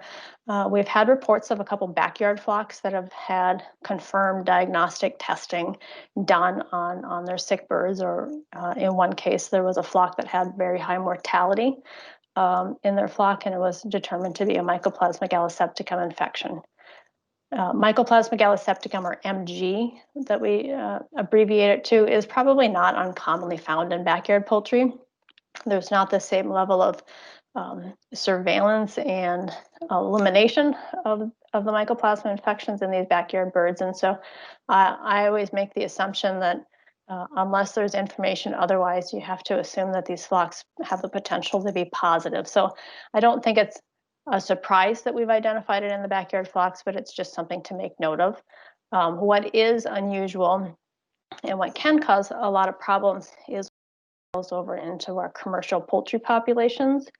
And we've had 3 cases of commercial turkey flocks in Minnesota that have been identified with Mycoplasma gallisepticum infections.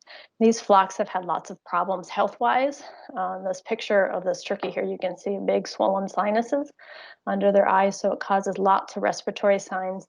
And so it makes sick birds on the farm, and it has been causing a lot of condemnations at processing. And so this mycoplasma in commercial birds is very problematic, and it's something that we are working with the companies to help try to identify if there was a breach in biosecurity or something else that kind of caused that introduction there, and then working with them to make sure that they're able to eliminate from their flocks and not spread it to other flocks. The other disease that we are keeping an eye on in Minnesota is avian metapneumovirus. And avian metapneumovirus was a problem that, or disease that was a major problem in Minnesota probably 20 to 25 years ago when it was first identified. It was a disease that, because it was new, it took a while to identify what the issue was. And then by the time it was identified, it was pretty widespread through the industry. And it took a number of years to kind of get that under control and eradicated. And we had a confirmed infection in a commercial turkey breeder flock this fall.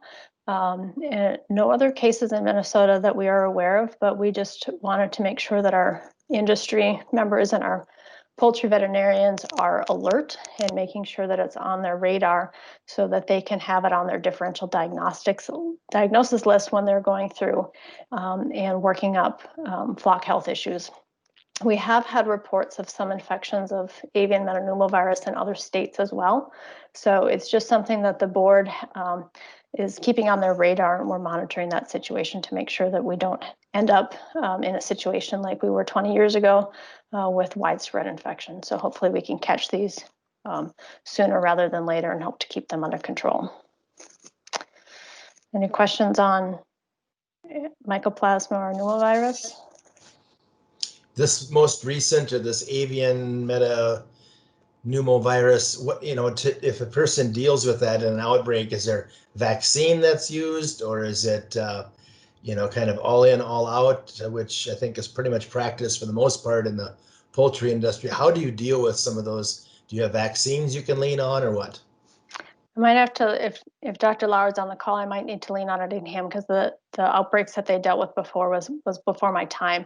But at that time, they did develop and have, there was I think some stages of vaccine development that they went through in production, and they ended up having, I believe, an autogenous vaccine created for avian metapneumovirus, and flocks in Minnesota were widely vaccinated. And once they got to the point where I think they were tying some of the cases back to vaccine use, they were able to kind of pull themselves off the vaccine. And so flocks are not being vaccinated for this right now. Dale, I'm not sure if you are aware of if there's currently a vaccine in production that could be used for this, if things, Dean, this is Dale, and good afternoon.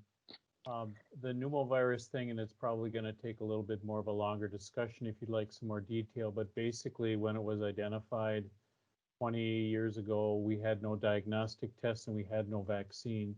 So initially we used a killed live combination to protect our flocks. And eventually, I think the usage was widespread enough that we were able to displace the field virus.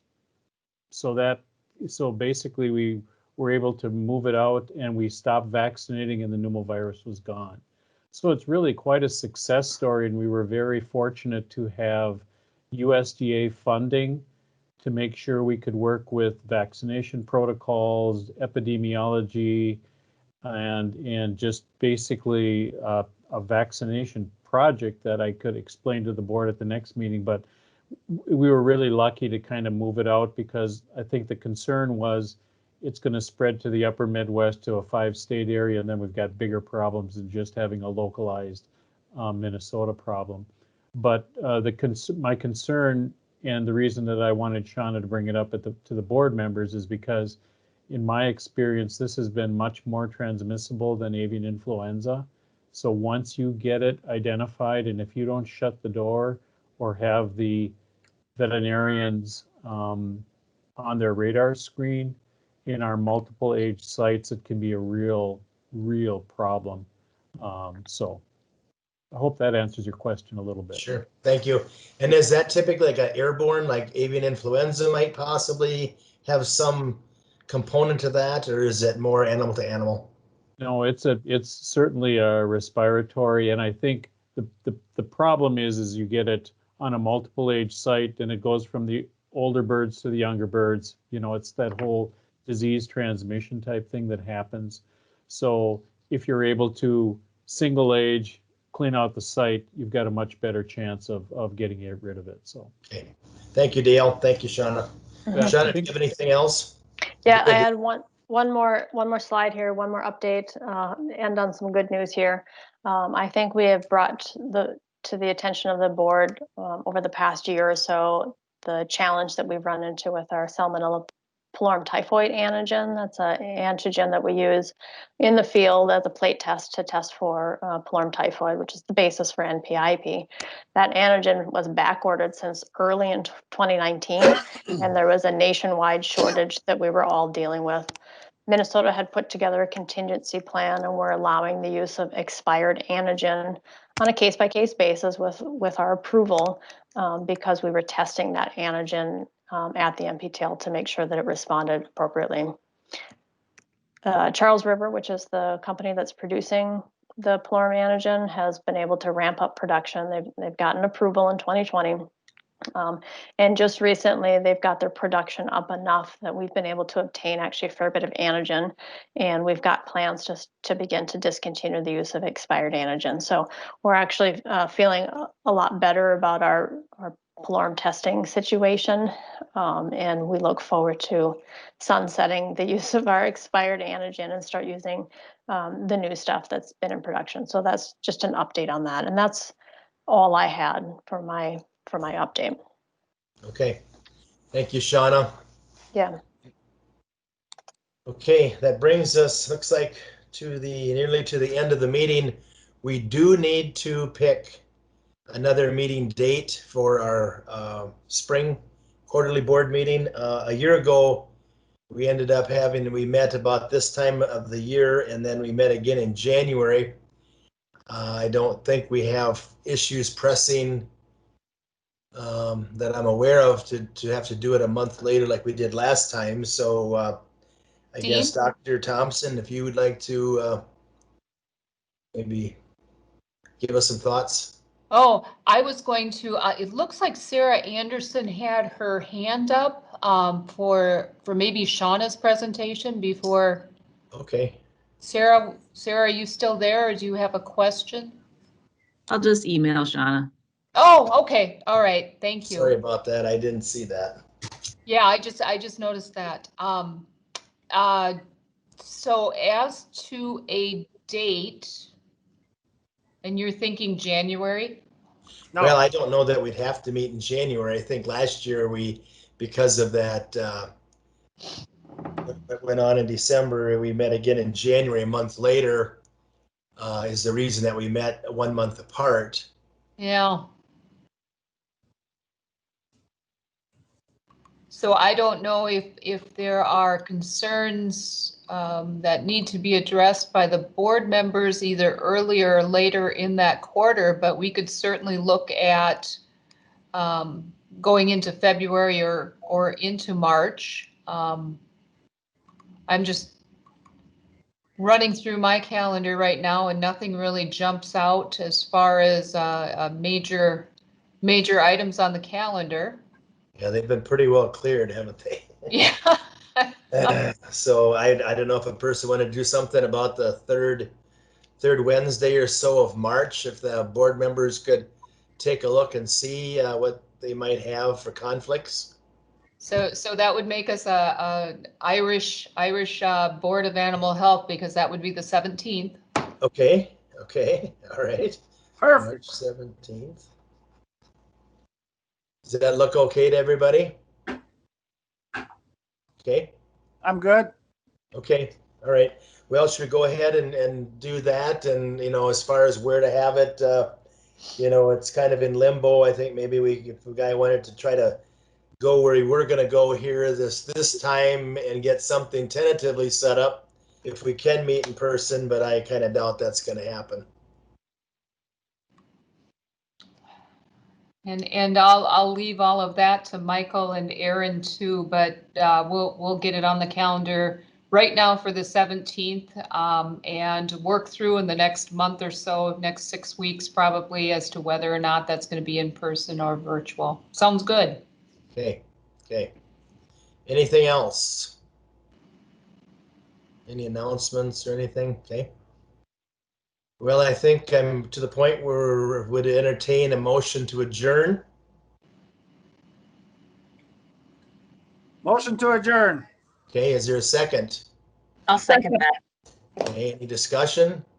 Seeing none, we'll proceed to vote. All those in favor signify by saying aye. Aye. Aye. Oh, yeah, I guess I should have had a roll call, but I think we pretty much got the gist of that, so, okay. All right, well, take care and enjoy the nice weather. Thank you you. for those that sat in and listened. Hopefully it was educational, informative to the people that took time out of their schedule to be involved. So thank you. And for those looking for recording, one will be posted on the board website within the next week. Thank you everyone for joining us today. Enjoy your afternoon.